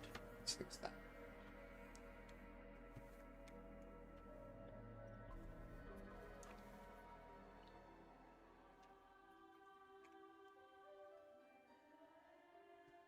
Played a lot of Frostmage in Season 1. How's Fire looking for Season 2 if you're not sick about talking about it at all? I am not a mage player. I've heard Fire is like... I've heard a lot of dooming, and then I've heard a lot of people saying Fire is like surprisingly good on certain boss fights. I am a tank main. I just so happen to be playing my mage, purely because if you look at the screenshot that I have shown on screen, one of the mage players in my guild basically said that he doesn't want to farm delves because it's bad for ranged. And so, despite not playing mage, I've leveled my mage and geared a fresh level 90 mage, and I am doing tier 11 delves on it just to prove a point. But I am not a mage expert, so do not ask me questions about like whether Fire is good or bad. I could not tell you. I like Fire though. I mean, Fire is a vibe. It's fun. But I am by no means qualified to speak about it. You don't know what Devo's talking about? You're running delves with your Shadow Priest and you're loving it? Same with your Frost Mage? Yeah, I mean... I think it's one of those of like, if you're just experienced doing like solo content in general as a caster, then it's not that bad, which is why like, honestly, there's not that much of a difference between doing delves as a caster and leveling a caster. And I've obviously leveled shitloads of casters, even though I don't play them for raid. I've done a lot of speedruns. And functionally, what's the difference between kiting mobs in a delve and kiting mobs while leveling? It's the same general principle.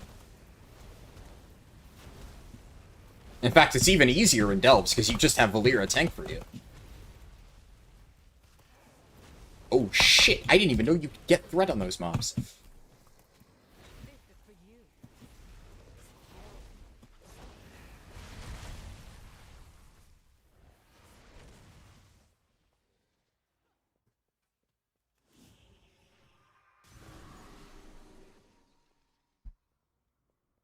Alright, nice. Time to do delves in your mage? Yeah, I mean, I'm enjoying it so far. I feel like it definitely says something that, like, as a extremely undergeared mage, and as a person who has very little overall experience with mage, I'm honestly doing pretty well. And I'm enjoying it, so... I'm not much of a Frost player is the only thing I can say, so I know Frost is pretty good right now, but it's the one mage spec that I've just never really played. I will eventually try it. Like, the goal is eventually I will learn how to play every single spec of the game. But, in the meantime, I have played Arcane quite a bit. I have played Fire a decent bit since War Within. I have, like, a basic grasp of the fundamentals. But, you know, it's clearly enough to do T11 delves. And honestly, I don't think I've died a single time. So, I procced Cauterize, but, like, you know, that's what Caut's there for.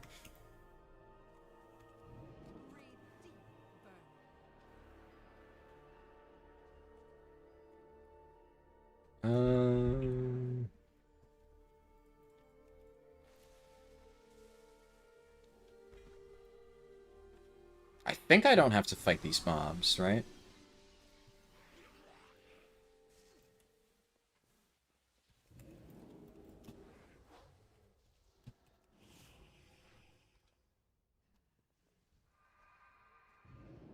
Nice, that worked. Right, so the dun-dun thing is the 3 planks, you said?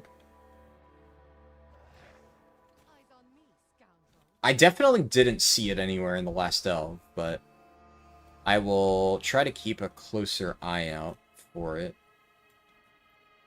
here.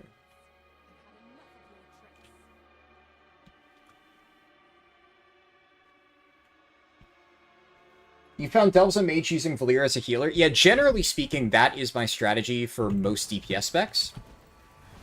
Is I run Valeera as a healer. I'm running Valeera as a tank now, and honestly, like, it's kind of working.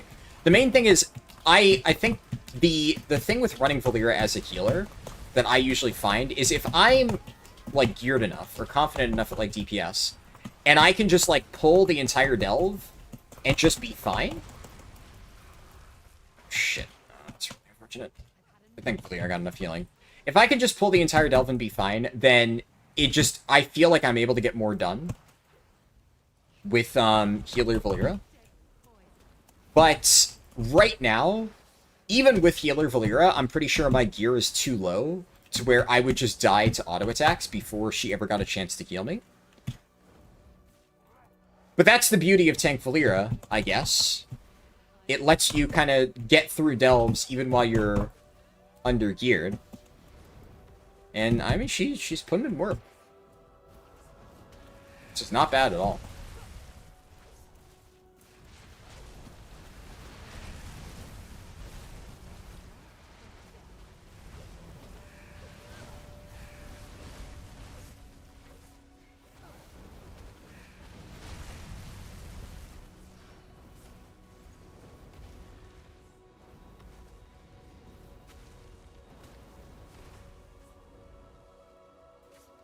I don't know why my game is just so laggy today. I think, honestly, it's just fucking Blizzard, right? I think it's just Blizzard. Just the servers being shit, as usual. What are you gonna do? Come on. Come on. Yeah, okay, I'm just lagging. Come on. It looks like also YouTube's giving me issues right now, though, so maybe it's maybe it's just my internet. As long as the stream doesn't go down, I guess we're fine, but apologies if there's, like, connection fluctuations or whatever.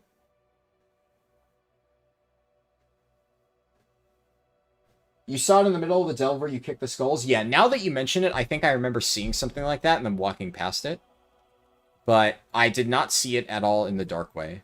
I just completely forgot to pay attention to it in the Ring of Glory. It wasn't until after that, and I'm like, oh yeah, I should be looking for the dun-dun thing. Because I only just recently unlocked it, right?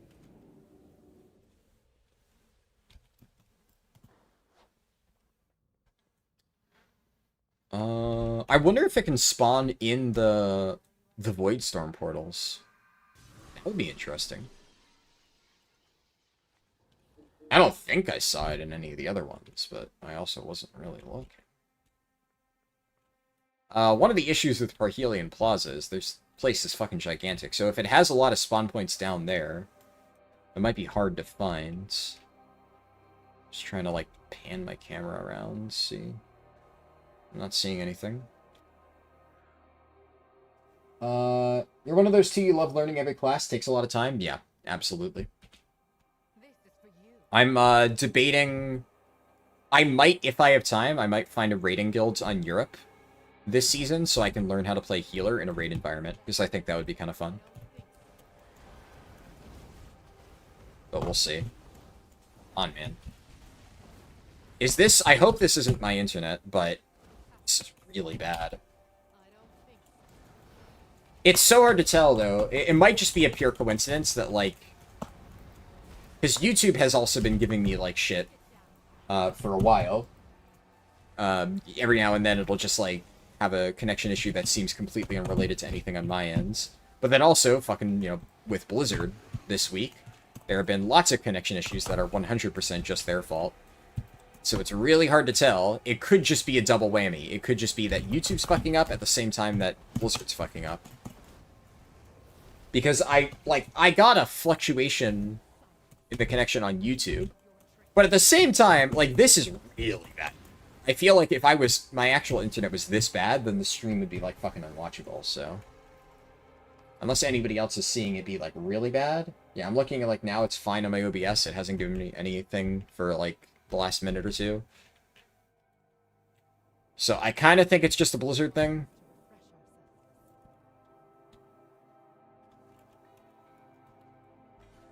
Man, this is horrid lag.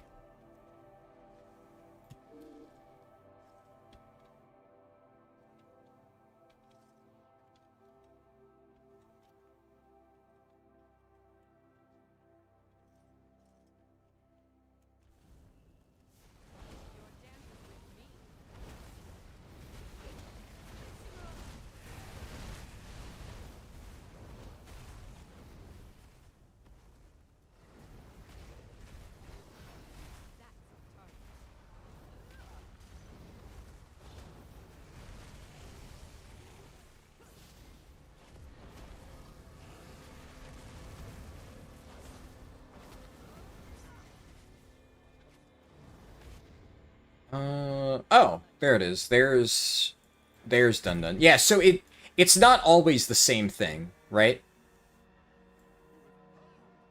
Make my delve abundantly bountiful. Alright, cool. So now I get to spend 2 of my keys.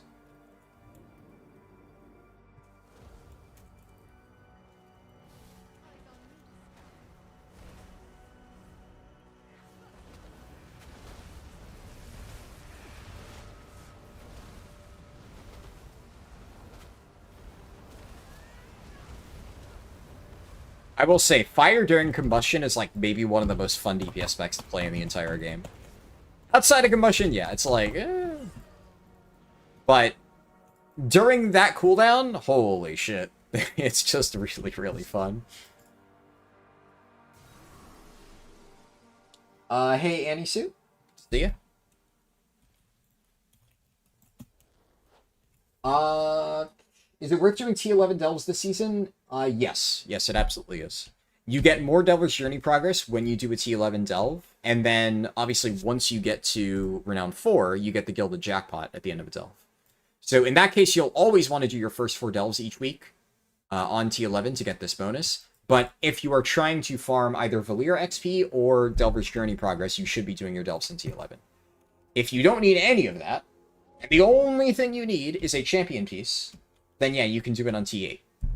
But then also, if you get to the end of the track, right, in order to get this benefit from champion to hero, it needs to be a tier 11 bountiful coffer. So early on in the season is pretty much the only time when tier 8 delves are still, technically speaking, worth doing.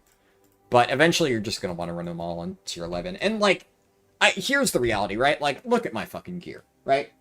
If I can do these delves in tier 11, you can do these delves in tier 11. The difficulty difference is, like, non-existent. So you may as well. They give better rewards in the vast majority of cases, and it's really not that much harder to do T11 than it is to do T8. So just may as well, pretty much.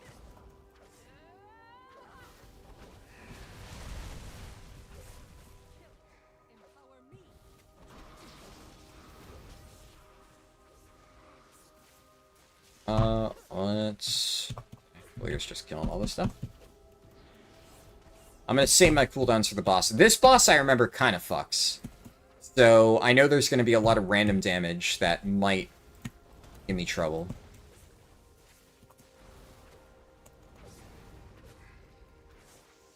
Okay, I didn't manage to get that.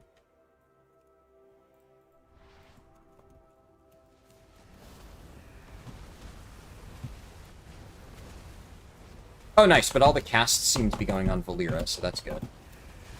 And Viper and Grasp ripped all of them.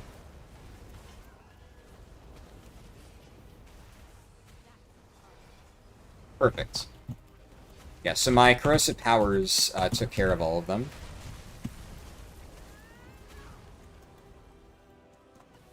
So, probably should have just held for...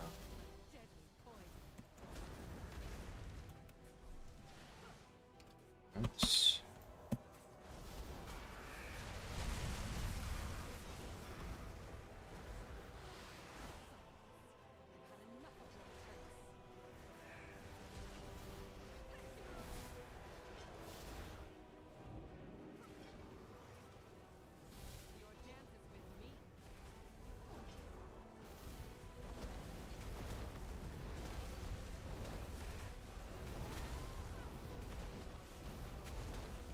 I should Ice Cold the next... Yeah, this thing.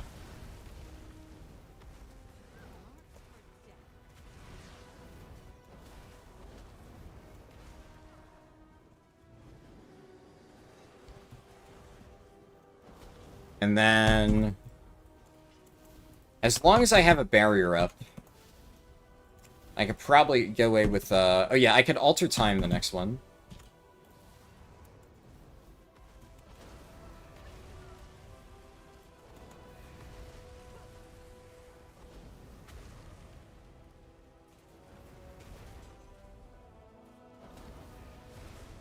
Alright.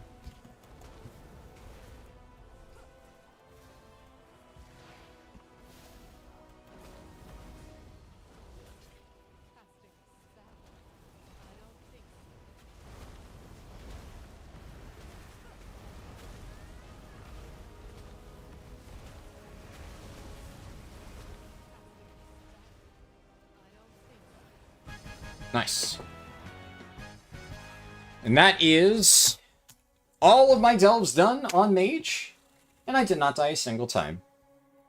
Eat your heart out, Devo. And I will definitely be bugging him now to make sure that he gets all of his shit done. Because he did say, you can see, he said, until you do all of those delves as a caster, don't talk to me about delves. Which means, if I do all the delves as a caster, I can talk to him about delves. So, he is never going to hear the end of it now. Where do you get coffer key shards? If you go back earlier in the stream, I showed the process. I'll be doing it, obviously, on a few more characters in a bit.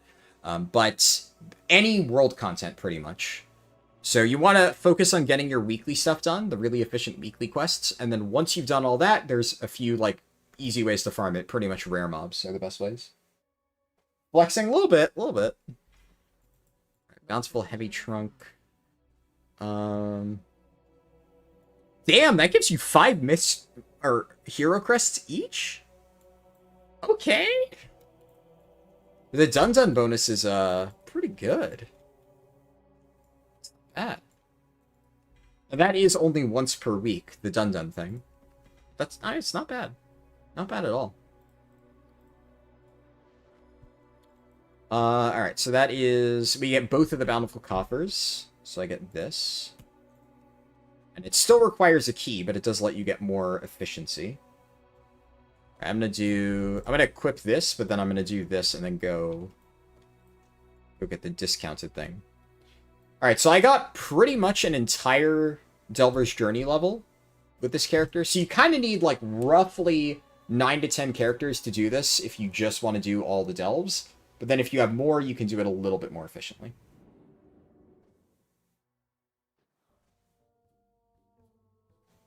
It's make of plants? That's good notice. What? Oh, the palm trees. Treasures, rares, world quests, even weekly quests that reward pinnacle caches. Yeah, I mean, the weekly quests that reward pinnacle caches are, generally speaking, the best way. Out of the other stuff you mentioned, world quests are almost never worth doing, unless they're, like, extremely easy. There are a few that are very, very free. Rare mobs tend to be the fastest way to farm it if you really need to get as much as possible in a short period of time. Generally speaking. Okay. What was I going to do? Right, I was going to upgrade my... this thing.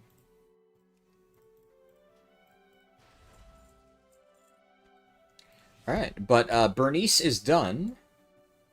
So Bernice goes back on the shelf for an indeterminate amount of time. Till I decide... I will definitely at some point play Mage this expansion for fun as part of the challenge. And I guess whenever I do that, I'll probably play Bernice, but TBD on when I have time to actually do that. I should put this stuff back in the Warband Bank, though. Go do that. Alright, cool. Also, I'll drop the Curse of Souls here. Why not?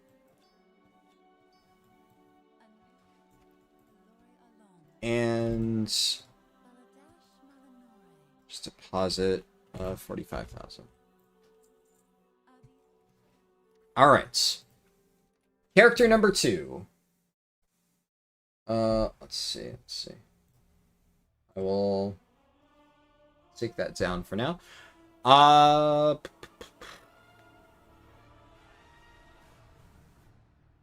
So before I do anything, I want to get the new poisons unlocked on Valera. So I'm probably going to do Druid next. And multi-box this with another one of my alts. But I need to make sure that my main Blood Decay is the one that gets the keys. Or it might be my Prot Warrior that needs it more. I'll have to check which one has less keys. Might actually be my Prot Warrior. Let me log into my second account. We shall take a look.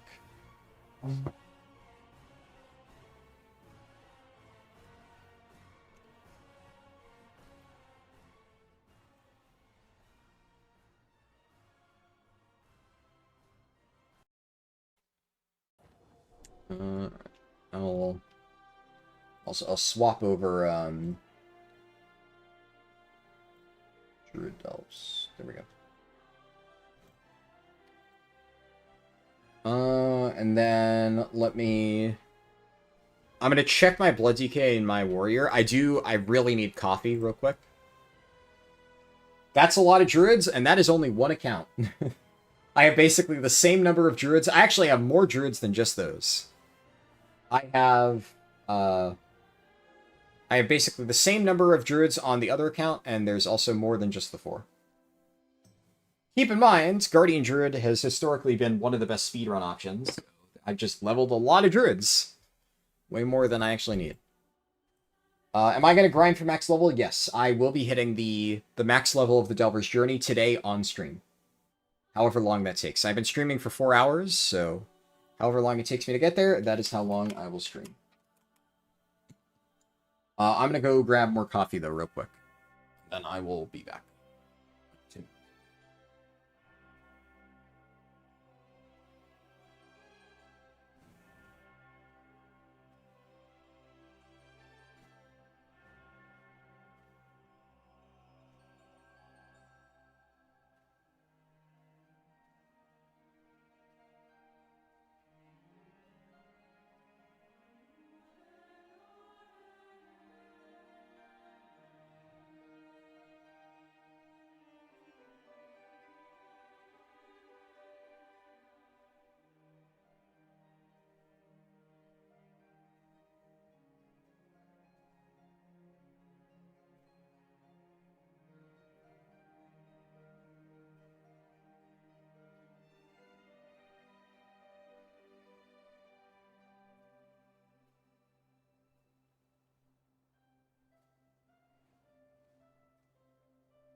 Alrighty. I've returned. That's some hardcore grind. I mean, kinda, but I don't really think it's gonna take that long. I don't really think it'll be an incredibly time-consuming process.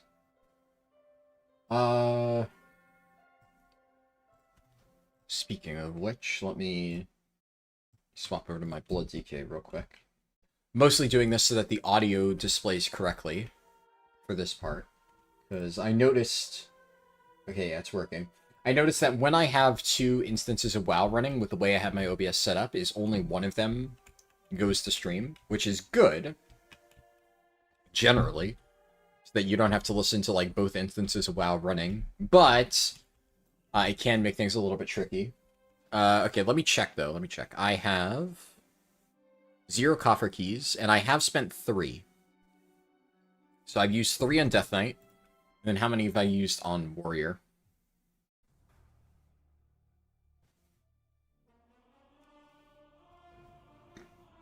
Let's check. So I think doing them as a heal, tank, or DPS is the best. Right now, I think if you know how to play it, I would actually agree that healer is the best way to do it. But it's a little bit tricky. A little bit tricky. Right, I forgot I logged out here. I don't really think I care about that. And what am I sitting at? Okay, so my warrior has more keys. So I should then get the free bag of 2 keys on my Death Knight. Because those are the 2 characters I care about. So that'll mean my Death Knight is a little bit more balanced out.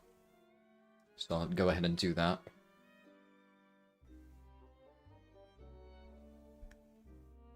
But while I'm at it, I'm just going to turn in this quest, because may as well. So the goal is that I want to be at least Renown 9 by the time that I do any delves on my Death Knight or my Warrior. So I will use as many characters as needed. Did I just get the same? Okay, technically 2 different. I mean, I'm never going to actually use these rings, right? I think I can just clear these out of my bags. And I'm fine. I don't think I did Legends of the Harrowneer on this character. I'm sure that I could figure out a way to easily get this stuff. Also, what I should do is I should do the delves that are fast. So game day, as much as I hate this one, it is fast. And bombing run is also like decent. So what I will probably do is run those on as many characters as possible. Then, if I'm still short of Renown 9, then I will do the other delves on Blood DK and Warrior. And then... what's it called? I guess, worst case scenario, I might need to get, like, another character leveled up or something. But I have some characters that are, like, partially leveled. So... You know, if that's needed, I can do that. I feel like I probably have enough level 90s to where I'm fine, but we'll see. I also could technically just farm Nemesis boxes, but that is... Like, I would only do that if I was literally 300 or even, like, 600 progress off and I ran out of characters and keys or something like that. Then I might do that. Otherwise, just not worth. Alright, so we'll get the Delver Starter Kit. So this gives a set of 2 guaranteed restored coffer keys, but it is once per account. You can only do that 1 time ever. So, choose your character well.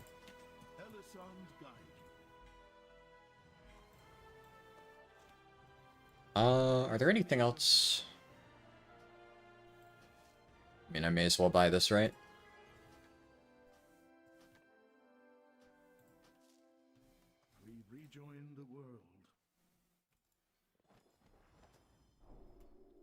Right. I wouldn't cross me if I were you. Farewell. So this will let me get the frog toxin. I forget the exact name. The rank 9 thing isn't working according to someone on Discord. Is it not? Interesting. I mean, I'll test it myself. Keep in mind, by the way, how do they know that it's not working? Because it is a chance. So it's technically one of those things that is kind of impossible to know for sure if it's working or not. Right? Like, assuming that you're talking about the chance that it upgrades to hero.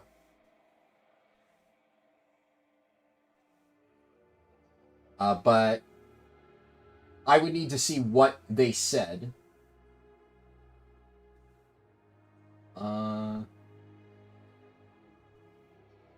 But let me look, because there was a Reddit post. And I'm skimming to make sure I didn't miss anything. And I'm not seeing anything that says it doesn't work. Only people saying Zoran is time-gated, which is obviously, yes, that is the case. Yeah, let me see.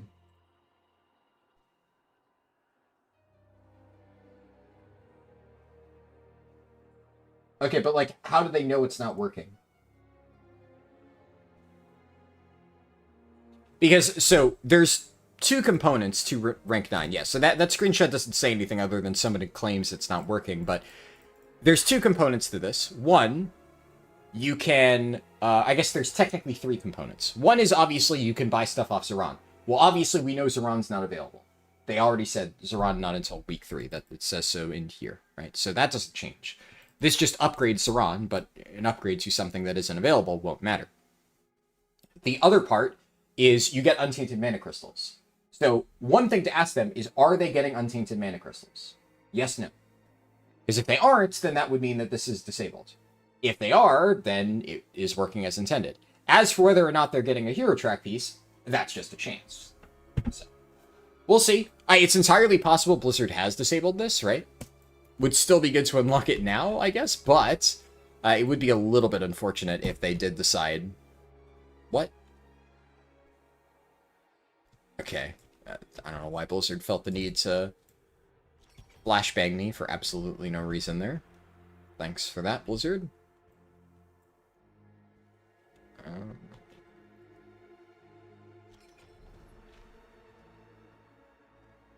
I kind of hate that there's no sprint ability for this.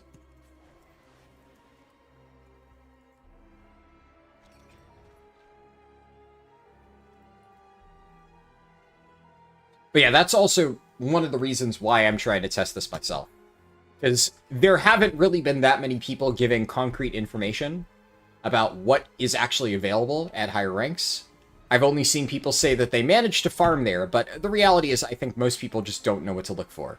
And I tried to figure out, like, is anybody saying what's available, what's not, and I just couldn't find anything, so I'm like, alright, I guess I gotta do it myself. So, if I lose out on a tiny bit of M+ farming, so be it, but also I don't think this is going to take enough time to where that really matters all that much. Alright, I just need one more mob.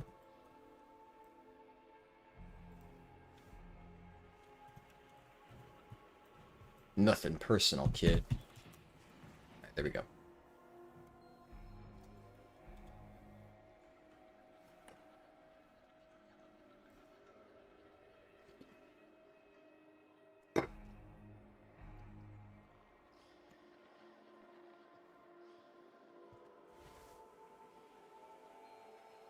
And then I've heard that there's like a weird bug on this where sometimes Asterek just like follows you to the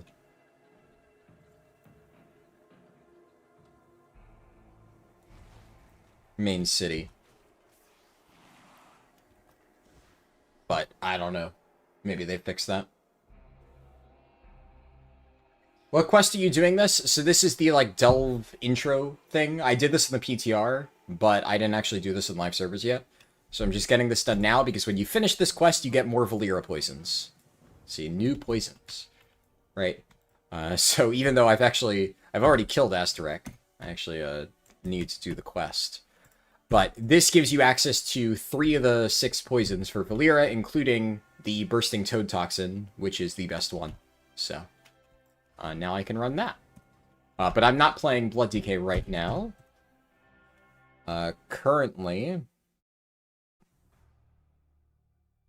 In fact, I'm just gonna reopen WoW just to make sure that the audio works correctly. So we're going to be doing Druid first. So I'm going to swap over to Druid. And then I will open up my other account again, and I'm going to multi-box this.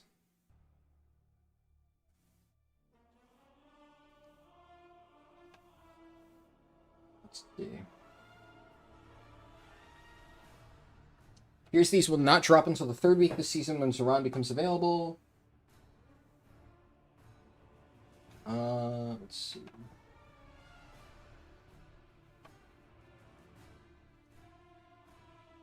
Okay, yeah, I see the comments. Reach rank 9 and already done, and do not receive any crystals. I mean, I will say the thing with the hero track gear is still entirely TBD.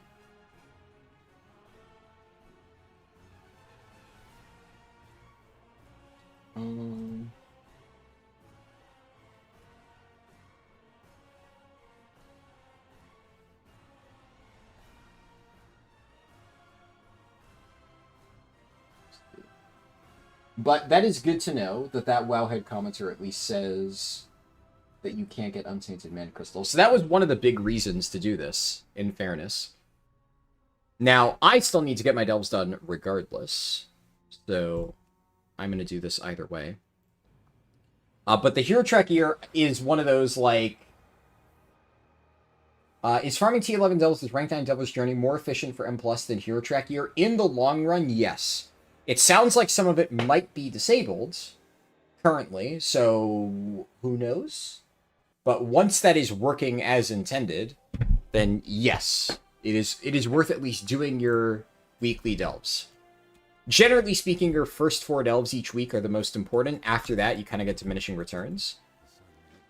But it is worthwhile, yeah.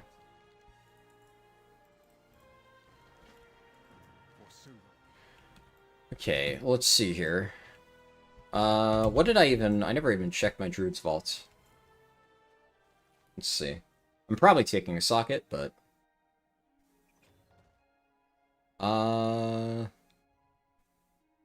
Yep.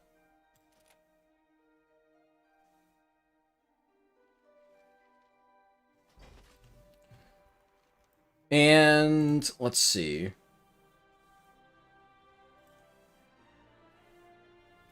Let me hop into my alt first, before I make any decisions about what I want to do.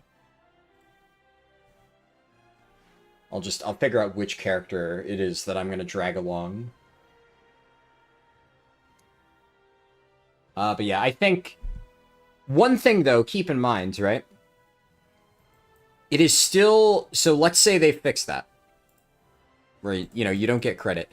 I am actually curious if the champion stuff still works. That would still be pretty nice. Either way, to have that done ASAP. Because you still would like to be doing your, what's it called? Your Bountiful Delves early on. The champion gear is still worthwhile in many cases. And if you are planning to farm hero track gear on some of your alts, it can help to get this unlocked ASAP. But if they actually have made it so hero track gear doesn't drop, which, to be fair... Is there no vendor in Delves? Yes, there is. But it's not until week 3. This one.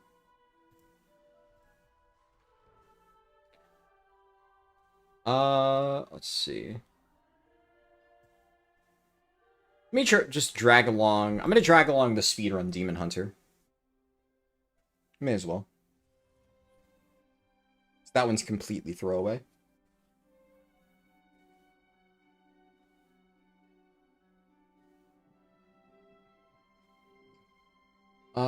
Let me just make sure. Yeah, okay. Everything is working. So, what was I going to say? Right now, I think my primary goal is to just get Delver's Journeys and at least 2 Coffer Keys, which should be very easy to do in the Coiled Isle. So, my primary concern, I guess, should be doing... Accidentally... Let's see. Here we go. Have I already set... Here.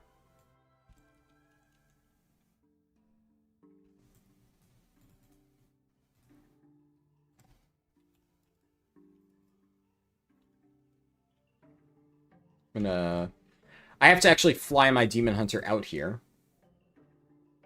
If Delve Trinkets weren't so dogshit, Delve Trinkets are not as dogshit as you think.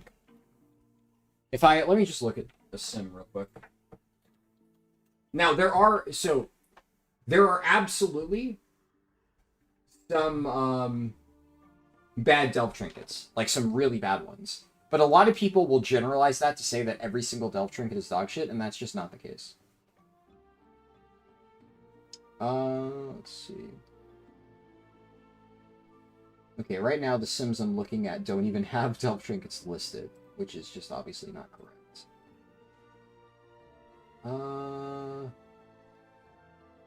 Yeah, I think the problem is a lot of people don't even bother simming Delve Trinkets, but I know for a fact that many of them are very obviously comparable.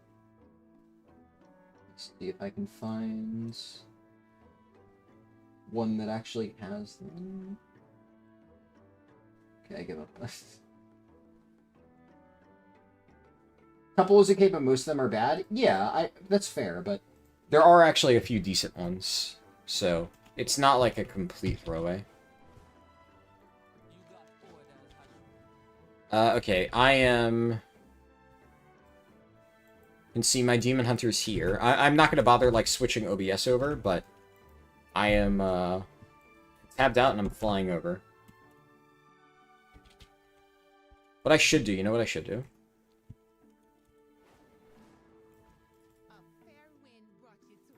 Light Path, and then I'm just going to enter the Vaults of Atalu-Tek on my Demon Hunter. And I'll meet my Druid there.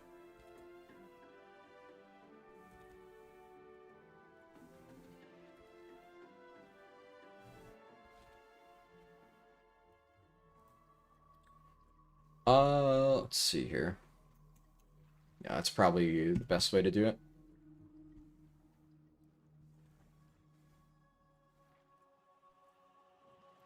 The flight path is so slow, though. There's actually a chance that I might be able to go all the way out, set my Hearthstone to Toka's Landing, and then run all the way back in the time that it takes my Druid to finish the flight path.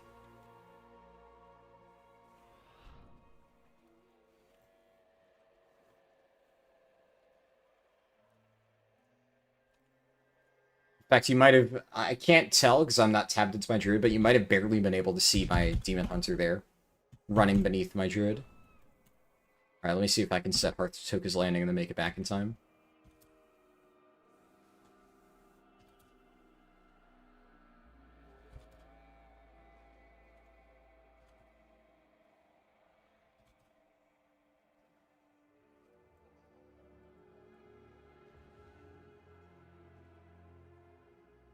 Okay, Hearthstone is set.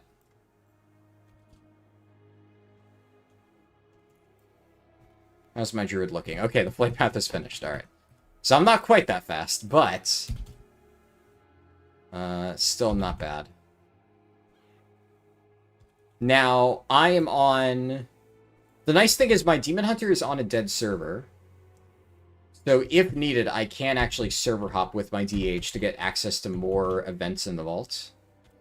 If there aren't any in my Druid server. But I guess we'll have to see.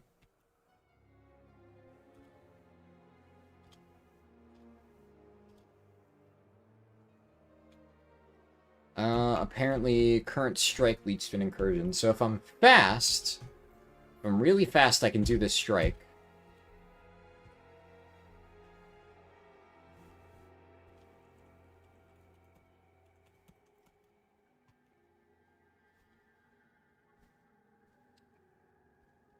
Oh, fuck my life.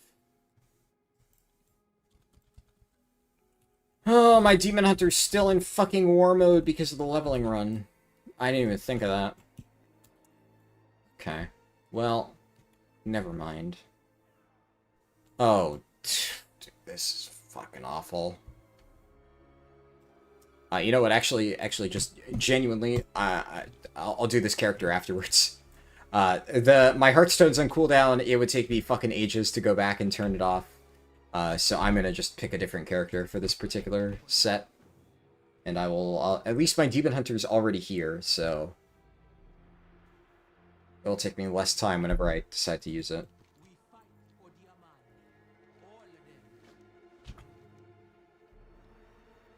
What is... currently active? I'm not seeing any active strikes.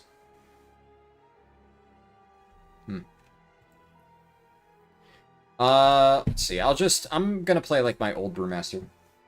Fine. Can you get copper keys any other way than coppers and getting Delve tier 9? Well, it's Delve tier 6, but yes. Yeah, it's those two. So you can get a total of 8 per week that way, and then once per account you can get the 2 bonus keys from the starter bag. Don't I have the portal to the Coiled Isle? I do not. For Resto Shaman, 2 of the Delve trinkets are A tier. Yeah, I mean, the stat trinkets are just good. There's nothing wrong with those. They are perfectly viable trinkets.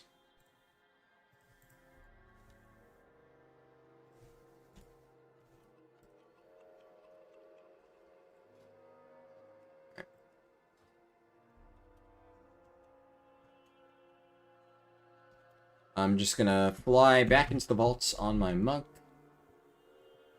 And then I will get going and finally actually get the show on the road. Now, how am I doing on... what's it called? Restored coffer keys. So I already have 1 full key on my druid. So, I think, realistically speaking, I get 2 full keys just by doing this stuff here. So, I don't really need to worry about it too much.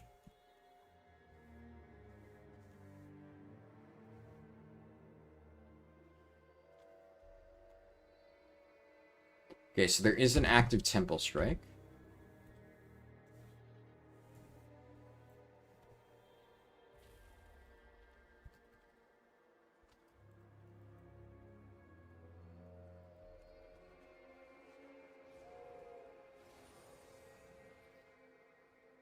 Let's do...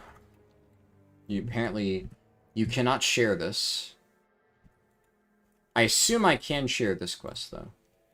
Yes. Okay.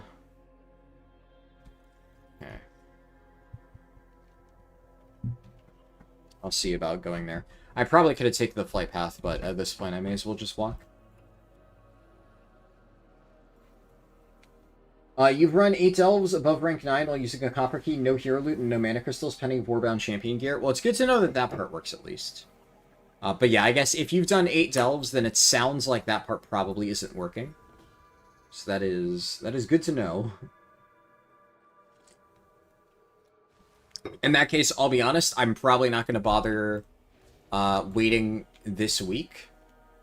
So I will... my focus will then be on getting to Renown 8. And then... well, I will get to Renown 8, and then I'll do the Delves on my main, right? But I'm not going to bother doing it on my main at Renown 9 if... enough people at this point have given anecdotal evidence that I will choose to believe you guys.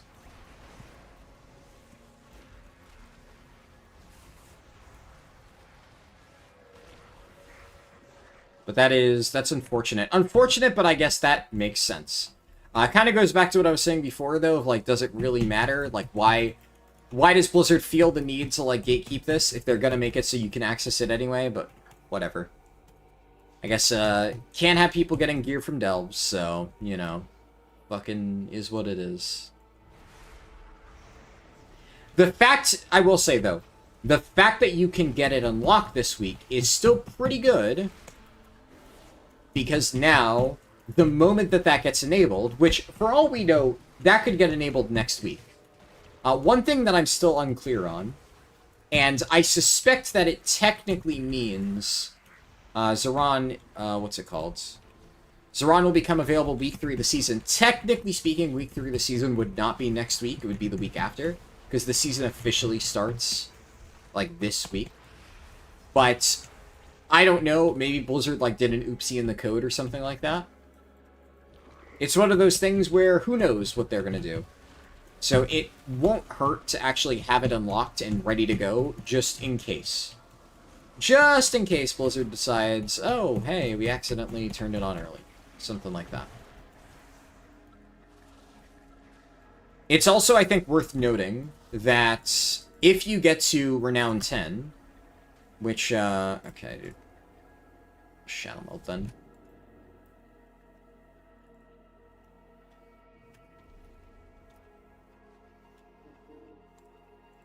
Can't do that while in combat. I guess I'll wait. There we go. If you get to Renown 10, this is a fairly minor thing, but the fact that you basically get double coffer key shards from all sources actually will make it so you spend considerably less time getting your weekly keys every single time. So, like, for next week, I'll basically be able to just do all the stuff in the vaults, and that's it. And then I'll have all my weekly keys. And that does save time. So, you know, there's a trade-off. But that, unfortunately, does make it sound like it's no longer as broken as I thought it might be.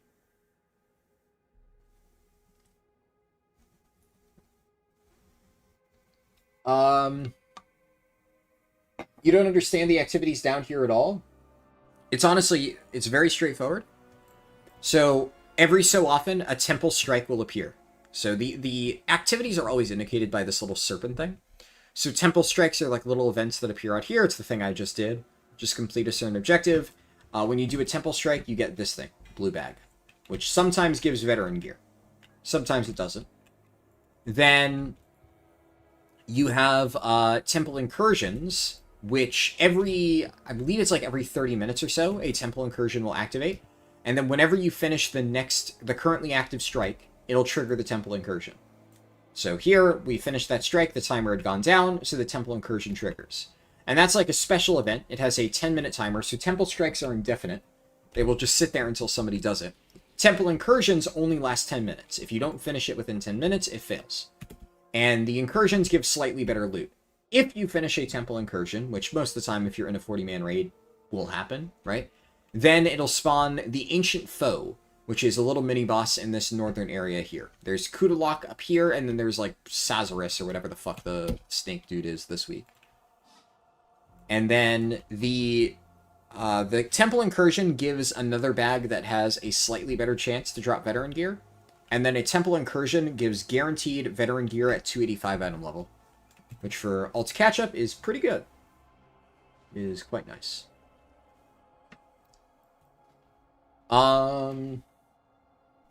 Isn't that just doing one prey hunt? Well, I have not done one nightmare prey hunt, so I could not tell you. I will try that at some point, though. How am I going to optimize my champion crests? Use them to get hero pieces through the first few upgrades or fully upgrade items? How do you decide, especially early on in the season? So far, I have only spent champion crests in one instance, and it was on my Blood DK to upgrade a weapon all the way to 308. Which, technically speaking, was not efficient, but basically all the way up until our last heroic split recently, I was farming for a hero track weapon, and then it just did not drop. So then before raid, I just said, fuck it, I had a champion track weapon, I just full sent upgrades. Now, I did not want to have to do that, but at that point, the value of having at least a weapon better than 298, effectively it was 10 more item levels, that's pretty decent, outweighed being efficient with my champion crest. But now it does mean that on my Death Knight, I want to be extremely efficient with my champion crest usage, and I don't want to waste them whenever possible. So, on all of my other crests, it's pretty much, yeah, what you said. I mean, you seem to understand the general, like, heuristic, I guess, is that the right word, of what to do when efficiently spending crests. The most efficient thing that you can possibly do is, yes, if you have a hero track item in that same slot, then you can spend champion crests once to upgrade it, if needed, right? So that is something, but that also only applies to items that you get from, like, Delver's Bounties, right? So that more matters for alt catch-up. Because a champion item goes up to 308, and Delver's Bounty items, stuff from Delves, drops at 305. So if you are in a position where you're not able to do M+, like on a brand new alt, you're just trying to get it geared up, then that is definitely the best thing that you can use your champion crests on. This season, or I guess early in the season, I should say, right now, you can just farm M plus to get 311 in every single slot. So I would say on your main, a much better use of champion crests is basically what I did on my Blood DK, right? Oh my god. I actually just got field gold there. Alright. I'm gonna play it a little bit more safe then. So, what I did on my Blood DK, right? I really, really, really need to get a weapon upgrade. I cannot get a weapon upgrade for the life of me. So what do? I just say, fuck it, I'm spending champion crests here. And that's what I had to do, but it was worth it for prog. So, at the end of the day, that's what matters. So on all my other characters, I am waiting until the absolute last possible moments when it matters to send champion crests, and then whatever items I don't have a hero piece in, I'm going to use my champion crest to upgrade that to 308. That's the idea. And obviously, I still have many champion pieces on my characters. Now, I will say, so for my druid, do not use this character as a frame of reference, right? Because you can see I've already upgraded this item. That is not because I think that you should do that. The entire thing that I did on this druid is I specifically... Oh, fuck. Hit the wrong button. I specifically geared this druid up as much as I possibly could last week. I mean, I made a video about it. I got rank 1 item level with it. The reason I did that is so that I could get this achievement, Veteran of the Mist, which, you know, was bugged week 1, which was kind of annoying. But it did work. So basically, the moment the season started, I just logged into my druid. I got Veteran of the Mist popped. Cool. I now have the achievement. And now all of my veteran crests on all of my alts were discounted, which meant that I was able to, with the 200-ish veteran crests that I farmed week 1, I was able to, on many of my alts, craft 292 veteran embellished items, while still having enough veteran crests left over to upgrade all empty slots to 295, which gave me a bit of an edge going into M+. So that is the main reason why I was willing to spend champion crests on this character. Technically speaking, I actually didn't even need to do that. It's just, I figured, fuck it, you know, may as well get as much item level as I possibly can just to flex, pretty much. And, you know, in fairness, right, even in my video about getting rank 1 item level, I did specifically say that I did a lot of things as part of the gearing process in that video that I do not recommend other people do, like spending champion crests. I specifically called that out as you should wait. And I think that is correct. This boss is so annoying, because trying to go over there, especially when I'm multi-boxing, if I get my character over there, I'm just going to get pushed into the lava. And then I'm going to have to, like, constantly tab between the two. So I'm going to just tag it with Moonfire, and then loot the body. And then after this, my Purging the Vaults is at 40%, so I need to find 1 Temple Strike, so that I can get this done, because that gives me another 100 Coffer Key Shards. And then I'm probably just going to server hop until I find another Susurruk.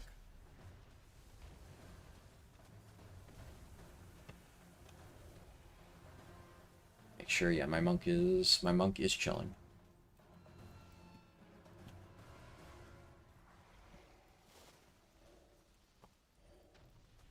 Did I open bag on my monk? Yes. Yeah, actually, I wonder, do you get restored coffer keys from... Okay, I got like 5 restored coffer keys from opening that treasure. Or the coffer key shards, right? Words. Very key distinction there. Full keys versus just shards, but yeah.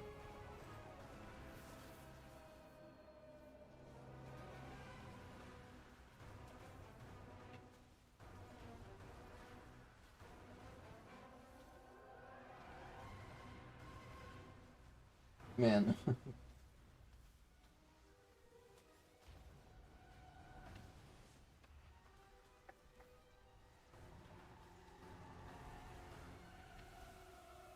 I will say, the amount of times people ask me, like, hey, I'm trying to level up, what do I do? And I'm like, I don't know, have you like, tried checking the entire video guide that I made on that thing? Like, seems like it would be a logical first step. Like, if they find their way to my Discord, by that point in time, like, if you're asking a basic question, like, what should I do to level up? Like, how did you make it to the Discord without first finding all of the video guides that tell you exactly how to do the thing that you're asking?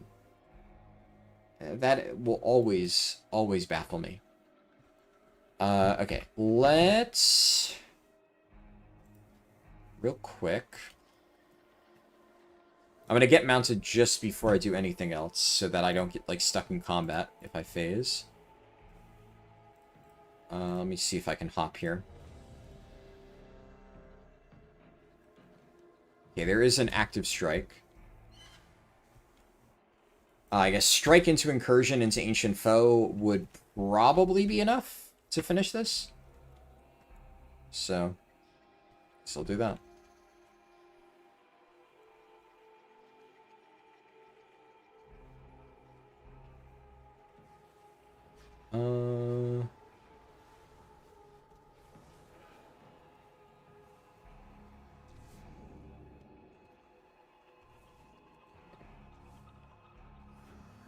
Guess you gotta hit those M pluses. I mean, yeah, I mean, if you are trying to get as much gear as possible, nothing obviously...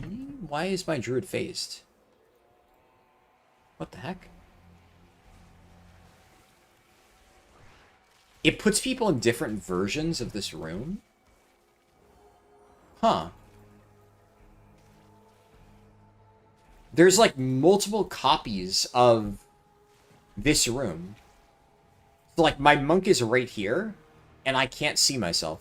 There's, like, actually two different versions of this exact same room that are phased on top of each other. It's such a weird design choice. Why?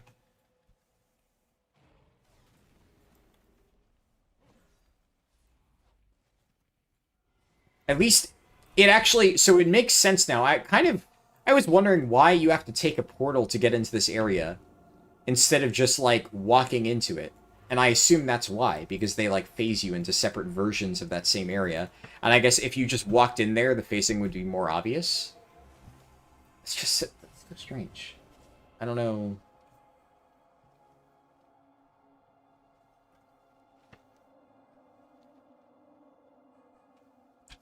What's the incursion, though? You finally got all Anurelos? Nice. You're never swapping your druid platform again. It is a very cool mount, for sure. And druid form.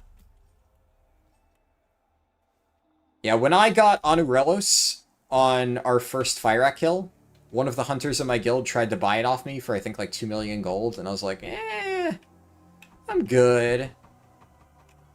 And I do not regret it, considering I basically used only that mount ever since. Though, I will say, in hindsight, like, one of the reasons why I didn't want to sell it is because I was considering taking a break for a bit. So I was like, I don't necessarily know how many Fyrak rekills I'm going to get. But I didn't actually end up taking a break in the end, so... I did leave that guild, but... I just decided that instead of taking a break, maybe it's just like, I need to find a better guild. And that was partially true. So I would have ended up getting my mounts later on regardless, but oh well. Asterisk Quest is doing your head in? What Asterisk Quest? Which part about that is doing your head in? What rank was that guild? I don't know, like, World 300 something? I can't remember.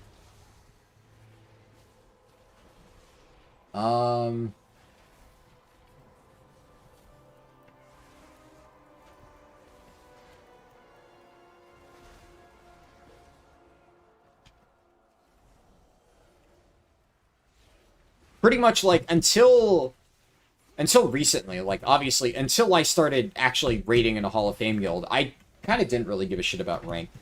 Like, I raided in a bunch of different, like, World 300 to 400 guilds. I think technically some of the finishes were actually like high 200s, like 200 something. Just because I was like, I want to get cutting edge like on a chill, no overtime schedule, just so I can focus more on like YouTube videos and whatnot. But over time, I realized that I kind of enjoy raiding a little bit too much to really sacrifice that. And I want to see how far I can push, so that's what we're doing now. Is there a faster way to level from 80 to 90 than just doing the quest like last season? The fastest way to level from 80 to 90 is my add-on Follow the Arrow.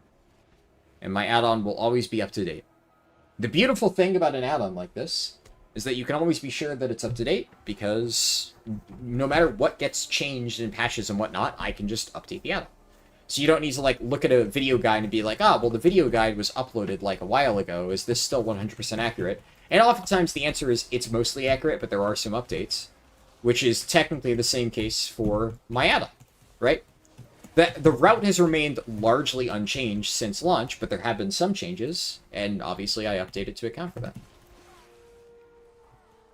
So the add-on will always remain the fastest way to level.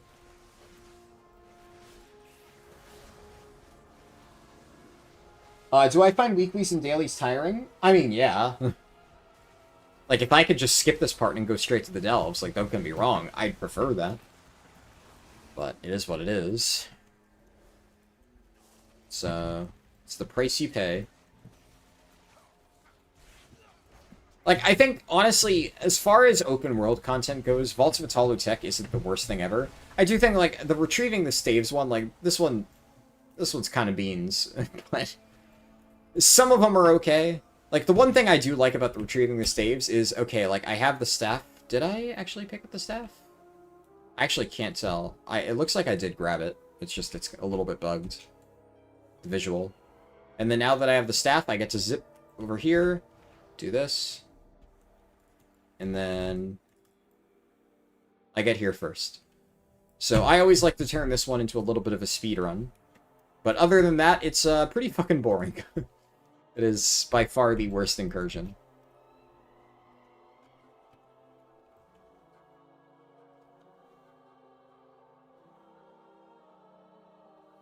Someone tried to leap of faith my monk into the poison puddles, which is like actually insanely fucking BM. Whatever.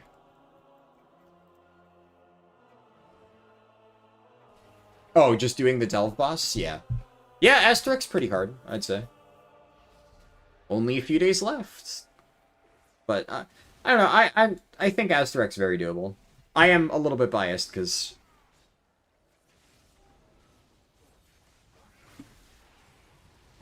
I will be honest, I'm pretty good at Asterek. I've done it a bunch of times now. I've, like, hard carried multiple groups of guildies through Asterek at this point.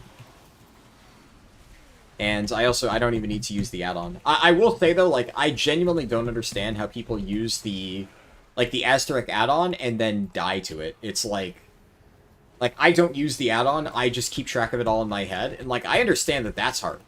Sure. Even I forget sometimes. Like, every now and then I get distracted and I lose track of the order. But there is an add-on out there where you literally punch in the order as it appears, and some people still fuck it up. And I'm just like, no. At that point, that's just the ability to, like, press buttons and read. Which I guess, like, yeah. Could be a difficult skill for some, I suppose.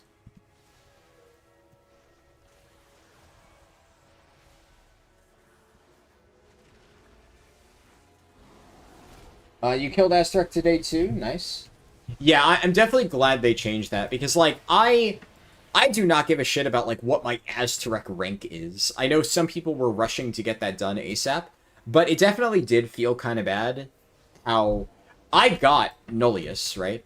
Now I have a... Where is it? Fabled Vanquisher Nullius. Like, I got that one, but it was very much the case of, like, the moment raid ended, everybody was like, all hands on deck, like, everybody go get your achievement, you know, it's about to expire. And it did kind of feel like anybody who didn't have time to sit down and do it right then was a little bit fucked. That's just kind of lame. That's really bad design. So I'm glad that changed, because it was not cool. But in my case, I waited until, like, day whatever the fuck. Very late to actually get it done. Alright, nice. My Purging the Vaults is finished on both characters.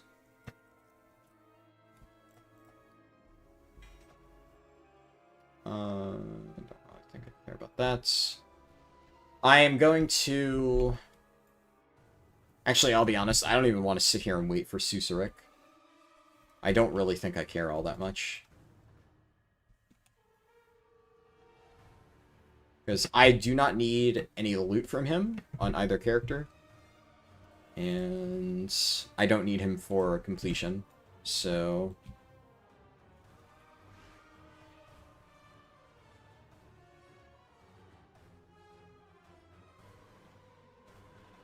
I'll just take the... Take this back. Turn in the quest, I get my Delver's Bounties, and then we'll go do, we'll go do Ring of Glory, and then Parhelion Plaza.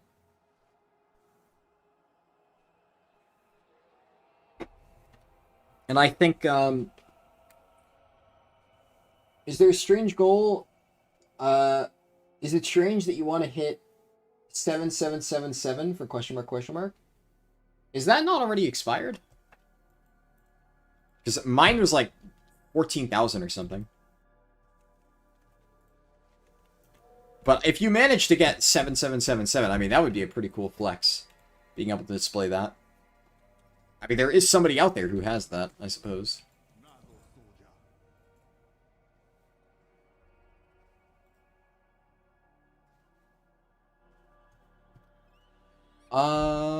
Okay, so I have a bunch of stuff. My monk has enough. Before I forget, I'm going to use my Trope Hunter's Bounty. And then let's head back out. I guess what I could just do is Hearthstone.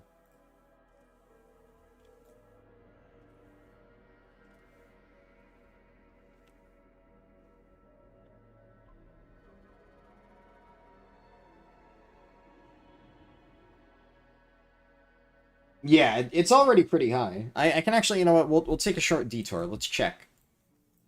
Let's see what has the number reached thus far.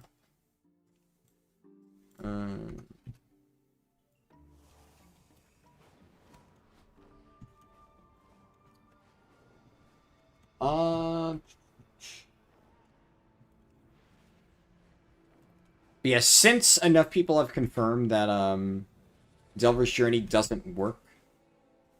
Here track. Yeah, so my rank was 14,227. It's all the way up to 25,000. Holy! That is crazy. I will say, so, like, it would be very interesting if way more people... I feel like there's going to be a lot of kills at the last second. What would be really interesting is if we make it to 69,420. Because, like, 69,420 would be the craziest number to have. To be able to just, like, spam with a Corrosive Victory. That would be pretty good. But we have a ways to go to be able to get there. So, I don't know. Technically, I guess 420.69 would be, like, what, 42,069? But that one would be, like, less impactful because the comma would be in the wrong spot. But that one feels like it might be doable. But then it's interesting, right? Because if the strategy is to try and, like, snipe 420.69, then a lot of people are going to be waiting until the absolute last possible moment, and then in theory there's going to be a bunch of kills that happen right around then. Now, how much of a difference is that going to make? Probably fucking nothing, but it is fun to think of that. Oh, there you are. Alright, let's do... set my Valeera to DPS, Poisons, Bursting Toad, Corrosive Bile Spear, Dundon's Favor.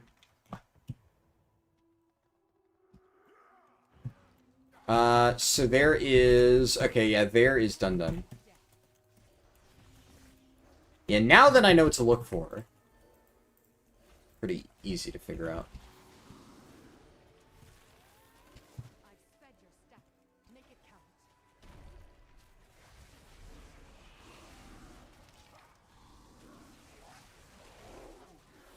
I've had enough of your tricks.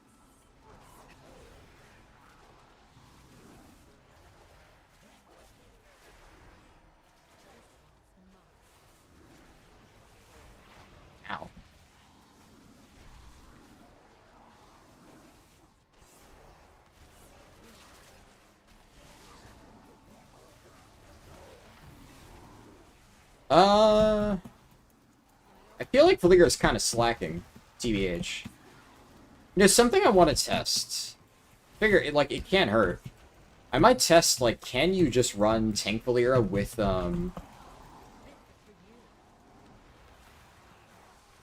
as a tank? Because she's kind of... one thing that might actually just make Tank Valiera better now is DPS Valiera has been very buggy lately with, like, she will just sit out of melee range and just do nothing for a few seconds.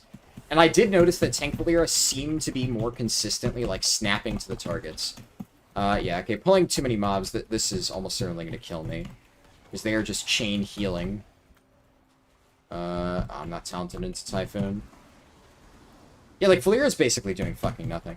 Right? Yeah, so I should... I'm just gonna die, reset the delve, right? Because this is just a... Valiera is, like, actually just a fucking anchor right now.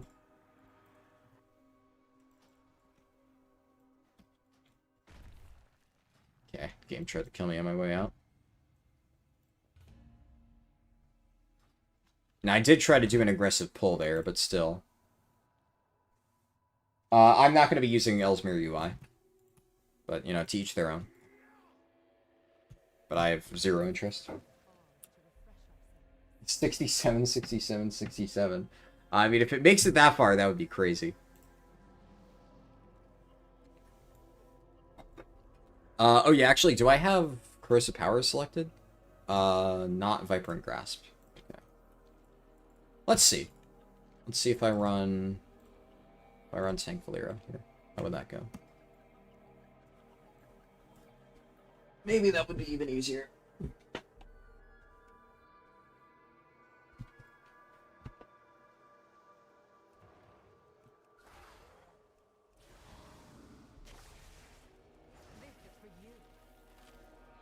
Okay, I walked onto a trap, so that's... We're not off to a great start.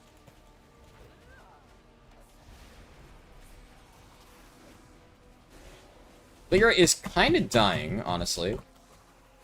It definitely seems like Tank Valiera doesn't scale very well if you have multiple people in the delve.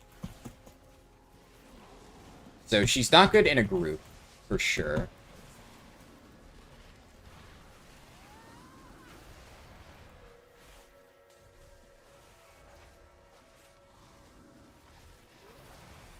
I'm not seeing her Agony spawn anywhere. But she's also... I mean, she's not dying. Okay, there we go. Yeah, I mean, that healed her quite a bit. I don't know, man.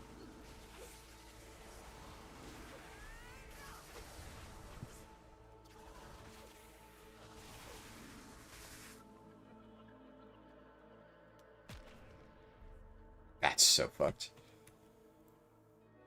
Whatever. The problem is if I activate any other one, it's just going to immediately kick that out, so... The game's basically just giving me a massive middle finger.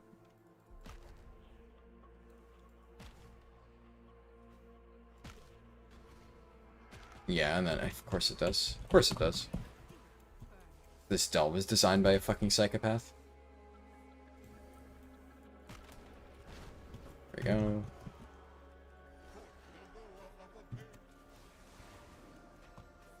Be richly awarded in abundant kinds.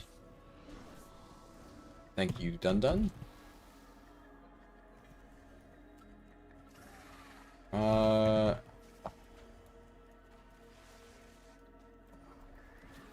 let's see. Can I like pull the entire delve?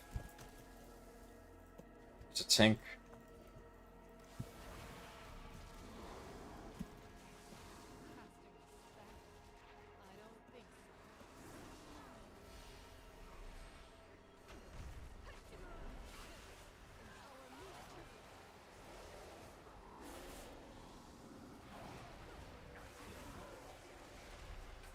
As long... I mean, Valeera, amazingly, is still keeping herself alive.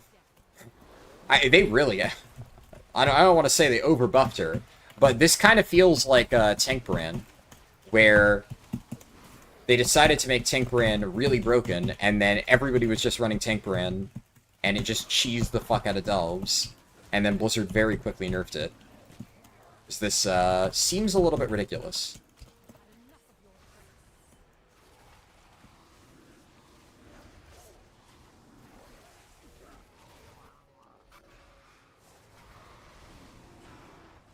Yeah, like, you hit her Agony, like, once or twice now, and it just instantly fucking full heals her. Okay, I guess. This is also, like, a 2-player Delve, right? So this is a T11 with 2-player fucking scaling. And she's still able to do this. Like, this is fucking crazy.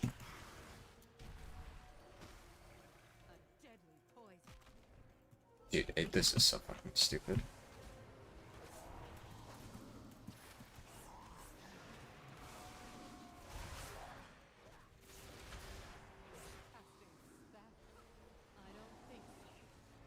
Tank player with healer as a party leader playing multi-box is your favorite setup. But you need to break the pulls up a little bit. I mean, I don't know. I haven't broken these pulls up at all, and this seems to be working pretty well. I definitely agree that healer feels stronger in most cases.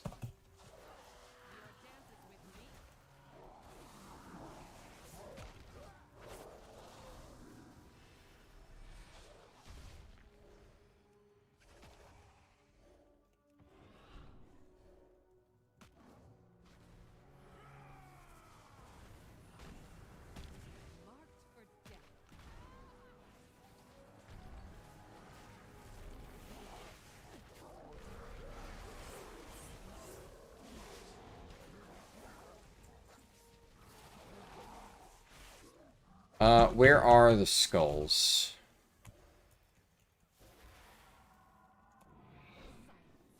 I've had enough of your tricks.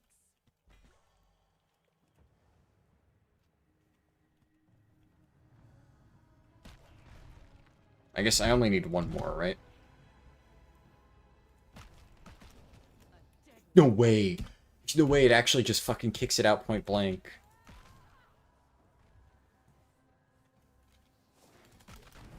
Okay.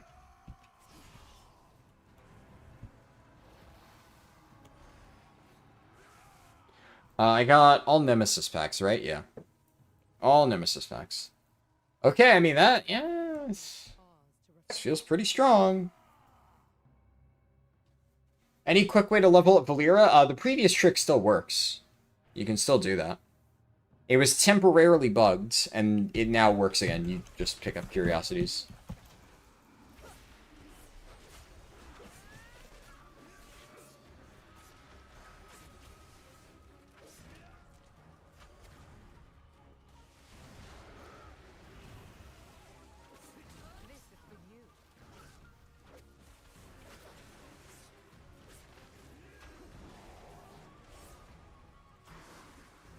This.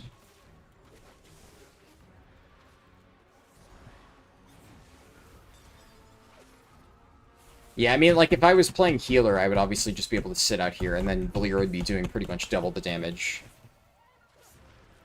So.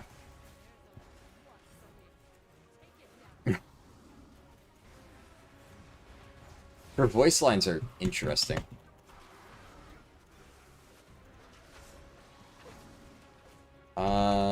The fact she doesn't drag this boss out at all is, like, a little bit annoying.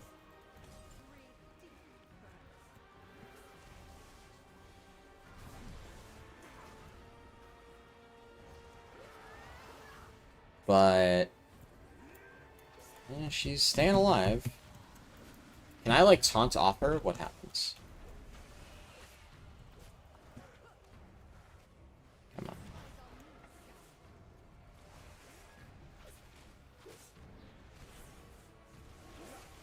Come on, Blair. Do the mechanics.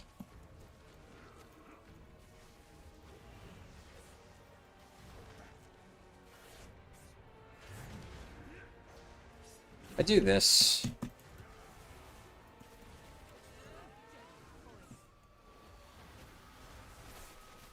Is that actually working?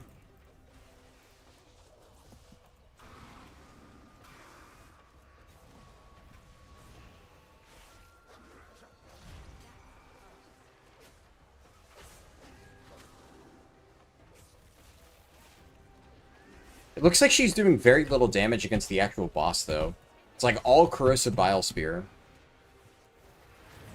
And her actual personal damage is severely weakened on pure single target. Strange.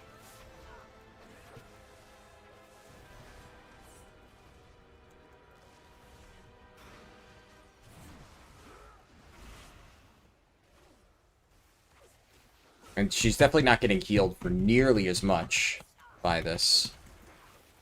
Yeah, so Valeera is definitely better at doing, like, large AoE than single target like this. As tank, that is.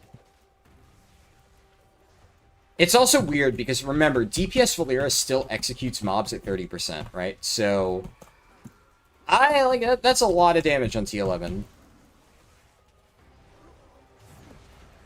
I do think that for certain delves where you want to, like, pull the entire fucking place like this, I don't know, it might be better. At early gearing levels like this, I could definitely see it. For tank Valeera, that is, just because, like, I would probably have died if I had done that pull. But once I get comfortable enough, it's probably not that important.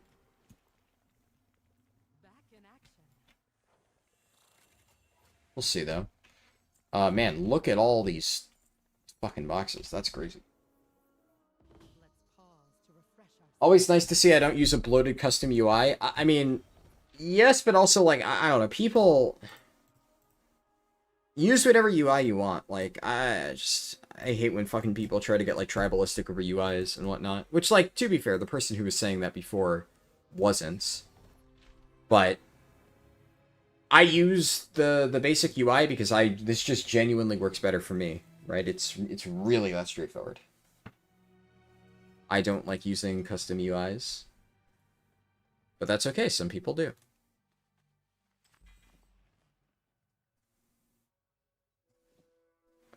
Let's drop that over there.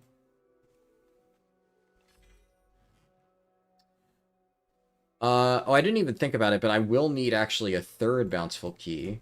But technically, I only need 2 for the first delve. And then, wow, funny.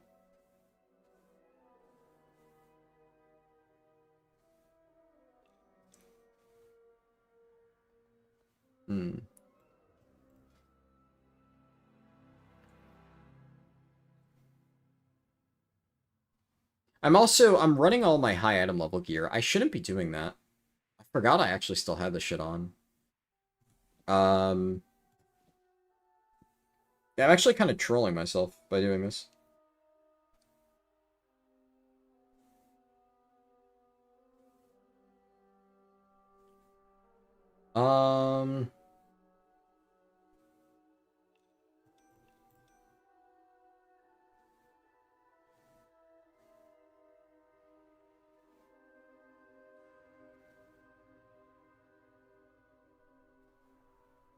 It's fine in the meantime.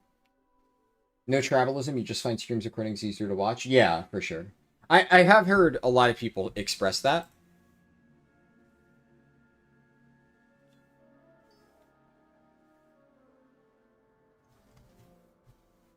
And, I mean, I'm glad to hear that, don't get me wrong. I more just meant, since, like, you reminded me, right? I was like, oh yeah, some people get, like, tribalistic over that. And more, like, you know, for the person who asked earlier, like, a better way to ask that question, right, is just to change your framing, right? I don't care too much, but, dude, I hate that. My monk just walked into a fucking 10-second polymorph trap. There's a very big difference between saying, have you tried using the new UI, and you should try using it. One is just curious of, oh, have you considered this, right? And there are a lot of people who are just like, oh, I really like this thing. You should, I think you should try it, right? But there's definitely a better, easier way to do it than just saying you should try it. Because it gets annoying, right? Because I get one individual person, I know that person's probably not trying to get on my nerves a little bit, but keep in mind the amount of times that I have to deal with people, like, asking me why I don't use, like, custom UIs, and the answer is always just like, because I don't feel like it, right? So I'd just rather not. Oh, interesting. Apparently I need to manually activate Dun Dun on both characters. Okay, so my monk did not get credit for the second Dun Dun cache. Presumably I'd be able to do that in Parhelion Plaza, though, and it would be fine.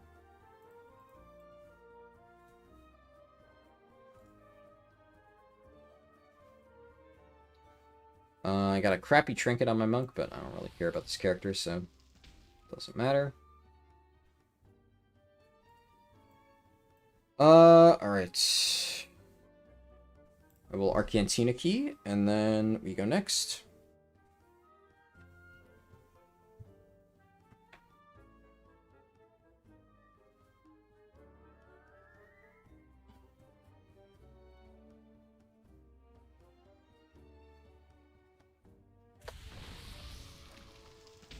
There's a difference between tier normal and the hard mode on Asterek? Yes. The biggest difference between hard mode Asterek and normal Asterek is there is an ad on hard mode. So during the intermission, like the memory game, you have to kill an ad while doing the memory game, and the ad will also do this, like, similar abilities to Asterek, including an interrupt. And that can be a little bit tricky if you don't kill him in time before the thing ends.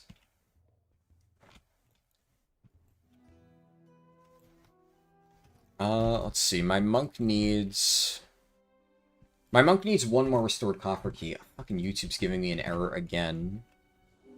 YouTube's connection's been, like, really shit today. I don't know what's going on here.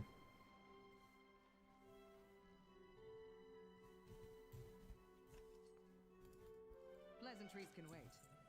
Let me double check that there's no... Okay, you can get random hero pieces, you say, just not tainted crystals. Have they gotten a random hero piece? Because somebody else in chat said, I've done 8 delves and not gotten any hero pieces. Which, like, and that's kind of... This is exactly what I said before. This is why it's one of those things that's, like, nigh impossible to disprove. Right? Because you could theoretically get really, really, really, really unlucky. Now, the only way we can prove it for sure is if somebody has gotten a hero track piece.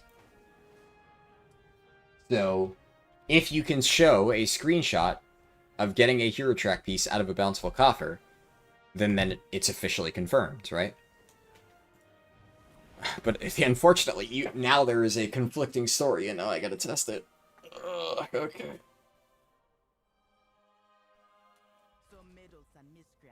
Glad you had Dark Lair for the ad, made it easy.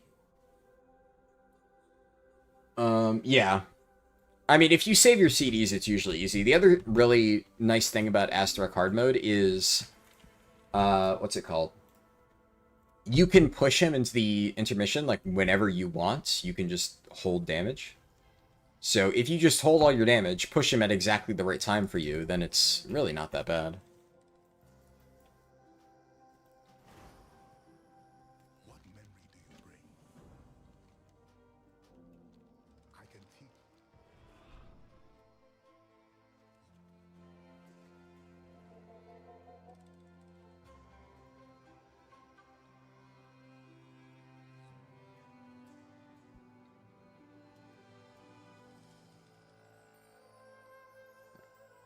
Where's Alnara's Bloom? Abandon, accept.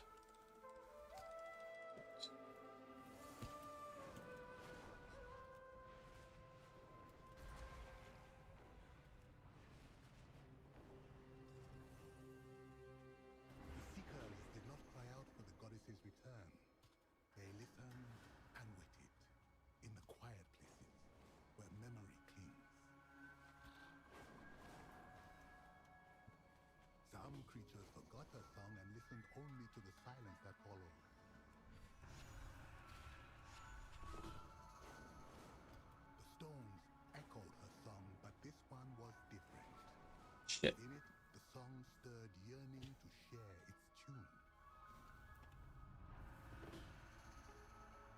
She was the light. She was the warmth it left behind.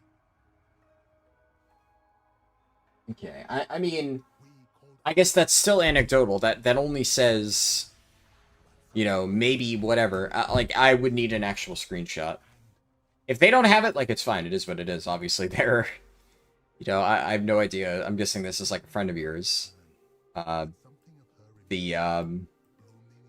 the standard of proof that I require, you know, does not necessarily need to be met by, like, a random person, right? You know, they should not feel compelled to do that. But, obviously, at this point, I can't necessarily take that on face value. So now I have to test it myself, since somebody else said that it doesn't work. Oh boy.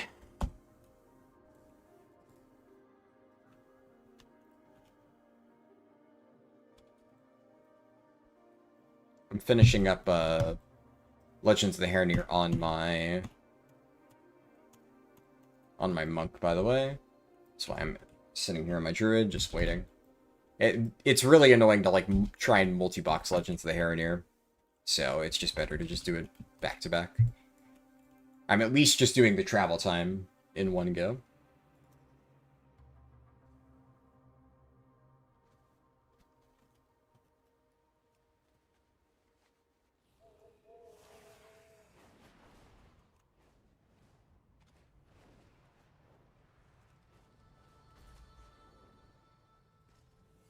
I listen and remember. Okay.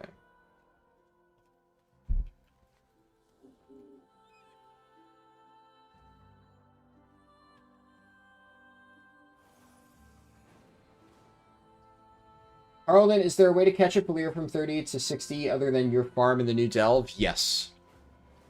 There is. There is a really good XP farm if you just run Invasive Glow, the Collegiate Calamity variant, over and over. Especially while it is bountiful, that is the best way to do it. And it is currently bountiful on Europe right now. And what's it called? It'll be bountiful on North America in 3-ish hours, because we always get Europe's delves a little bit afterwards. Nice to see someone enjoying delves. You watch a couple of other content creators and they rag on delves bad.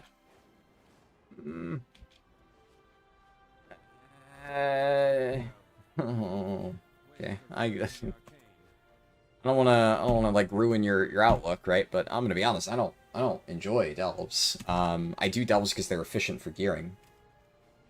Now I don't hate delves, right? Like I'm in this weird spot, right, where every single person in my guild like genuinely fucking despises delves, right? And most people I've met, like, for raiding, even back in War Within, this was the case, like in my other raiding guilds, everybody fucking hates delves. And I constantly have people tell me that, like, I'm a mole person, like, I love delves, but, like, I just look at things objectively, right? Like, delves are good for gearing, and I want to be efficient when gearing my characters, so I run delves. Like, I'll be honest, like, delves are, in the vast majority of cases, like, extremely boring. But if I'm gonna be doing something, right, like, I'd rather spend less time gearing my characters. So, one of the issues I have with, like, spamming M+ for gearing is, in a lot of cases, I need to be, like, fully locked in to do M+. Whereas, like, if I'm multi-boxing delves, I can gear 2 characters at the same time in, like, a fraction of the time with, like, guaranteed deterministic deterministic gearing. Well, also, it's, like, pure second monitor content, because I can literally just, like, press 2 buttons and it's done. So, yeah, I don't know. Yeah, I'll be honest, like, straight up, I don't really enjoy delves. But considering, like, there are some people who genuinely, like, fucking abhor delves and think they're the worst thing ever.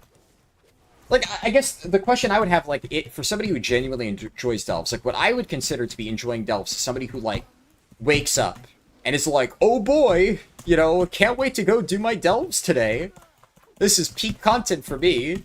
I'm having so much fun hitting mobs that have, like, gigantic health pools and just letting Valeera fucking solo everything. Oh, I'm so engaged right now. Like, I can't imagine the type of person who, like, enjoys delves, I guess. And, like, I hear about it. Like, I hear people, like, the fabled delve player on Reddit. But usually it's just, like, I will see people say, like, oh, I like the fact that I can, as a solo player, make progress towards gearing when, like, oh, I have, like, you know, 5 kids, 10 wives, and, like, they're constantly distracting me. So if I need to, like, walk away from my computer for a second to, like, deal with somebody in my family, like, you know, I can come back and, like, I can just pick up where I left off, right? And I can still get decent gear.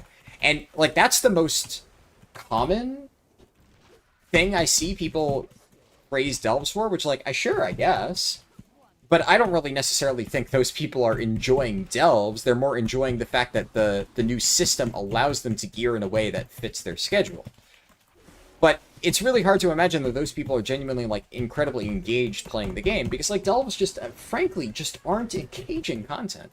They are very shallow and have no real consistent vision in their design. Now, I'd like to think that a lot of the feedback I've made towards delves historically has been constructive. And I have a reason for criticizing specific things in delves. But I know a lot of people just hate the idea of it, and I'd like to think that there have been times where I've said, like, this delve's pretty cool. You know, I think Blizzard's done a good job here. The problem that I have with delves is that it doesn't really feel like they're intended to be fun in many cases. Sometimes they are, but it feels like in some cases they're like, they had a cool idea and they're like, oh, this players might enjoy this. This could be like a fun little thing for people to do.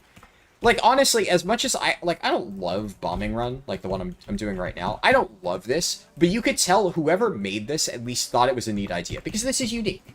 And this is one of the reasons why I will never say, like, I absolutely fucking despise Bombing Run, because at the very least, it is a unique concept, right? Like, the whole idea of you have to run around, like, you have to take bombs into these portals. I think it's really janky, the fact that, like, the bomb drops whenever you take damage. It's just really fucking annoying. It's just a very strange variant, but, again, you can tell whoever made this was, at least to a certain extent, thinking, I want to make something that a player will actually enjoy playing. The idea that, like, you have to go sabotage these portals is cool.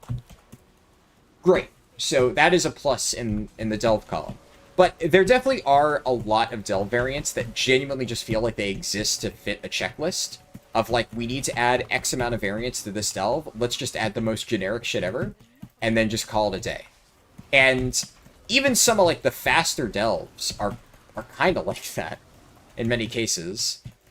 Some of them have, like, little spins on it, but I'm trying to think of, like, honestly, most of Grudge Pit, like, Lightbloom Invasion is maybe, like, the most uninspired shit ever. It's just, like, oh, man, like, so many delves just don't really feel interesting at all. And then one of the other bigger issues that I have with delves is the inconsistency in terms of how long it actually takes. So, say what you will about M+, but Blizzard has actually done a fairly good job recently about trying to make it so most M+ dungeons take a reasonably similar amount of time. Even the 3 boss dungeons. Because they generally try to avoid, like, a Mauve Souls situation where there's one dungeon that is always just going to be the fastest and the best to spam. Now, there will still always be a best dungeon to spam, but a lot of times you'll run into situations where if you were trying to, like, push a dungeon, like, and actually get score from it, most of them take, like, a pretty normal amount of time. Like, there's a standard deviation in terms of time. Like, the fastest dungeon might be, like, 25 minutes. The longest dungeon will be around 40 minutes. You know, within 15 minutes difference is, like, not that unreasonable, I think, fair to say. But when you get to delves, you have, like, some delves that can be speedrun in, like, 5 minutes on tier 11 by a completely naked character, in the case of, like, Invasive Glow. And then you have other delves that just straight up take 15 minutes, no matter what you do. And more realistically, sometimes take even 20 minutes. So it's just really rough. Some variants are really bad. And, like, even on tier 1, right? Like, for leveling, I can consistently get a lot of delves done in under 2 minutes for leveling. And then you just have a lot of delves that on tier 1 cannot be done in, like, under 5 minutes in the vast majority of cases. They're just really, really, really, really slow. So, that is, like, crazy variance in terms of how long something takes. And one of the issues is that they don't really seem to understand that that's a problem. And they don't really understand that, like, they need to improve upon that. This is what I mean when I say, like, delves don't have a consistent vision. So you look at, like, a lot of the new variants they've added this season. And so many of them are, like, these extremely RP-heavy, like, lengthy delves that have, like, 50 million different objectives and just take, like, 3 times longer than every other delve. But here's the problem. Like, you don't give the players any incentive to do that. In the case of M+, like, sure, there are dungeons that take longer, but, like, I fucking hate Temple of Sethralus. I cannot fucking stand Temple of Sethralus. This dungeon fucking sucks. I don't like it. And yet, I have run Temple of Sethralus many, many, many, many, many times because, like, there's good loot from it, unfortunately. And so I keep getting dragged there by people in my guild because they need something from Temple of Sethralus. So even though it is a longer dungeon, I'm like, all right, you know, fine. I'll help you with Temple of Sethralus, sure. Whereas, like, what incentive do I ever have to do fucking, what is it? Fungal, yeah, it's up right now. What incentive do I ever have to do Fungal Pharmacon? Or to do fucking, okay, it's not up yet, but tomorrow on Europe, Minchi's Oswius Adventurer. Like, those delves are just absolute fucking dog shit. And I can understand maybe, like, the first time, like, I did Fungal Pharmacon, like, when I tested it. I actually thought, like, okay, you know, it's unique.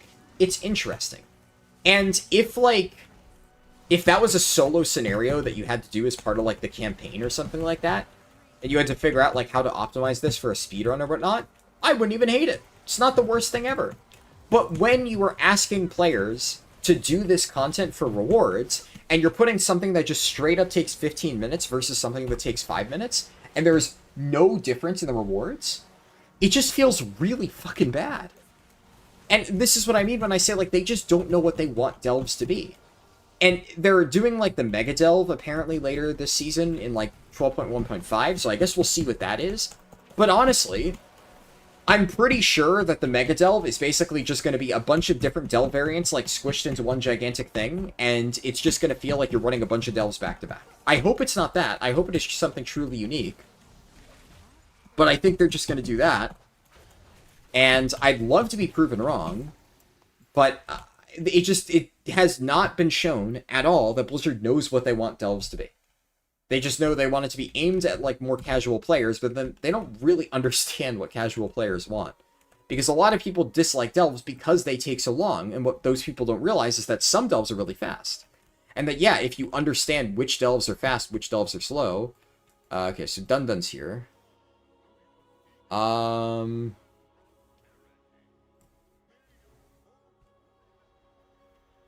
Interesting, I guess. I have to grab the bomb. Which delves would be more like Torghast? Yeah. Honestly, that was another thing, right? That really bugged me, where they have, like, some of these special powers that you can sometimes get in delves, but they're, like, off rare mobs and stuff.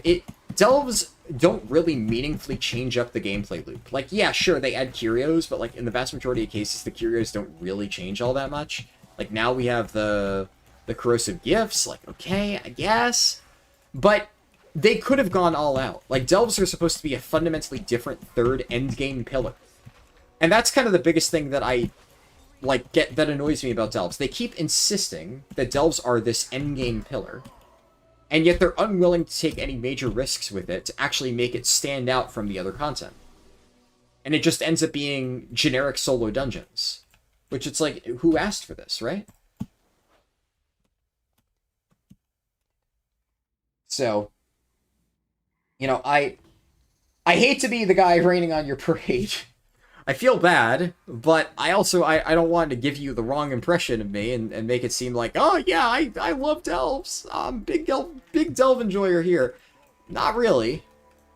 a lot of people get the impression that I really like delves because I do delves, but I do think that they have a lot of key problems, and I think that, I think it is important to distinguish that just because somebody runs it a lot, and like this, by the way, big trap that Blizzard often falls into, oh, we have big player engagement numbers. Surely this means that people actually enjoy playing it. Oh, wait, what do you mean that we just put good rewards behind it and force people into this, and people don't actually enjoy it, huh? And it's very important to make that distinction, because I don't want Blizzard to think like, oh, well, this guy plays a lot of delves. Surely he enjoys the content. Like, no. I think it kind of says a lot when the person that people think enjoys delves really just doesn't enjoy it all that much, and only does it because they need to gear their characters. So, I don't know, man. That being said, I do think that delves have a lot of missed potential, right? Like, I'm not saying that I absolutely despise every little bit of delves and that I don't want to like them. I do want to like delves. But I just think that consistently Blizzard has failed to do anything truly interesting with it, and that's just unfortunate.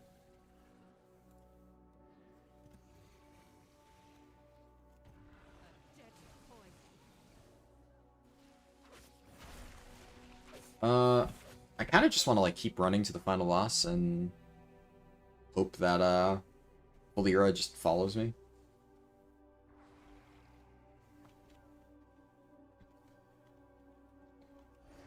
Let's see. Repeat the name of that delve. It's Invasive Glow. If you look at my tier list, which is, pins in the stream, Invasive Glow is the #1 variant.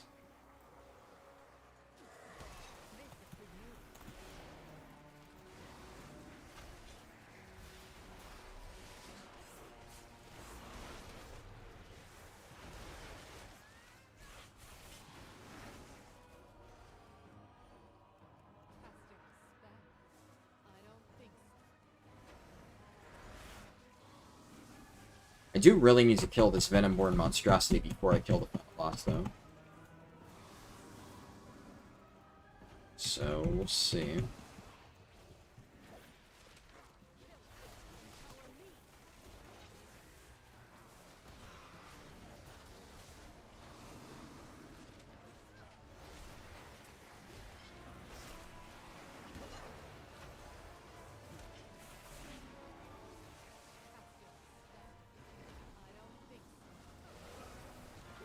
Oh shit, my monk's dying. Doesn't really matter if it does, though, TBH.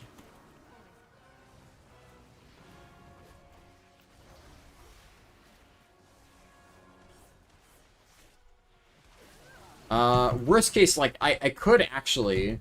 Oh shit, yeah, that my monk's just dead. It's fine.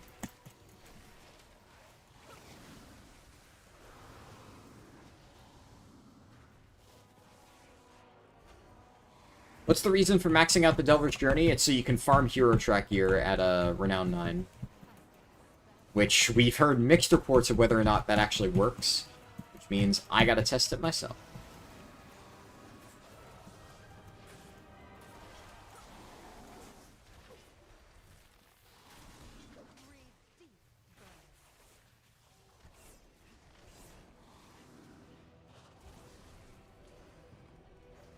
Yeah, it looks like Valera's probably gonna die here.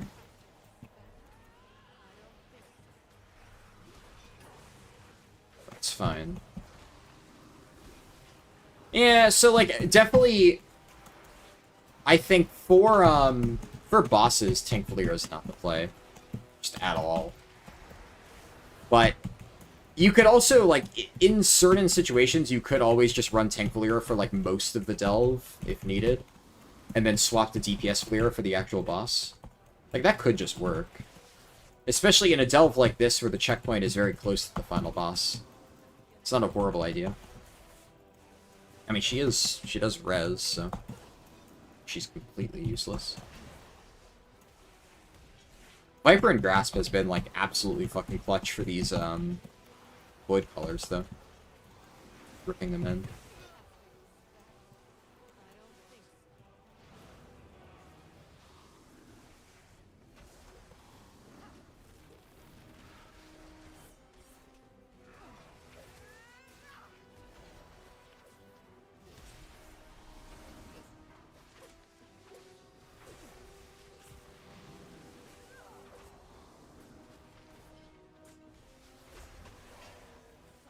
There we go. You completely understand, no negative feelings towards you at all. It's an opinion, you're just enjoying the stream. Well, I'm glad to hear that didn't ruin your opinion of it. And I will say, I think it is fair to say that I do, at the very least, enjoy Delves more than most people. Especially, if every single person that I've ever interacted with is anything to go by.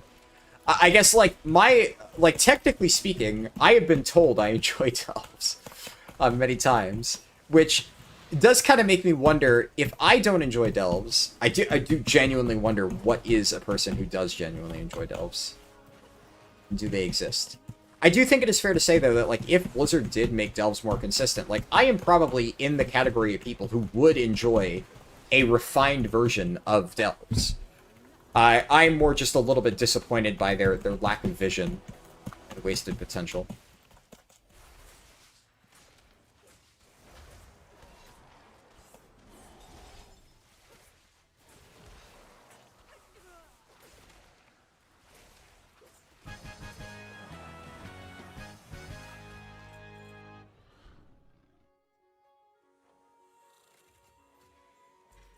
Let's see here. So that's the abundant spoils, the dun-dun thing. So how many undercoins do I get? Oh, you get 63 bonus undercoins? Alright, well that's completely fucking worthless.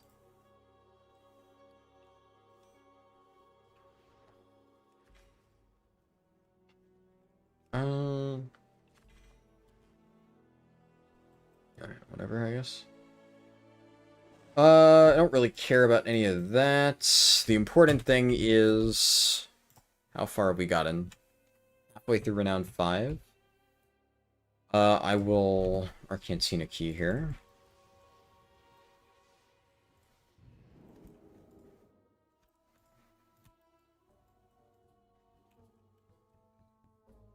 Okay.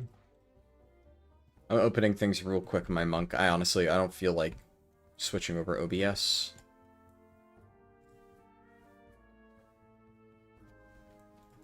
And alright, I'm about like 2/3 now through it. So some progress has been made.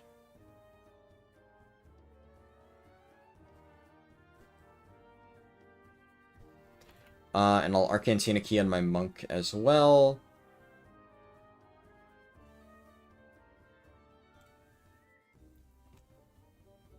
Alright, let's see. What character do I want to do next?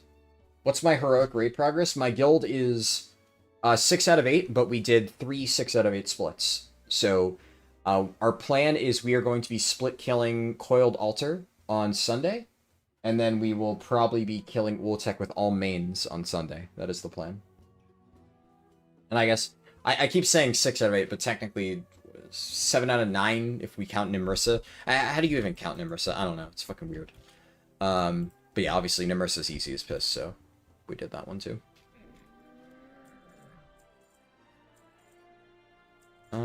Just clear bags real quick.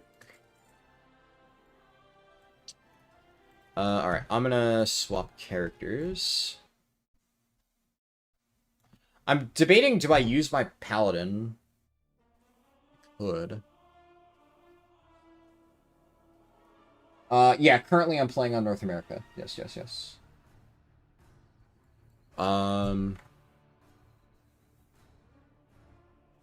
You're glad we don't need to farm more praise? I mean, technically speaking, there is a case to be made for, like, prey being somewhat worthwhile, but it's weird. Prey's weird. Prey's an interesting spot at the moment. Get to my monk.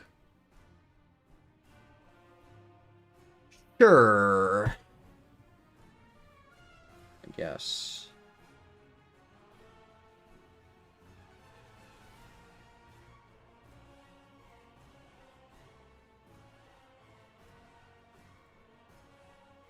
Let's see.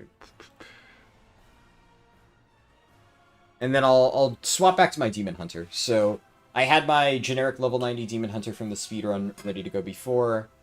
We'll just do that again. It's already in the Vaults of Talutech. Isn't Prey good to get the copper key shards? It's not bad, right? If you want to two birds, one stone it, like, it can be okay. But it's not necessarily the best way to do it in terms of time efficiency.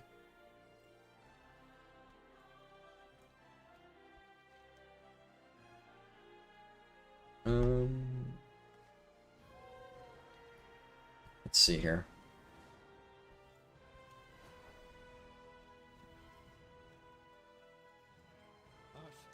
Just gonna get rid of these quests. I'll invite my Demon Hunter, and then Taka's Landing. And now my Demon Hunter, unfortunately, needs to return to Taka's Landing and turn off War Mode. Because I'm still in War Mode from when I did the leveling speedrun, so I gotta fix that.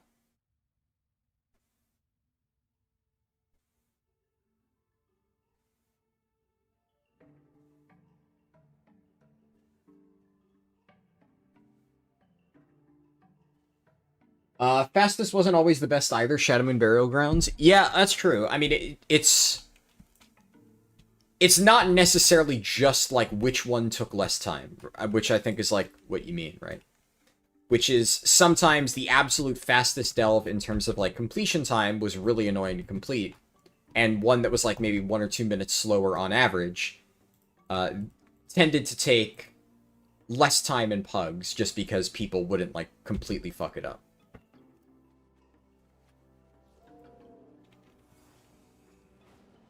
So yeah, it definitely varies a little bit.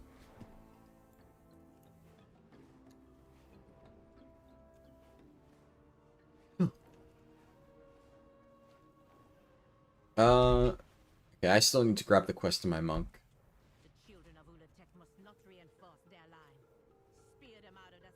Apparently... Right, I already did some keys on my monk. It's fine. I will be able to get my remaining keys from this. And I only need 3 keys. That's it. Because we're only doing the 2 delves. And I actually can't recall... I can't recall if I used my Delver's Bounty on this character or not. I might have actually done Purging the Vaults on this character. Did I do that? Oh shit, Susurek is up. It looks like I already did my Purging the Vaults on my monk. Interesting.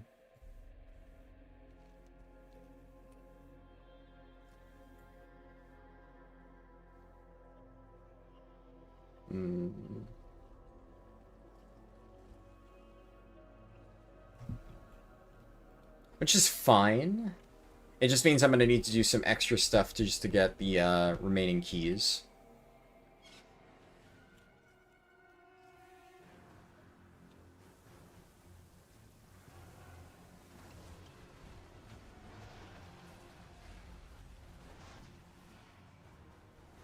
And then my Demon Hunter, I picked up the quests, so I will share them.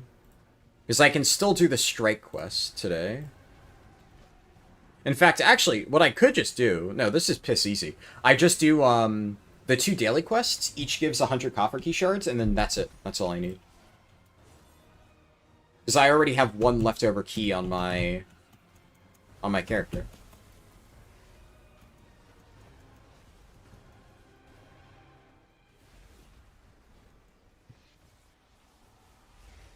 Yeah, we'll just do that. You complete a T11 delve, but exited without losing the treasures. Oh, man. That's rough. That is a rough one for sure.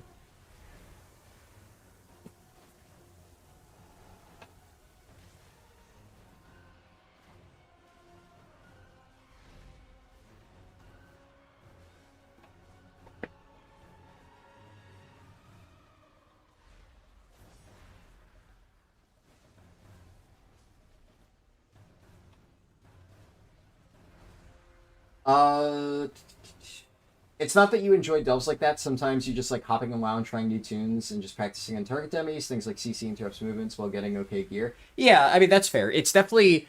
it is a nice way to get a like comfortable feel for your playstyle without basically doing completely brain off content like LFR, you know, having to use one button rotation, something like that.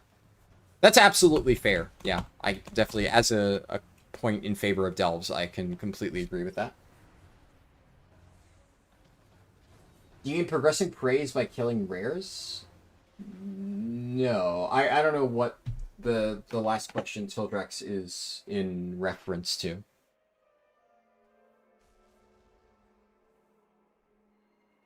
It's still good. It's still good to have brain dead content you can do while watching a movie. Oh yeah, absolutely. Which like that's why I think there's a difference between people who hate that delves exist and people who just like don't enjoy the actual process of doing it, right? Like that's why most people, like I said, most of my friends consider me to be, you know, like a giga mole person.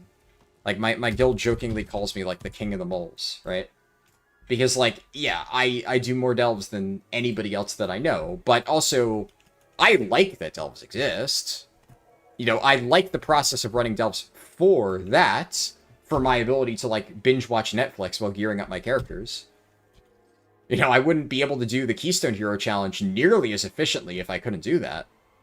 But I just wanted to make the distinction of, like, you know, it doesn't necessarily mean I enjoy it, but it does sound like, yeah, you know, NT Wadim understands that and agrees with the general idea, right? Which is, you know, cool. Glad I was able to make my stance clear. Okay. So I need to get the West Reward from this.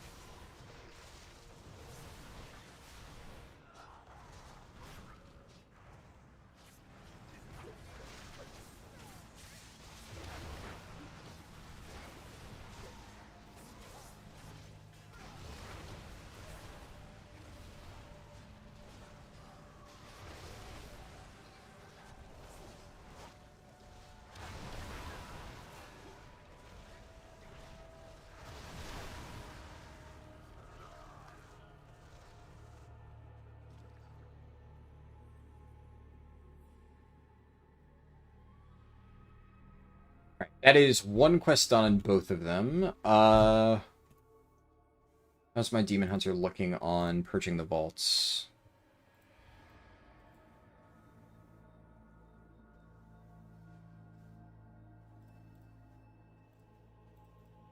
Okay. It wasn't being tracked by default, so I had to go switch that on. I am at 25%, so not too shabby. I do need to do the other quests, ideally, in... from Leatrix in Silvermoon, which means I need to do a Temple Strike, but then I have to do that one anyway. And then I need an Incursion.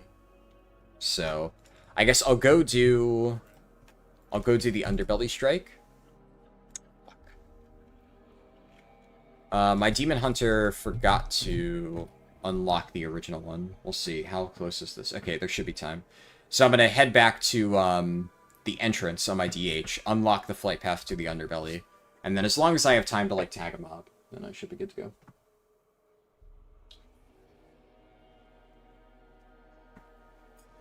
Let's see. One thing I didn't even think about, but technically speaking, in like, what, 2 hours-ish? No, actually, in 1 hour, Blizzard's gonna do maintenance, so I guess, you know what, I'll probably stream for, I'll stream for probably another hour or so, because it didn't even occur to me that, yeah, there's gonna be morning maintenance, right? But I'll finish this up tomorrow, worst case scenario. What I will probably do is real quick, after I finish, or after the servers go down for maintenance, I will hop over to Europe and demonstrate how the invasive glow spam works. I'll just do a quick run through just to demonstrate, and that way you can see just how good it is. It's unfortunate because like I'm really tired, so I will definitely need to take a nap. I'm gonna try and get up and record a quick video explaining invasive glow easily enough for me to like throw together a second channel video for it, but we'll see. We'll see how quickly I'm able to actually do that. I don't know.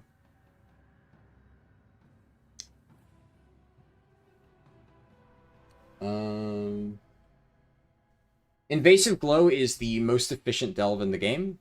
It is a variant of Collegiate Calamity, and it is currently active on Europe, and it will be active for North America on the daily reset. And if it's also going to be bountiful, which is the big thing.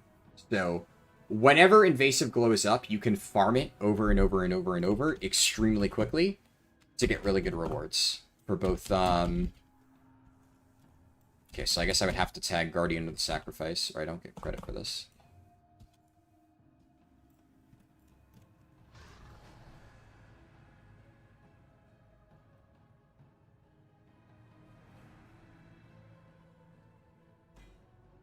Oh, okay, or I still get credit just by being here. Alright, take what I can get. Sure. Curse Steps. Okay, I kind of fucking hate this one. But most of these suck, so... I think my best bet is to just do this. And then server hop until I find an incursion after I get credit for this. Just so I can at least get my 2 Temple Strikes quests done. And then I'll get my keys in this character. Obviously, I'll get my Demon Hunter's Delver's Bounty. And then we'll do the 2 Delves again. And then I will, like I said, I'll probably stop. Even if there's, like, still 15 minutes or so until the servers are up. I'll hop on Europe, I'll demonstrate that, and then we'll end it. I will say, I am very tired. Despite the fact that I am streaming at demon hours, I actually did have a normal sleep schedule today. I just decided to you know, take a slow day, right? So, I didn't start the stream until 3 a.m., but I still woke up at, like, my usual time. So I have been awake for quite a while. But I wanted to make sure that I got this done. Oh, what the heck. I am gonna see, though. Am I spamming it just for the vault token reroll thing? No. I mean, so if the question is, are you spamming it to get credit for the vault so that you can take a bonus roll out of your vaults, then it is actually good for that. That is one thing where later on in the season, it is one of the fastest delves to farm for that purpose. But that's not necessarily why Invasive Glow is so good. Because technically speaking, right, if all you care about is filling your vault to get, what's it called, to get a bonus roll, you can do tier 1 delves. And there are a lot of delves where on tier 1, they are very quickly. The advantage of Invasive Glow is that you can do it on tier 11 in 5 minutes. And that is really, really fast. For a tier 11 delve, extremely fast. And more importantly, you can do it with all Nemesis packs, right? Like, there's a lot of delves that you can technically do in, like, 5 minutes on tier 11 if you just beeline the objective and ignore everything else. The Nemesis packs tend to slow everything down because they have a lot of health. But Invasive Glow is really nice because the grenade does crazy damage, so even though the Nemesis packs are very beefy, you can just shred them, and that does damage the same regardless of gear level. So, it is really good for farming Delver's Journey. It is really good just as a general if you want to get a very quick bountiful delve done. Obviously, that's the fastest one. If you look at my tier list, it's number 1. But then, as far as, what's it called? Farming hero crests and champion crests, if you need them, is concerned, Invasive Glow is, without a doubt, the best way to do that. Just by farming it over and over. And I will demonstrate that in a little bit.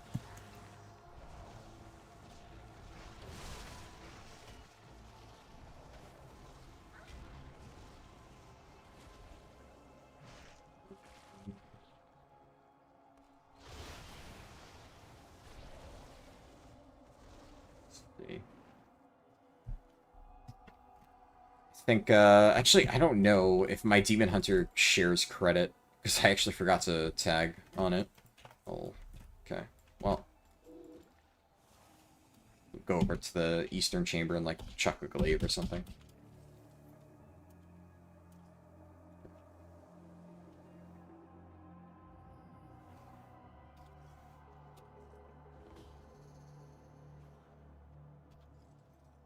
Um...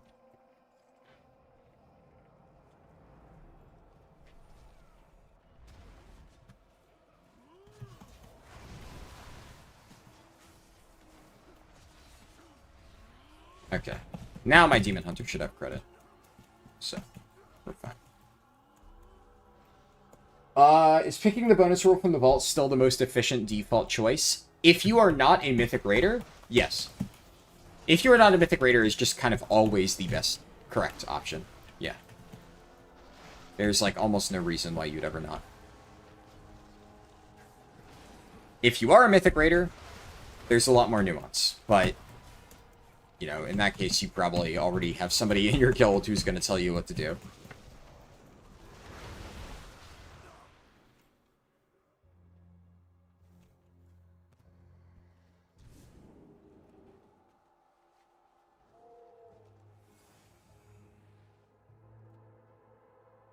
Cool, so you can spam it to level up Delver's Journey. Only if it is bountiful. Yes.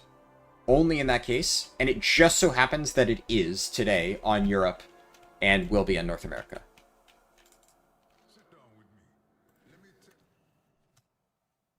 And you, in order to get bountiful, like Journey credit from it, tired, can't talk. In order to get Delver's Journey credit, even though it is bountiful, you need to get the Nemesis box complete. So it's not automatic. You can't just like run it over and over and get credit. It's that while a delve is bountiful, even after you've cleared the chest, Nemesis boxes inside of that delve will give Delver's Journey progress, which means that you can, in theory, run it as many times as you want, get the box, which is infinitely repeatable, and then you can farm Journey progress that way.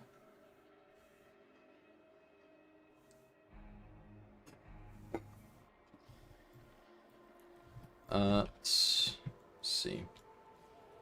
Man, this server is very empty right now. I guess we technically... What the heck? I don't know why the objective vanished. I just fucking server hopped? Really, Blizzard? It just forced server hopped me. Most likely I just lose credit for that strike. Alright, that's cool. That's so fucking fun. Thank you, Blizzard. Amazing game design.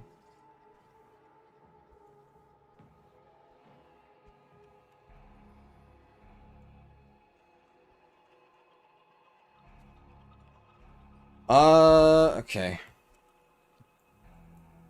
Hopefully this one doesn't take too long. Looks like it's already in progress. Nice. I am in combat. Oh, thank you.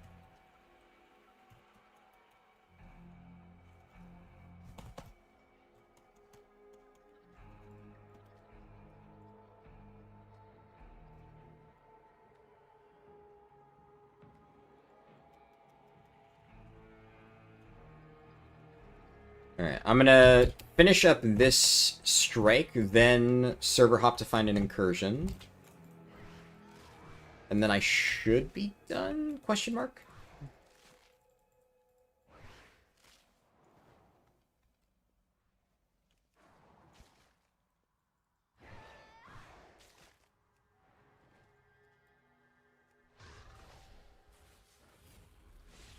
Would I recommend leveling as... Oh, I missed that message earlier. Do you think Prot or Red is better to level 80 to 90? And then, it entirely depends on the tank or DPS, but I guess I saw your earlier message and I got distracted when I went to respond. In the case of Prot and Ret, it's kind of, it depends. Like, both of them are really good. Personally, I prefer to level as Prot. And if you are running the correct build, I think my gut is that Prot is better. But it can go either way, right? Prot does really, really, really good AoE damage. So basically, in order to make Prot, like, super effective, you need to be doing, like, gigantic AoE pulls and making use of, like, gigantic Divine Tolls. You play Templar Prot, for sure. So you play Templar Prot, you do gigantic AoE pulls, you get, like, gigantic beefy Divine Tolls, and then with Tyr's Enforcer, you also get really good splash damage. So you can round up, basically, entire little zones, press Avenging Wrath, Divine Toll, and then just everything fucking dies. And it, generally speaking, does more burst AoE than Retribution does. So, it's also tankier, right? Like, Ret can do those pulls and survive. Like, Ret is generally a good leveling spec. And Ret will do more single target. But, I don't know, like, really they both have their own pros and cons. There's no clear choice in that case. Whereas with some other specs, it entirely depends. Like in the case of Druid, Bear is just better at everything. In the case of Druid, if you're not leveling as Bear, you're just being inefficient, right? It's just the best spec.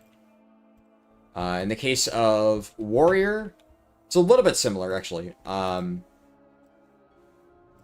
Warrior, I generally think that Prot is better in most cases, like on average, but what's it called? Oh, my Demon Hunter's bugged. Okay.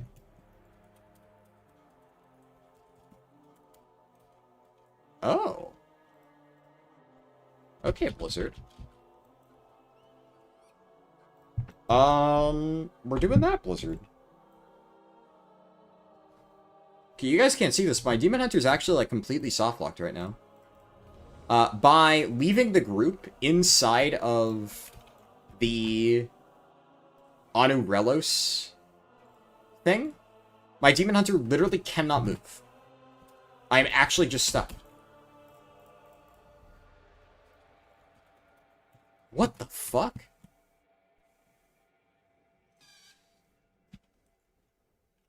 Oh my god, my character's actually... My character's standing right here. And you can't see it. Because it's just glitched. Okay, I mean, that's an Alt F4. And just hope that when I log back in, it's fixed. Dude, this game is just actually so fucking broken right now. I've never seen this game in such a completely, just absolutely horrible state in terms of quality control. It's just, like, you genuinely cannot do anything without hitting a game-breaking bug.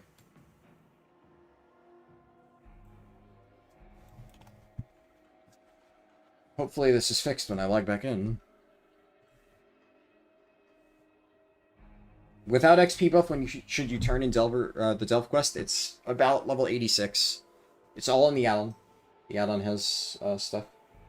Is there any point in farming the Nemesis boss? Okay, thank God. Alt F4ing fixed it. No, there is... So if you farm the Nemesis boss on normal mode, you can actually get a curio once per week. A curio upgrade once per week on each character you do it with. But to my knowledge, there is no advantage to farming it on ... Similarly, it is worth doing it on all your characters on ... for the guaranteed uncapped Myth and Hero crests. But, again, it's not farming, it's just a one-time kill.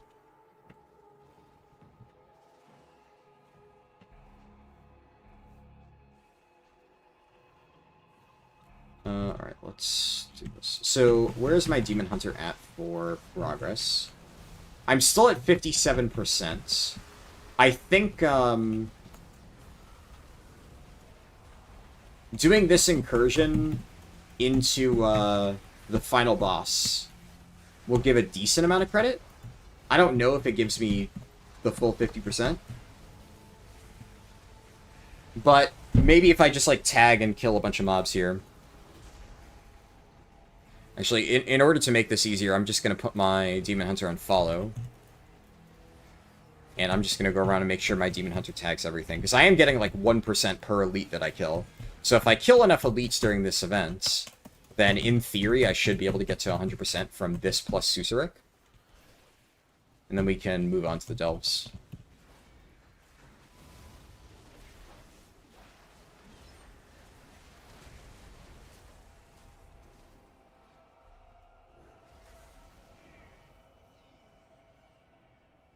I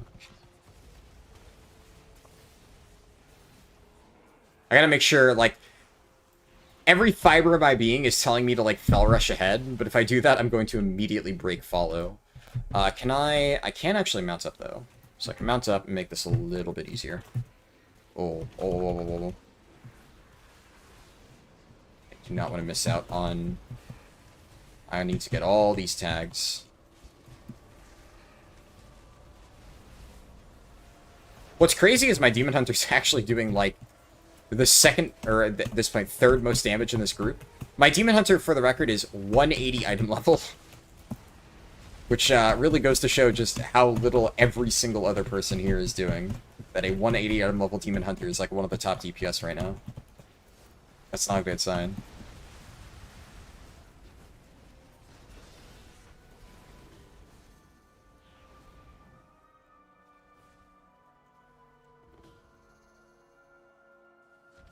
Let's see. Oh shit.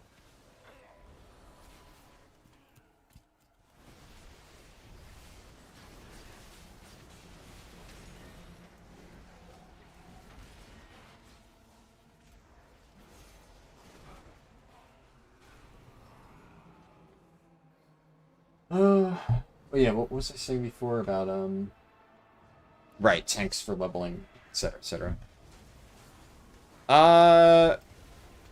In the case of Demon Hunter, Vengeance is actually not great for leveling. Havoc is definitely the clear option there. And then... what other tanks am I forgetting about? Windwalker. Brew also not bad, but Windwalker is the clearly better choice for leveling up. And is that every tank? Oh, Death Knight. Death Knight's actually interesting. I used to say Blood was not great. Blood has definitely gotten a lot better for leveling. I still think Frost is, like, by a decent margin, the better leveling spec, but I think it's a lot closer, whereas, like, before I used to say for a very long time that Blood was by far the worst tank to level as. At this point, that might be Vengeance.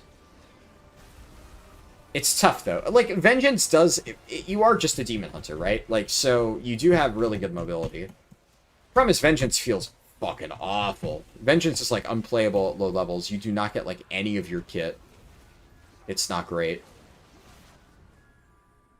But, honestly, there's a case to be made for, like, Vengeance can just kind of press Soul Cleave. And due to low-level scaling, you're fine. But it does feel really bad. Blood DK at least gets, like, a decent chunk of its kit early on. And whereas Vengeance, I don't really think Vengeance ever comes together while leveling. It never really feels fully complete. Whereas, pretty much by the time you get, like, Deathbringer Blood... Deathbringer Blood feels pretty solid for leveling.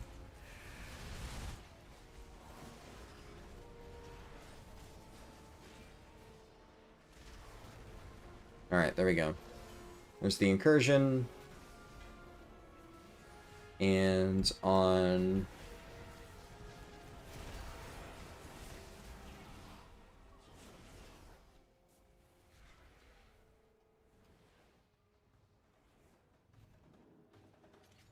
my Demon Hunter is done with purging the vaults. Alright, cool. Do I care about Susurek then? No, I don't. I'm gonna go back to Amani Foothold in that case. We're good to go.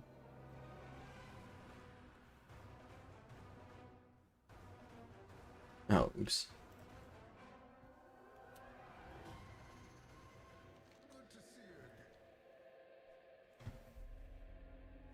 This vault's location is so underwhelming. Which location?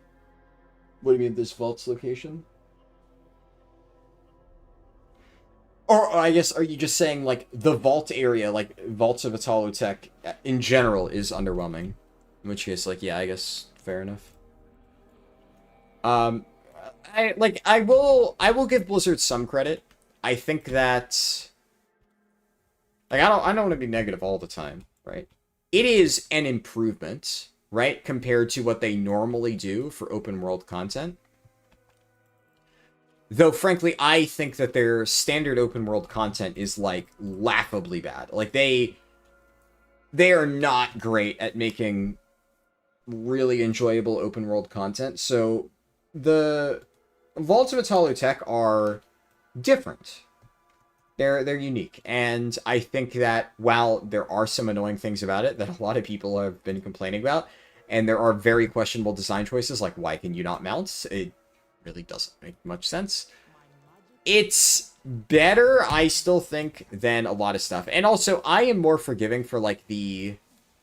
Some people really hate the zones that are, like, designed to be hostile and toxic and whatnot. And to give you an idea, like, I didn't mind the Maw.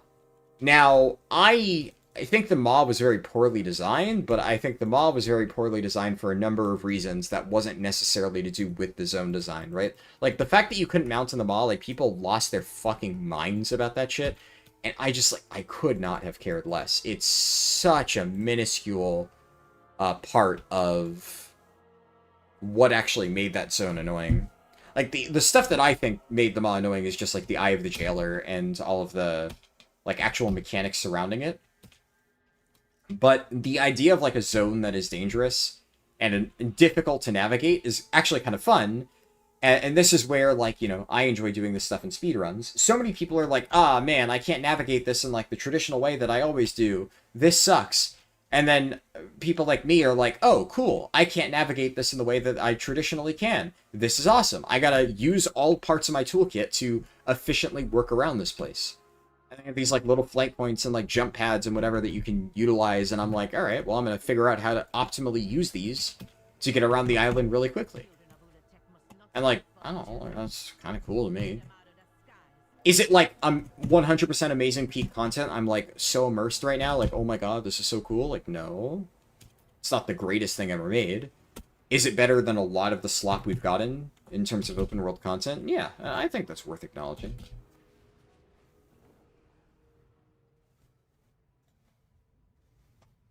What was my favorite world content? Well, I can tell you it's not... The top 10 are not in World of Warcraft, that's for goddamn sure.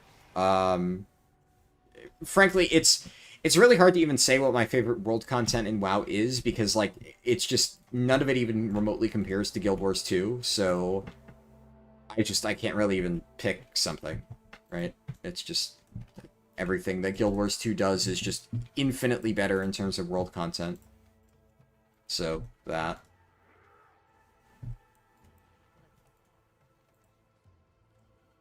Let's go tank, and definitely not that one. That's not what I meant to do. Alright. Least shit. What was the least shit world content? Tuskar Soup was good. Honestly, Zereth Mortis was not horrible. Zereth Mortis actually had some interesting stuff in it. It was fine. I really like the puzzles in Zereth Mortis. I actually thought they were quite well made. I am a little bit biased in that I discovered one of the big puzzles that patch, and that video got like 200,000 views, which was back when my channel was very small. So that was one of my, like, biggest early videos that wasn't leveling related. So obviously I have a soft spot for that. But figuring out that puzzle was quite fun. So I liked Zereth Mortis overall, I'd say. But definitely Tuskar Soup was one of the big, like, recent good ones. Going back further, I really didn't like N'Zoth Invasion Points, but, I mean, maybe a hot take, I liked Nazjatar. Kind of similar, where a lot of people I know hated Nazjatar because it was complicated to navigate. And then, like, for me, I'm very good at navigation, right? I don't really think that's much of a flex, considering, like, you know, if you watch my speedruns, that should just be self-explanatory, right? So I have, like, basically a mental map of wherever I'm running around, and for me, navigating around Nazjatar was, like, you know, second nature. I knew where all the rare mobs were, I knew where to go, and also, one of the fun things for me whenever there is a zone that is a pain in the ass to navigate, and I'm really good at navigating it, every single fucking person I know is, like, begging me to help them figure their way around the zone. Like, the amount of people I've already had to, like, teach about how to efficiently do Vault of Italo Tech is honestly one example. But Nazjatar, every single time I did my Nazjatar dailies, like, all the people in my guild were, like, begging, like, group up with me and, like, just drag me around to all the different rares because they had no fucking clue where to go. And I knew where to find all the rares. So it is a little bit fun when, like, everybody's kind of relying on you to an extent. But also, Nazjatar had the Bejeweled minigame, and I had so much fun doing the Bejeweled minigames in Nazjatar that I just straight up installed Bejeweled on my phone, and I've been playing it for fun ever since. So, Nazjatar is definitely up there. Silent Glider. I got that on my 3rd kill, by the way. What else? Argus. I liked Argus. What's it called? I did not hate Tanan Jungle. Tanan Jungle definitely shows its age nowadays, but for its time, Tanan Jungle was not bad. It was solid. And I think the big one, right? Like, Timeless Isle, right? You know, Timeless Isle is definitely, unfortunately, it's like the good and the bad, right? Timeless Isle is one of the best open world content zones that Blizzard has ever made. The downside is that Timeless Isle is one of the best open world content zones that Blizzard has ever made. And Timeless Isle came out like fucking 15 years ago. And unfortunately, they still have yet to really, really, really heavily top that. So, you know. They've been basically just trying to rebuild Timeless Isle for the last 15 years, and somehow they just always do it worse, which is just kind of depressing.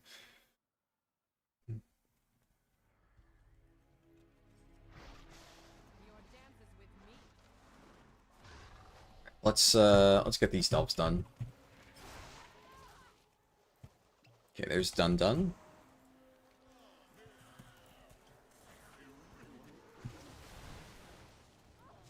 Where is Valera, dude?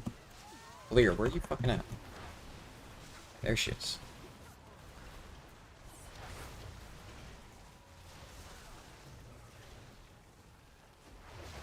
You're confused with my add-on a little bit. It sent you to the southern part of Harldan, but it doesn't show you what to do. You wrote something there with relics, but you got no clue what that means. I mean, I think that it's a little bit of an oversimplification of what I wrote, right? You know, I wrote something with relics. Something with relics. Alright, you know. I'm gonna take the piss a little bit, but I do think that, you know, the way you worded that deserves to have that. I wrote something with relics. What is the something with relics that I wrote? Let's see. Entering Harrandar, fly downstairs. So the whole Legends of the Harrowneer. In fact, actually, let me just okay, I can't open stuff in add-on, follow the arrow. Let's just reset optional steps. Alright. So you enter Harrandar. Is that this? Man, Valera is really not getting much healing from this. I think this thing just kind of fucks Valera a little bit, this delve. You enter Harrandar, it directs you to the portal. Fly downstairs, talk to the innkeeper, it shows you where to go to the innkeeper. This is optional, but it does save time later. Fly upstairs and speak to Zurashar. There's an NPC with that name. The arrow directs you towards it. He offers quest to begin Legends of the Harrowneer, which is like a very key part of leveling. Fastest relic to complete is Alnara's Bloom. The fact that these mobs heal themselves is really annoying. It's Alnara's Bloom, but you may not have this as an option. There's a lot of weird restrictions due to time-gated quests. I have an entire section if you go to... I guess... Oh, actually, I should update this to say the What's New section of the add-on. I forgot I did change the name. But I do say it's fastest to complete is Alnara's Bloom. And then I actually, even recently, I added this, because a few people were asking about this. Order in which you complete it. And then, again, I say pick Alnara's Bloom. Now, right now, after you select your relic, I direct you to the starting point for Alnara's Bloom. The way that the thing is set up, I don't currently have an option for like selecting other relics, right? That would just be way too many variables. And I will eventually just hard code the ability to like get directions to the Ulnar's Bloom specific stuff, but it's pretty straightforward, right? It tells you exactly what to do. And then I say at the end here, do not turn in Legends of the Harronier once you're finished. All right. Fly to Shulka Litya and check to see what daily quests are being offered. All right. The arrow points you directly towards Shulka Litya. If you go here, and then I say on some days she'll offer 3 quests at the same time, which makes this incredibly efficient. However, this is not always the case. I can't make it a required part of the guide because it won't always be up, right? If only a single quest is available, it's still not a terrible idea to complete it, but it is entirely optional. All right. And then you go to Grudgeman.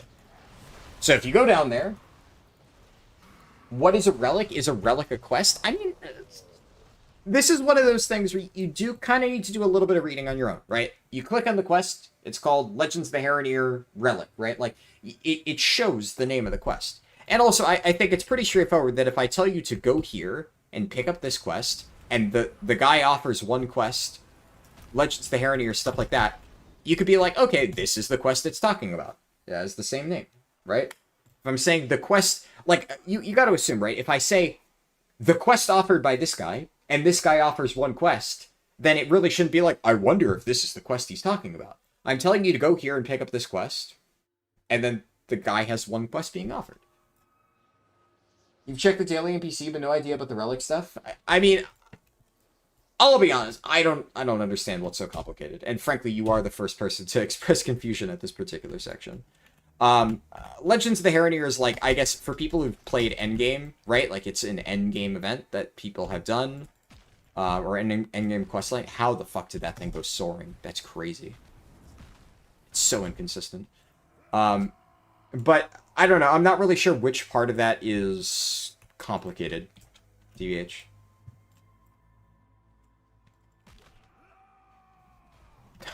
That is ridiculous that it just goes all the way in. Alright. You liked Pandaria dailies more than world quests? Yeah, I think by and large I did. I will say, doing all my Pandaren dailies over and over and over again for like fucking 2 months on end to get Pandaren Ambassador was not fun in MoP Classic. I think while I was doing Pandaria dailies for raid prep, for like pre-Mogashan Vault stuff, I didn't mind it that much. But then, having to farm it, it definitely started to become a drag. Especially because you need to farm a lot of them to get Exalted Reputation. Like, I'll be honest, one thing I don't necessarily miss is rep farming. I used to have to do a shitload of rep farming because I am a greedy min-maxer who likes to get all the special upgrades. And not having to do that this expansion has been kind of nice. It's definitely a step in the right direction.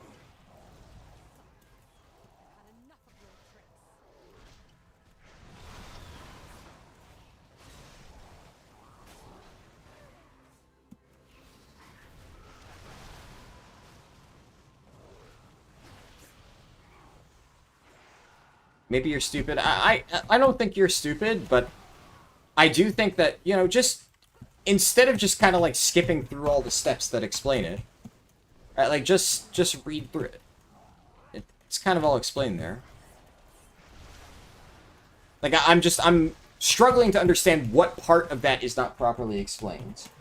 And like the way that you worded it, you're not like asking specific questions about like, okay, but like what is XYZ? Like it's just, what is the relic quest? I don't know, the thing that I wrote like fucking 4 paragraphs explaining?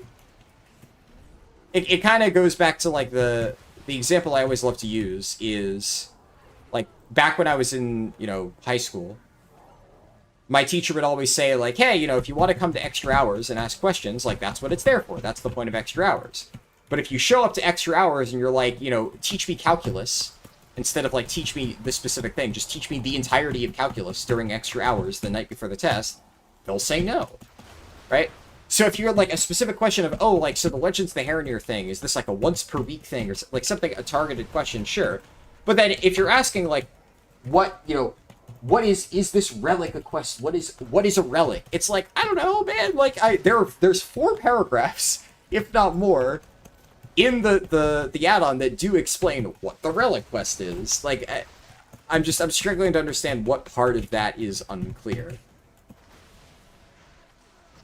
I'm trying not to be rude, but I literally brought it up, right? And then, you know, the only thing that I noticed is I have since renamed the section, so this used to just be called Patch 12.0.7, but now it's what's new and then 12.0.7 leveling update. So I will add this here, but if you go down here to Legends of the Harroneer, there's a very detailed explanation here, which I mention in here, right? Of go read this section. So there's a lot of information here that you can read about what this event is and how to do it. It's all within the add-on. The feeling of finishing a bunch of dailies at once is nice. Yeah, Pandaria dailies definitely had a charm to it, right? Like, I mean, for context, right, I did farm out Realm first, Pandaren Ambassador. It was on a smaller server, but I still did it. So I did that whole fucking grind, right? I definitely did a lot of rep farming in MoP. MoP Classic, that is. I mean, I also did a bunch of dailies back in OG MoP, but I was much younger then. So, I mostly did tillers back when I was, like, younger, playing original MoP.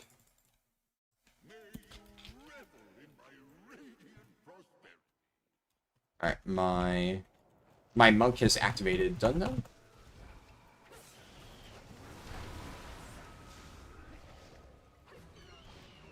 You got the quest from the guy near the entrance, then the arrow sent you the southern part, and there was nothing to click on to select a relic? Are you leveling your first character? I mean... Yeah, I'm not sure about that.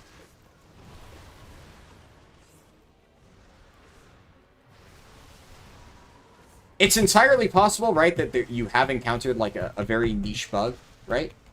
Or maybe, like, you forgot to unlock something, and... I have no idea, right? But...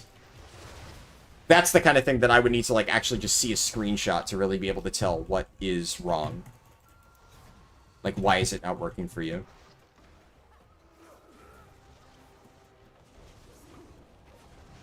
You haven't done all the story for the last season? It should be fine. I mean, that should unlock automatically the moment you hit max level. Once you do your first character, it should become available. Why am I not walking over more bubbles for the damage they do? Okay, because, like, look at how much damage they do. Look at the damage. Dundun's favor. 6% of my overall. Oh my god, so much damage. Oh my god, now it's up to 8%. Holy shit. Why am I not walking over more bubbles? Like, if I'm sitting here and I'm doing nothing, right? Like, if I can't attack the boss because fucking Valera is dragging it out here, then sure. But, like, yeah, I'm gonna go all the way out there and eat those bubbles for, like, a tiny amount of added damage. Like, it's not that good. That's not why I'm running Dundun's Favor.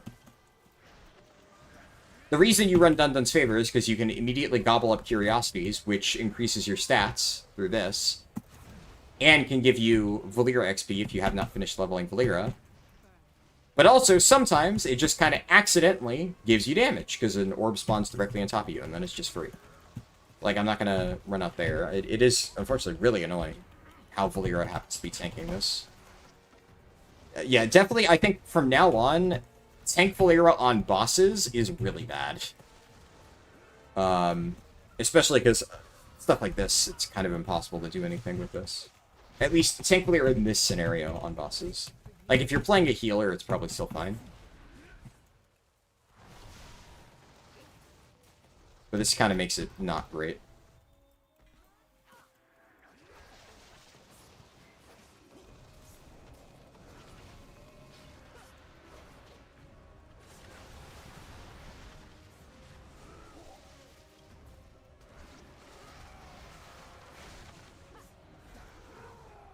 Alright, cool.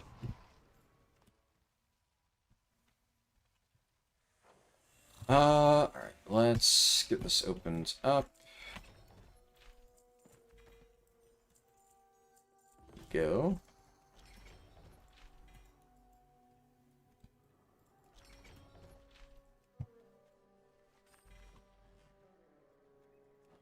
Nice, renown 6.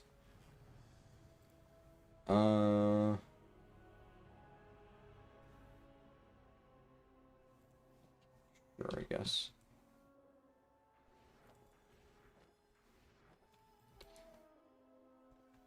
I guess this is better for now. Oh shit, you know what? Man, I haven't had 4-piece this whole fucking time. Brewmaster 4-piece from Season 1 is actually just trash. Doesn't really matter. But I should have been running that. I just completely forgot. Would be nice to use the ping system to move wherever you want. Yeah, I actually might be able to do that. I didn't even think to try that, but it could work, actually. I think you can control her a decent amount with the ping.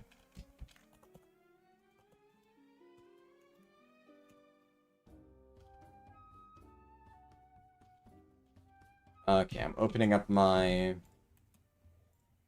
boxes on the Demon Hunter real quick. Huh.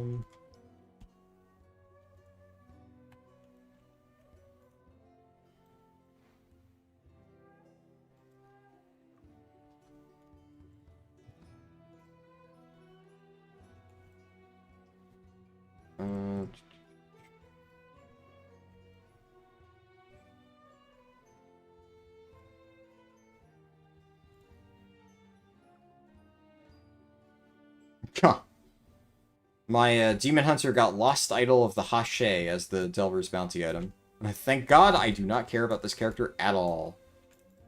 Otherwise, I'd be very salty.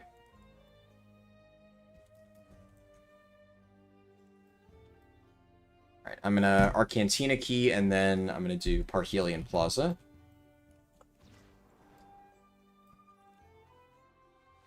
Has the native damage meter caught up with details? Absolutely not. Maybe give it, like, a fucking few expansions, and maybe they will. Unfortunately, it's Blizzard that we're talking about here.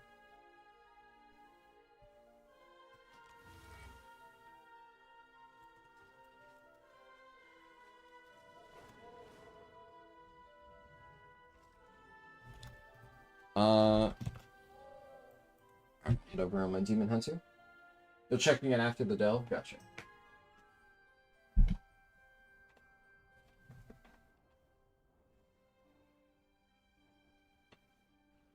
I did see, okay, you're standing in front of an ancient vision stone, but you can't interact with it at all. No, I think that, yeah, that doesn't sound right. I don't know. Yeah, I'm not sure what issue you ran into. You might have just, like, forgotten to pick a relic. You have to, like, pick one of the glowing relics. But it's hard for me to say. You got that shit hero track trinket, on your main? Damn. Yeah, it's... There definitely are a few unacceptably bad delve trinkets, which is, like, annoying. It's one thing for something to just not be, like, completely optimal. But the fact that there are some trinkets that basically are so bad that they may as well just not be a real trinket at all, and are just kind of a dead slot, is really unfortunate, because it does just dilute the loot pool for really no reason whatsoever. And that's just kind of a bummer.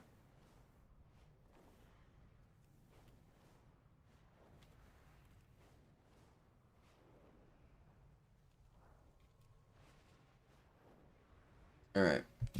We'll do, I think I have just enough time before the servers go down anyway to get this done. But we'll do this one last delve, and then I will show the thing on Europe. And then I'll take a nap, and I'll see if after I wake up I have time to quickly record a video. Though I do need to get a lot of M+ done today. I will, at some point later, I will try to finish up the delve stuff. Basically, if anybody in my guild is, like, not around for M+, and I have some free time, I'll, like, continue chipping away at it. But it, what's it called? It sounds like, especially if you don't get Untainted Mana Crystals, then there's not a huge rush. We'll see, though.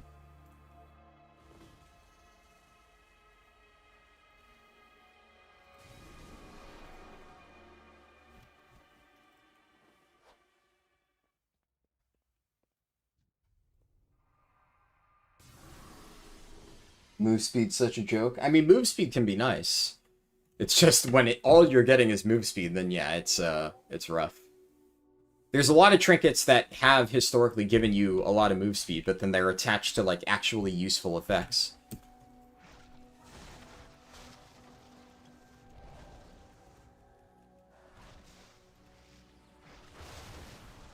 If you're out of keys, how many hero crests do you get for a tier 11 clear? 10. You get 5 for the actual clear, you get 5 from the Nemesis box, which you should always be doing the Nemesis box. So 10 in total. If you're farming it, it's 5 minutes for 10 hero crests. There's no better way to farm hero crests than 5 minutes per 10.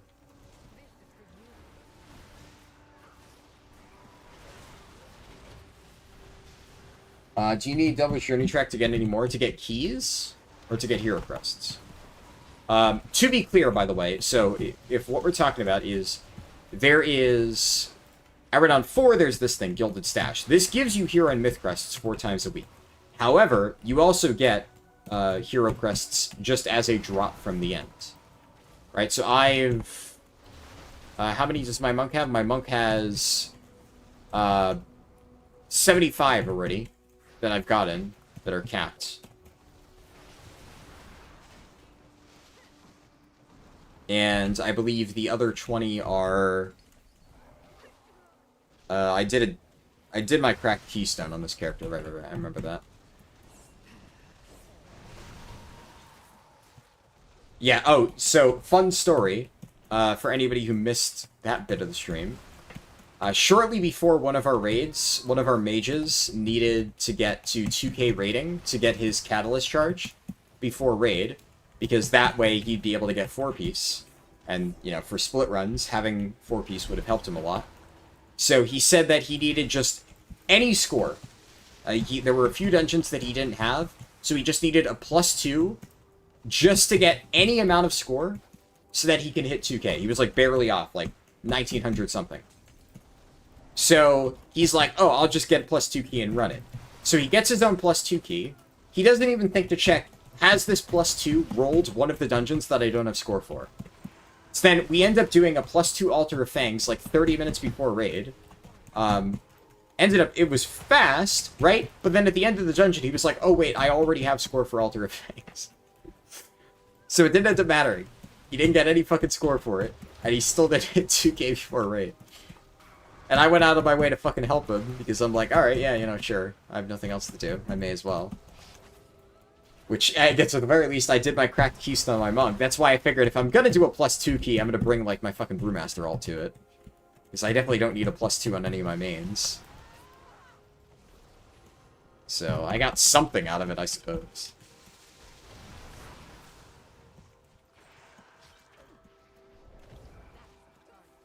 God, these mobs are so fucking annoying. They're just way too tanky.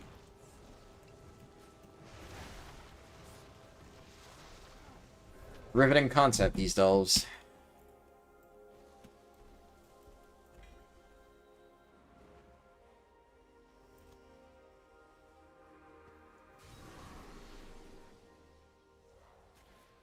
Your dance is with me.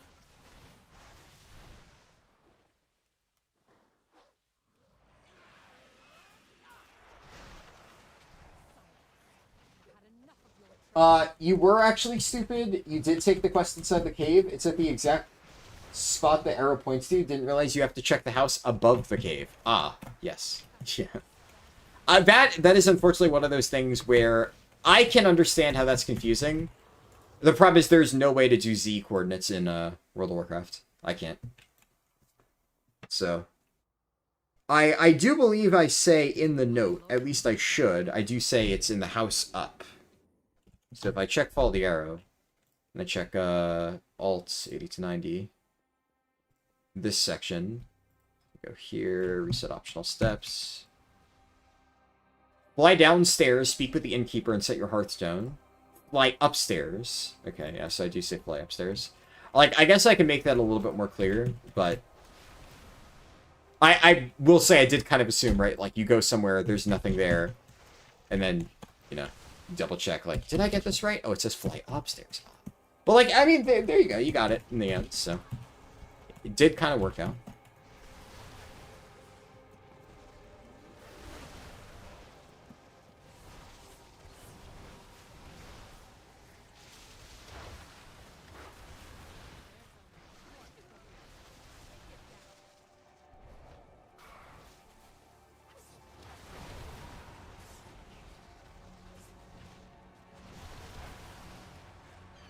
What is the general strat for quick clearing T11s? Depends on what we're talking about. Like, just any T11? In that case, it just entirely depends on the delve. Some delves you just can't clear quickly. Some delves just fucking suck. Some delves, they're like speedrun strats. There's like little things that you can do to optimize it, but it's like hyper-specific to that particular variant. If we're just saying what is the fastest delve to farm, then if you check the pinned message on stream, there's my Season 2 delve tier list. You can refer to that. That'll tell you the fastest ones to do. And Invasive Glow for Collegiate Calamity is the best option. And that is currently active on Europe, and it will be active tomorrow for North America. There's an NPC there for you that also had a quest. You assume that was the one you should accept. Is there also an NPC in that general area? Interesting. I do say the name of the NPC, though, in fairness. But yeah, that's a tricky one, because it is really annoying entering the den and having to, like, fly upwards, but there's no easy way to, like, point an arrow. Because I can't point up, right? Like, I just can't. There's no way I can tell you to go Z-axis. So, what I have thought about is, like, what I could, in theory, do is on certain steps, I can make, like, a custom point upwards or point downwards arrow. And then on those specific steps, it'll point up or down. And I would have to hard code it, right? I'd have to basically make it so, like, if you are in, like, a certain area, right, it'll point up. But I feel like maybe that's overcooking, right? And it might just end up confusing people more than it helps. So, I don't know. I'm also like, I'm more talking, in theory, maybe this is something I can do. I actually don't exactly know how I would implement that. But I'm sure it's the kind of thing that, like, I can imagine how I might code it. It feels like it would be a lot of fucking work. Did you miss the Collegiate Calamity run? What about the Collegiate Calamity run? Oh, the one at the end? No. This is the last delve I'm doing on North America, because the server should be going down, according to Blizzard, for maintenance within 15 minutes. So, I don't have time to start another set anyways. And then, the moment I'm done here, I'm going to go run Collegiate Calamity on Europe. And then that'll be the last thing.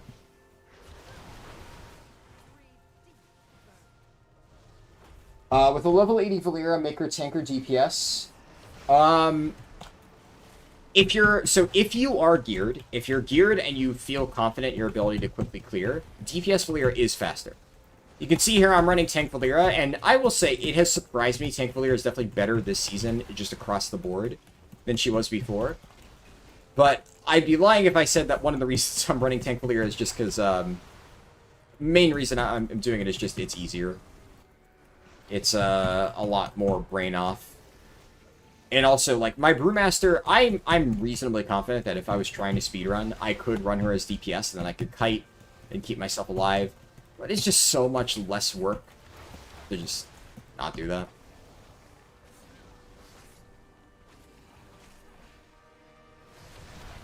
You're glad they fixed the mislaid curiosities? Yeah.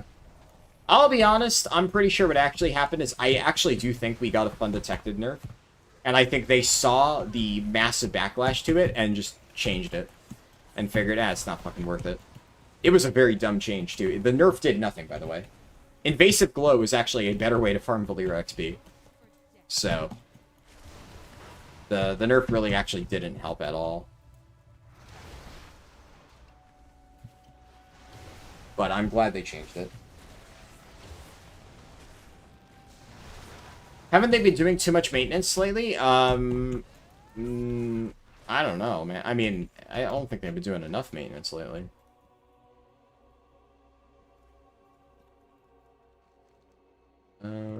Sure. I mean, have there been many more maintenances than usual? Yes, but at the same time, hasn't the game been, like, completely fucking broken? Way more than usual? Definitely, yeah. So, the more maintenance is warranted when the game is in this horrible of a state. They introduced too many bugs? Exactly.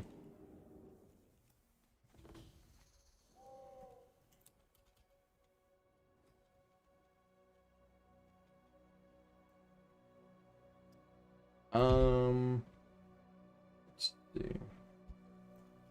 I'm trying to get over to where my monk is on my DH without pulling anything. But it is surprisingly difficult to do that.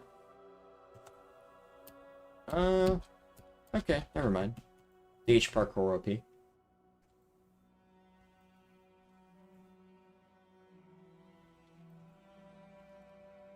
And now... I guess I didn't really need to use Dun Dun anyway, did I? It technically didn't matter, whatever.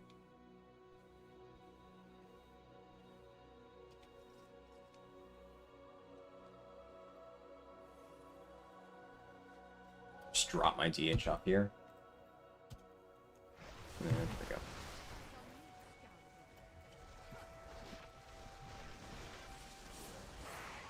Maybe I can make the add-on auto-accept quest, so if it doesn't accept one by itself, then it's not the right one. To be fair, you can very easily get auto-accept quest add-ons. The reason why the add-on doesn't auto-accept quests is because it's a pain in the ass to set all that stuff up. And, what's it called? There's other add-ons that already do that perfectly fine and are fully compatible with my add-on. I will eventually add it. But here's the thing with stuff like that. Like, it's a lot of work to get all that implemented, and it doesn't actually add any functionality that you can't just get entirely through a different add-on. So, whenever I sit down to spend my, limited time working on Fall the Arrow, I could either rebuild the same functionality that another add-on already has, or I could actually add stuff to the add-on that only can exist in Fall the Arrow, aka my leveling routes, right? So at this point, like, until basically everything else is already done with Follow the Arrow, and I'm just like, alright, what nice-to-have features would I want to include?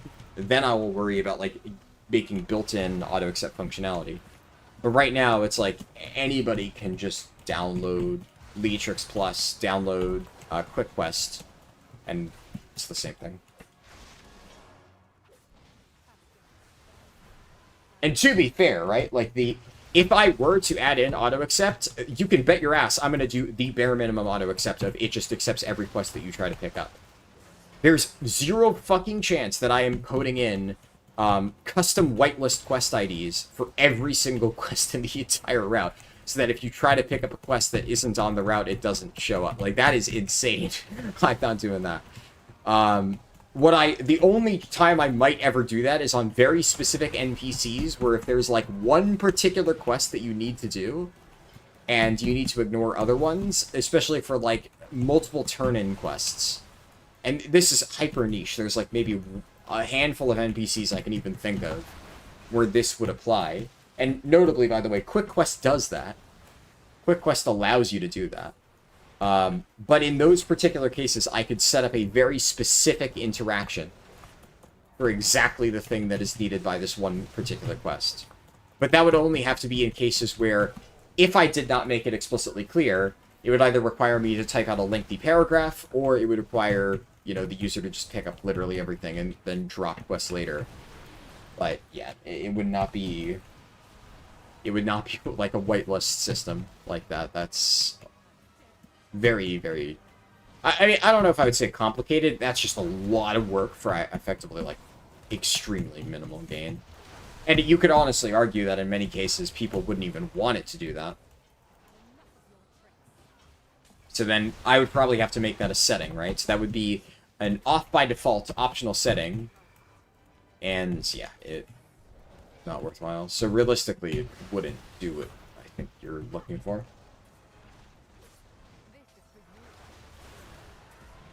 Hey, Oder. Good to see you.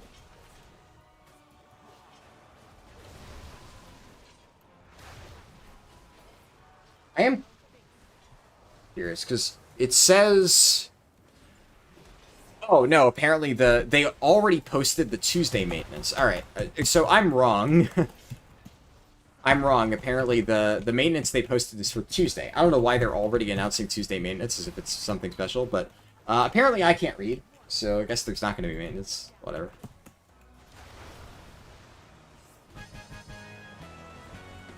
Have I thought about open sourcing it? I've thought about it and decided no. And that opinion is not going to change.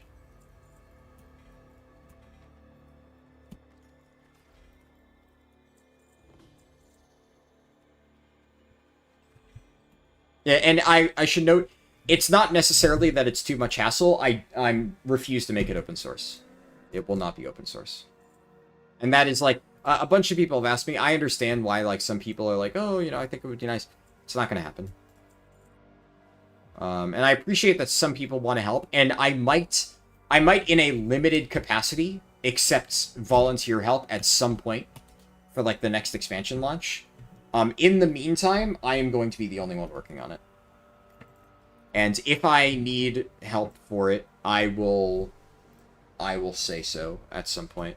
But it will never be open source. It'll be like a few people are given the ability to help contribute. Yeah, I have absolutely zero interest in making it just anybody can access and make suggestions. Like, you know, feedback is welcome, right? And if you have a feature that you want added, like, I'll look into it. But yeah, like, I whatever it's called, like, push requests and stuff, where people, like, push their own builds or whatever, I'm not fucking dealing with that. And also, the bigger issue is for something like this, for my guide, and this, I guess, you know, just to explain, I've explained this a few times, so, you know, at first I'm like, I don't want to go into this, but I guess it's worth acknowledging, at least. The biggest thing in a case like this is so much of the credibility of Follow the Arrow is, like, about my guides and my routes and whatnot, and the fact that I personally built this, I personally tested this and reviewed it, right? And if it ends up just becoming open source, then, like, what assurance does a user have that the route that they're using is actually good, is actually made by me?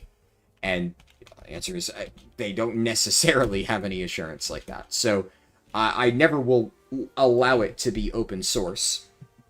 And if I ever accept any contributions, it'll be directly heavily reviewed by me, and only if I want it in the add-on. Like, everything will have to be reviewed by me before I decide to put it in. And in specific circumstances, I may in the future look for help, because a few people have volunteered. A good example is like translations. I know for a fact I can't do translations on my own, so I would at least do a cursory review. In that case, for some of that, I probably have to have, like, a secondary person review it, just to see. Just because, like, I you know, if somebody does a French translation, I have no idea whether it's good or bad. But if somebody else does it and says, yeah, it looks good, then I would be willing to do it, right? As long as everything looks above board. And for translations, I will admittedly, like, give a disclaimer that obviously I know people want this. I can't speak all these languages, so some of the stuff might be slightly, like, strangely worded, but we'll see how that all goes. That's not going to be for a little bit anyway, so cross that bridge when I get to it. Alright, let's hop onto Europe. So I'll stop it there. Technically, I guess we'll show I got up to almost Renown 7, and I could definitely, like, if I wanted to keep farming, I could get up to Renown 9, but I am extremely tired, and it's unclear right now if this works. I've heard conflicting information. So what I'm going to try to hopefully do is get more information about whether or not this actually works. If anybody manages to get to Renown 9 and you get a hero track piece from this, please post a screenshot either in my Discord or just DM it to me on Discord or something like that, so I can confirm whether or not this works. Worst case, if I have to do it myself later today, I will do that. But it's a bit frustrating. It's a bit frustrating not knowing whether or not that works. But I do need to sleep at some point. Before I do that, though, I am going to hop on Europe, and I will show you how Invasive Blow works. Because it is going to be up on North America in 1 hour, and it is the fastest way to farm tier 11 delves. You've been waiting for an add-on for me since the BFA Volpera Monk speedruns? Technically speaking, there was no BFA Volpera Monk speedruns. There was a BFA Volpera Hunter speedrun and some High Mountain Tarn Druid speedruns. The first Volpera Monk speedrun was Dragonflight Beta. I'm being a little bit pedantic, but you know. I'm glad to hear you've liked the speedruns since Shadowlands pre-patch.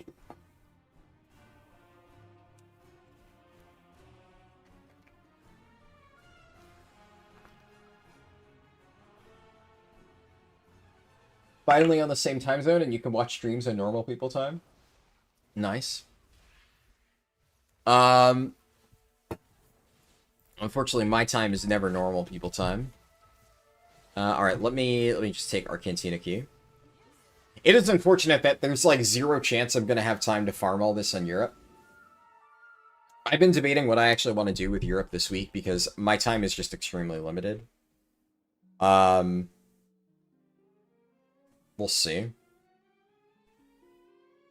I think there's probably a delve that I can spam on tier 1 and do that on like all 4 characters within like an hour or 2. And still be fine. And while it would be faster to do tier 11 invasive glow, is what it is.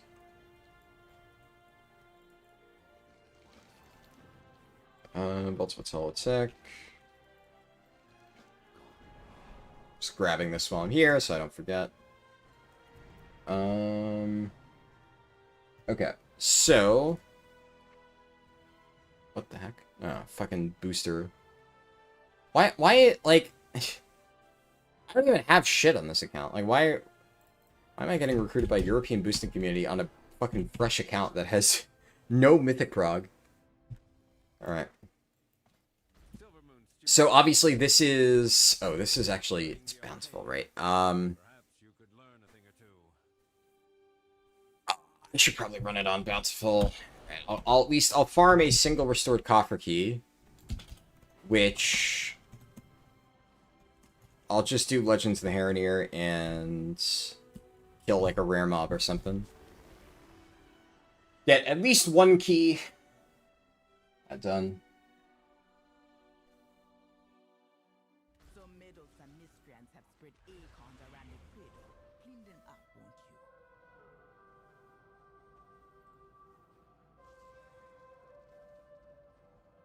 Jesus Christ. Every now and then I see like I'm not gonna be specific, but I see messages where I'm just like, and I'm not referring to anybody in stream, but like on Discord. Messages where I'm just like, I don't have the energy to try and like respond to that right now, man. Whatever. I'll like hopefully they figure it out before I can to bother explaining. I just, one thing that I fucking just genuinely despise, I've said this before, is I really hate, like, people who treat me as, like, their own fucking Google search engine. It's like, if there is a question, a very specific question that obviously you can't figure out from, like, other sources, I have absolutely no problem answering questions, but people who are like, you know, can you give me a link to this thing? Or can you, like, tell me this basic thing that, like, has nothing to do really with my guide, and it's just like, you can Google this. And it's like, why are you asking me this? Like, just fucking Google it, man. It's like, at a certain point, you know, sometimes I will, just because a lot of times it's easier to just, like, fucking throw them the link. And I'll do that sometimes, but then it reaches a point where, like, if I'm, like, multiple times a day, like, getting asked by people to, like, give them a link to something that is, like, very clearly, easily accessible on their own, like, if I don't set my foot down somewhere and just, like, be like, nope, you gotta figure this one out for yourself, like, it's not that hard, then I'm just gonna have to constantly deal with that. And it's one of those where, like, I kind of understand how, like, class Discord mods feel, because a lot of times it can be really annoying if you, like, ask a question, which, personally, I will be honest, I don't do this, largely because I know how annoying it can be, to be the class Discord mod, but I have heard people express, like, oh, it's so annoying, I ask a question in a class Discord, they're just like, check the pins. And it's like, yeah, you know, it sounds annoying until you realize you are that class Discord mod, and you have the same fucking person ask the same fucking question 50 million times, right? which is, you've already had to answer it so many times that you decided to put a very easy to find pin message, which is why whenever I'm looking for information, the very first thing I do is I check the pins of class Discord. But some people don't do that, and then they just, like, harass the fucking guide writers just to give them links to the basic things that are, pinned in a very easy to access format. Like, just fucking read, man.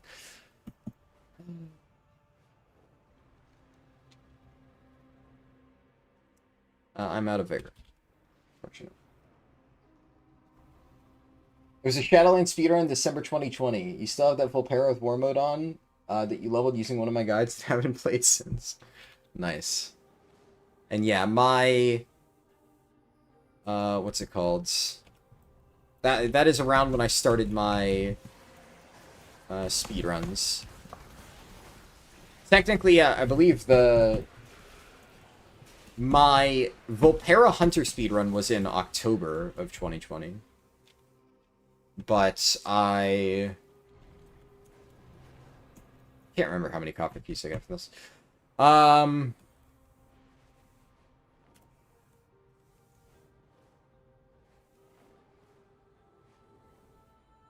I've completely lost my train of thought. I'm really tired.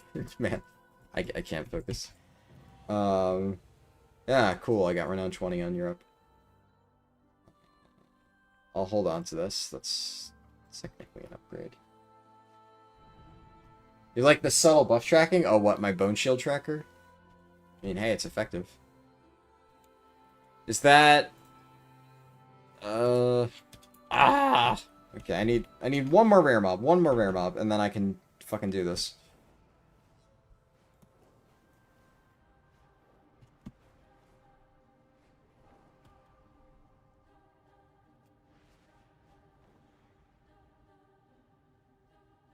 Please. Yes! The rare mob's up. Alright.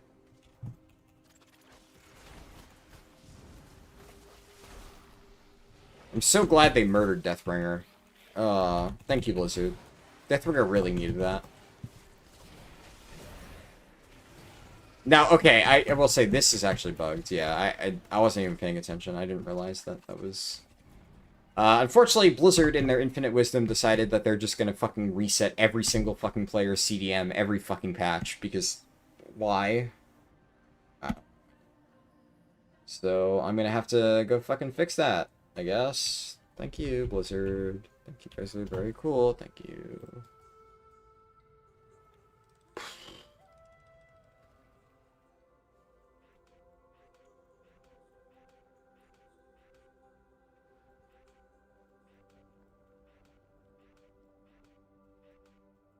Alright. Cooldown manager layout saved until they fucking wipe it again for no reason.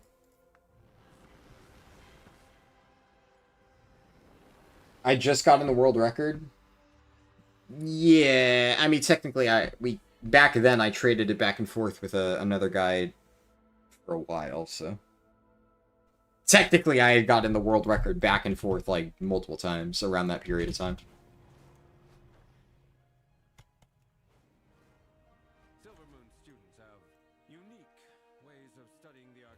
Alright, Tier 11 Invasive Glow Collegiate Calamity. How do you efficiently farm this? First off, powers. If you have Viper and Grasp and you have access to second power, that's what I'd be running. Obviously on Europe, I don't have all of them unlocked.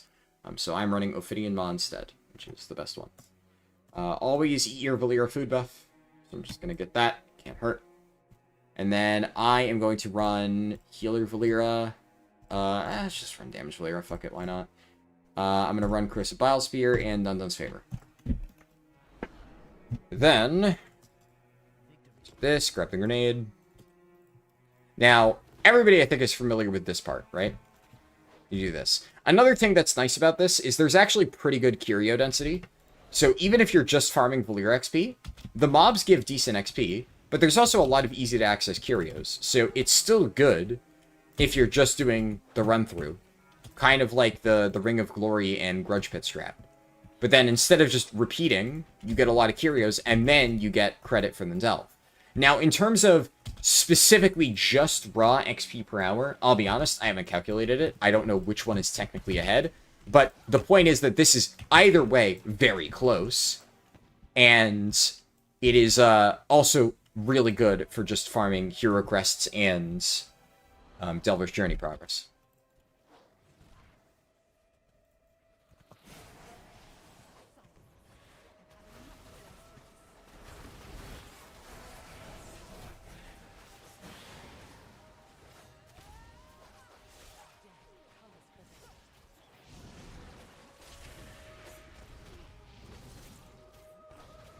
Alright, let's look at the damage breakdown there. So that was during Dancing Rune Weapon. And Grimgrow D-Weeder, the grenade, did 84% of my overall. So I'm just going to keep pulling mobs. And just keep chucking grenades. Every other GCD, chuck grenade. Grenades back up, chuck grenade. Grenades back up, chuck grenade. Chuck grenade. Chuck grenade.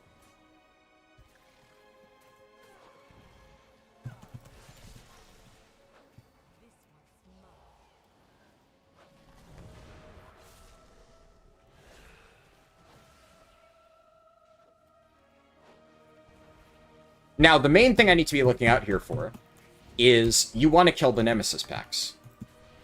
So I need to be checking my map and seeing, okay, where are these Nemesis packs? And I can see they're not down here. They're up here. So now I want to head up here.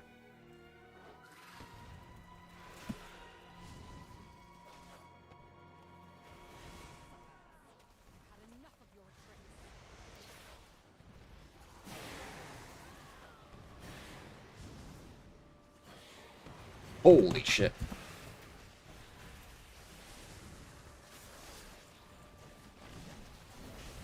Alright, both of those are dead.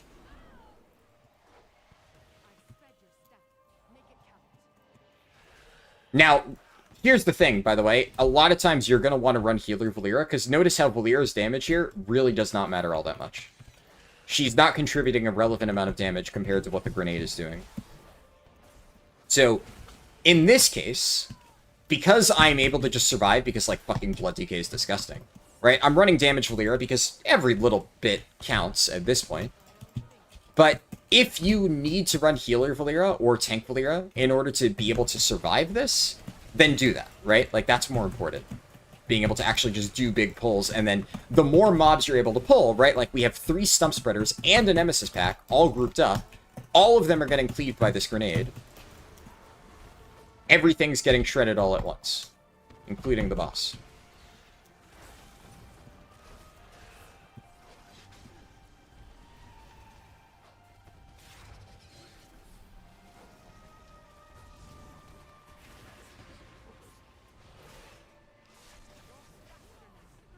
Every other GCD, be grenade. GCD, grenade. GCD, grenade. GCD, grenade. And look, 90% of my overall. Boom, done. How long was that? I entered... I finished it at... 10:14. And I entered the delve at... okay, my chat doesn't go up far enough. It was around like 10:10 or so. I don't know. It was, I mean, that was 5 minutes, pretty much. And what do I get? I get... helmet. Alright, cool.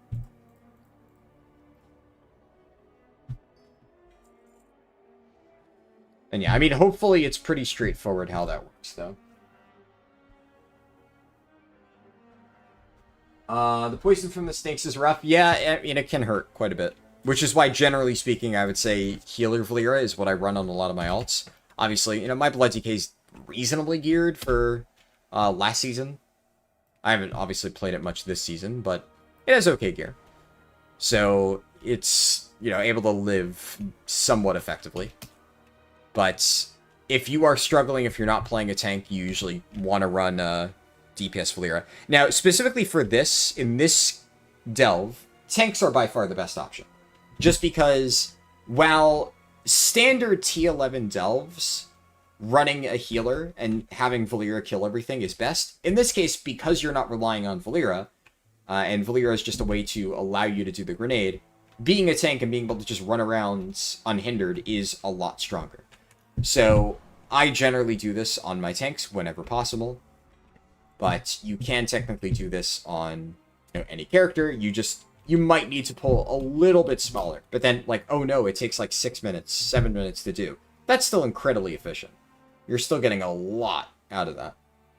So, anyone know if the open world fishing quest for Taka's rep has accrued this week? I have no idea what that means, so unfortunately I cannot answer that. But yeah, Valeera definitely did still contribute a good amount. Anyways, 7-hour stream, considering I started super late, honestly pretty good.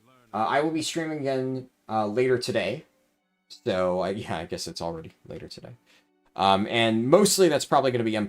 I'll probably weave in a few delves whenever I get the opportunity. But yeah, I'm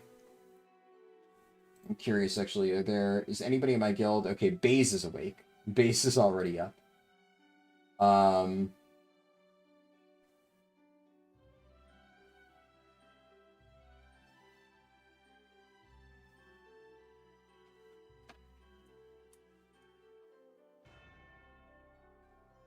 But yeah, so most of my guild is not up yet.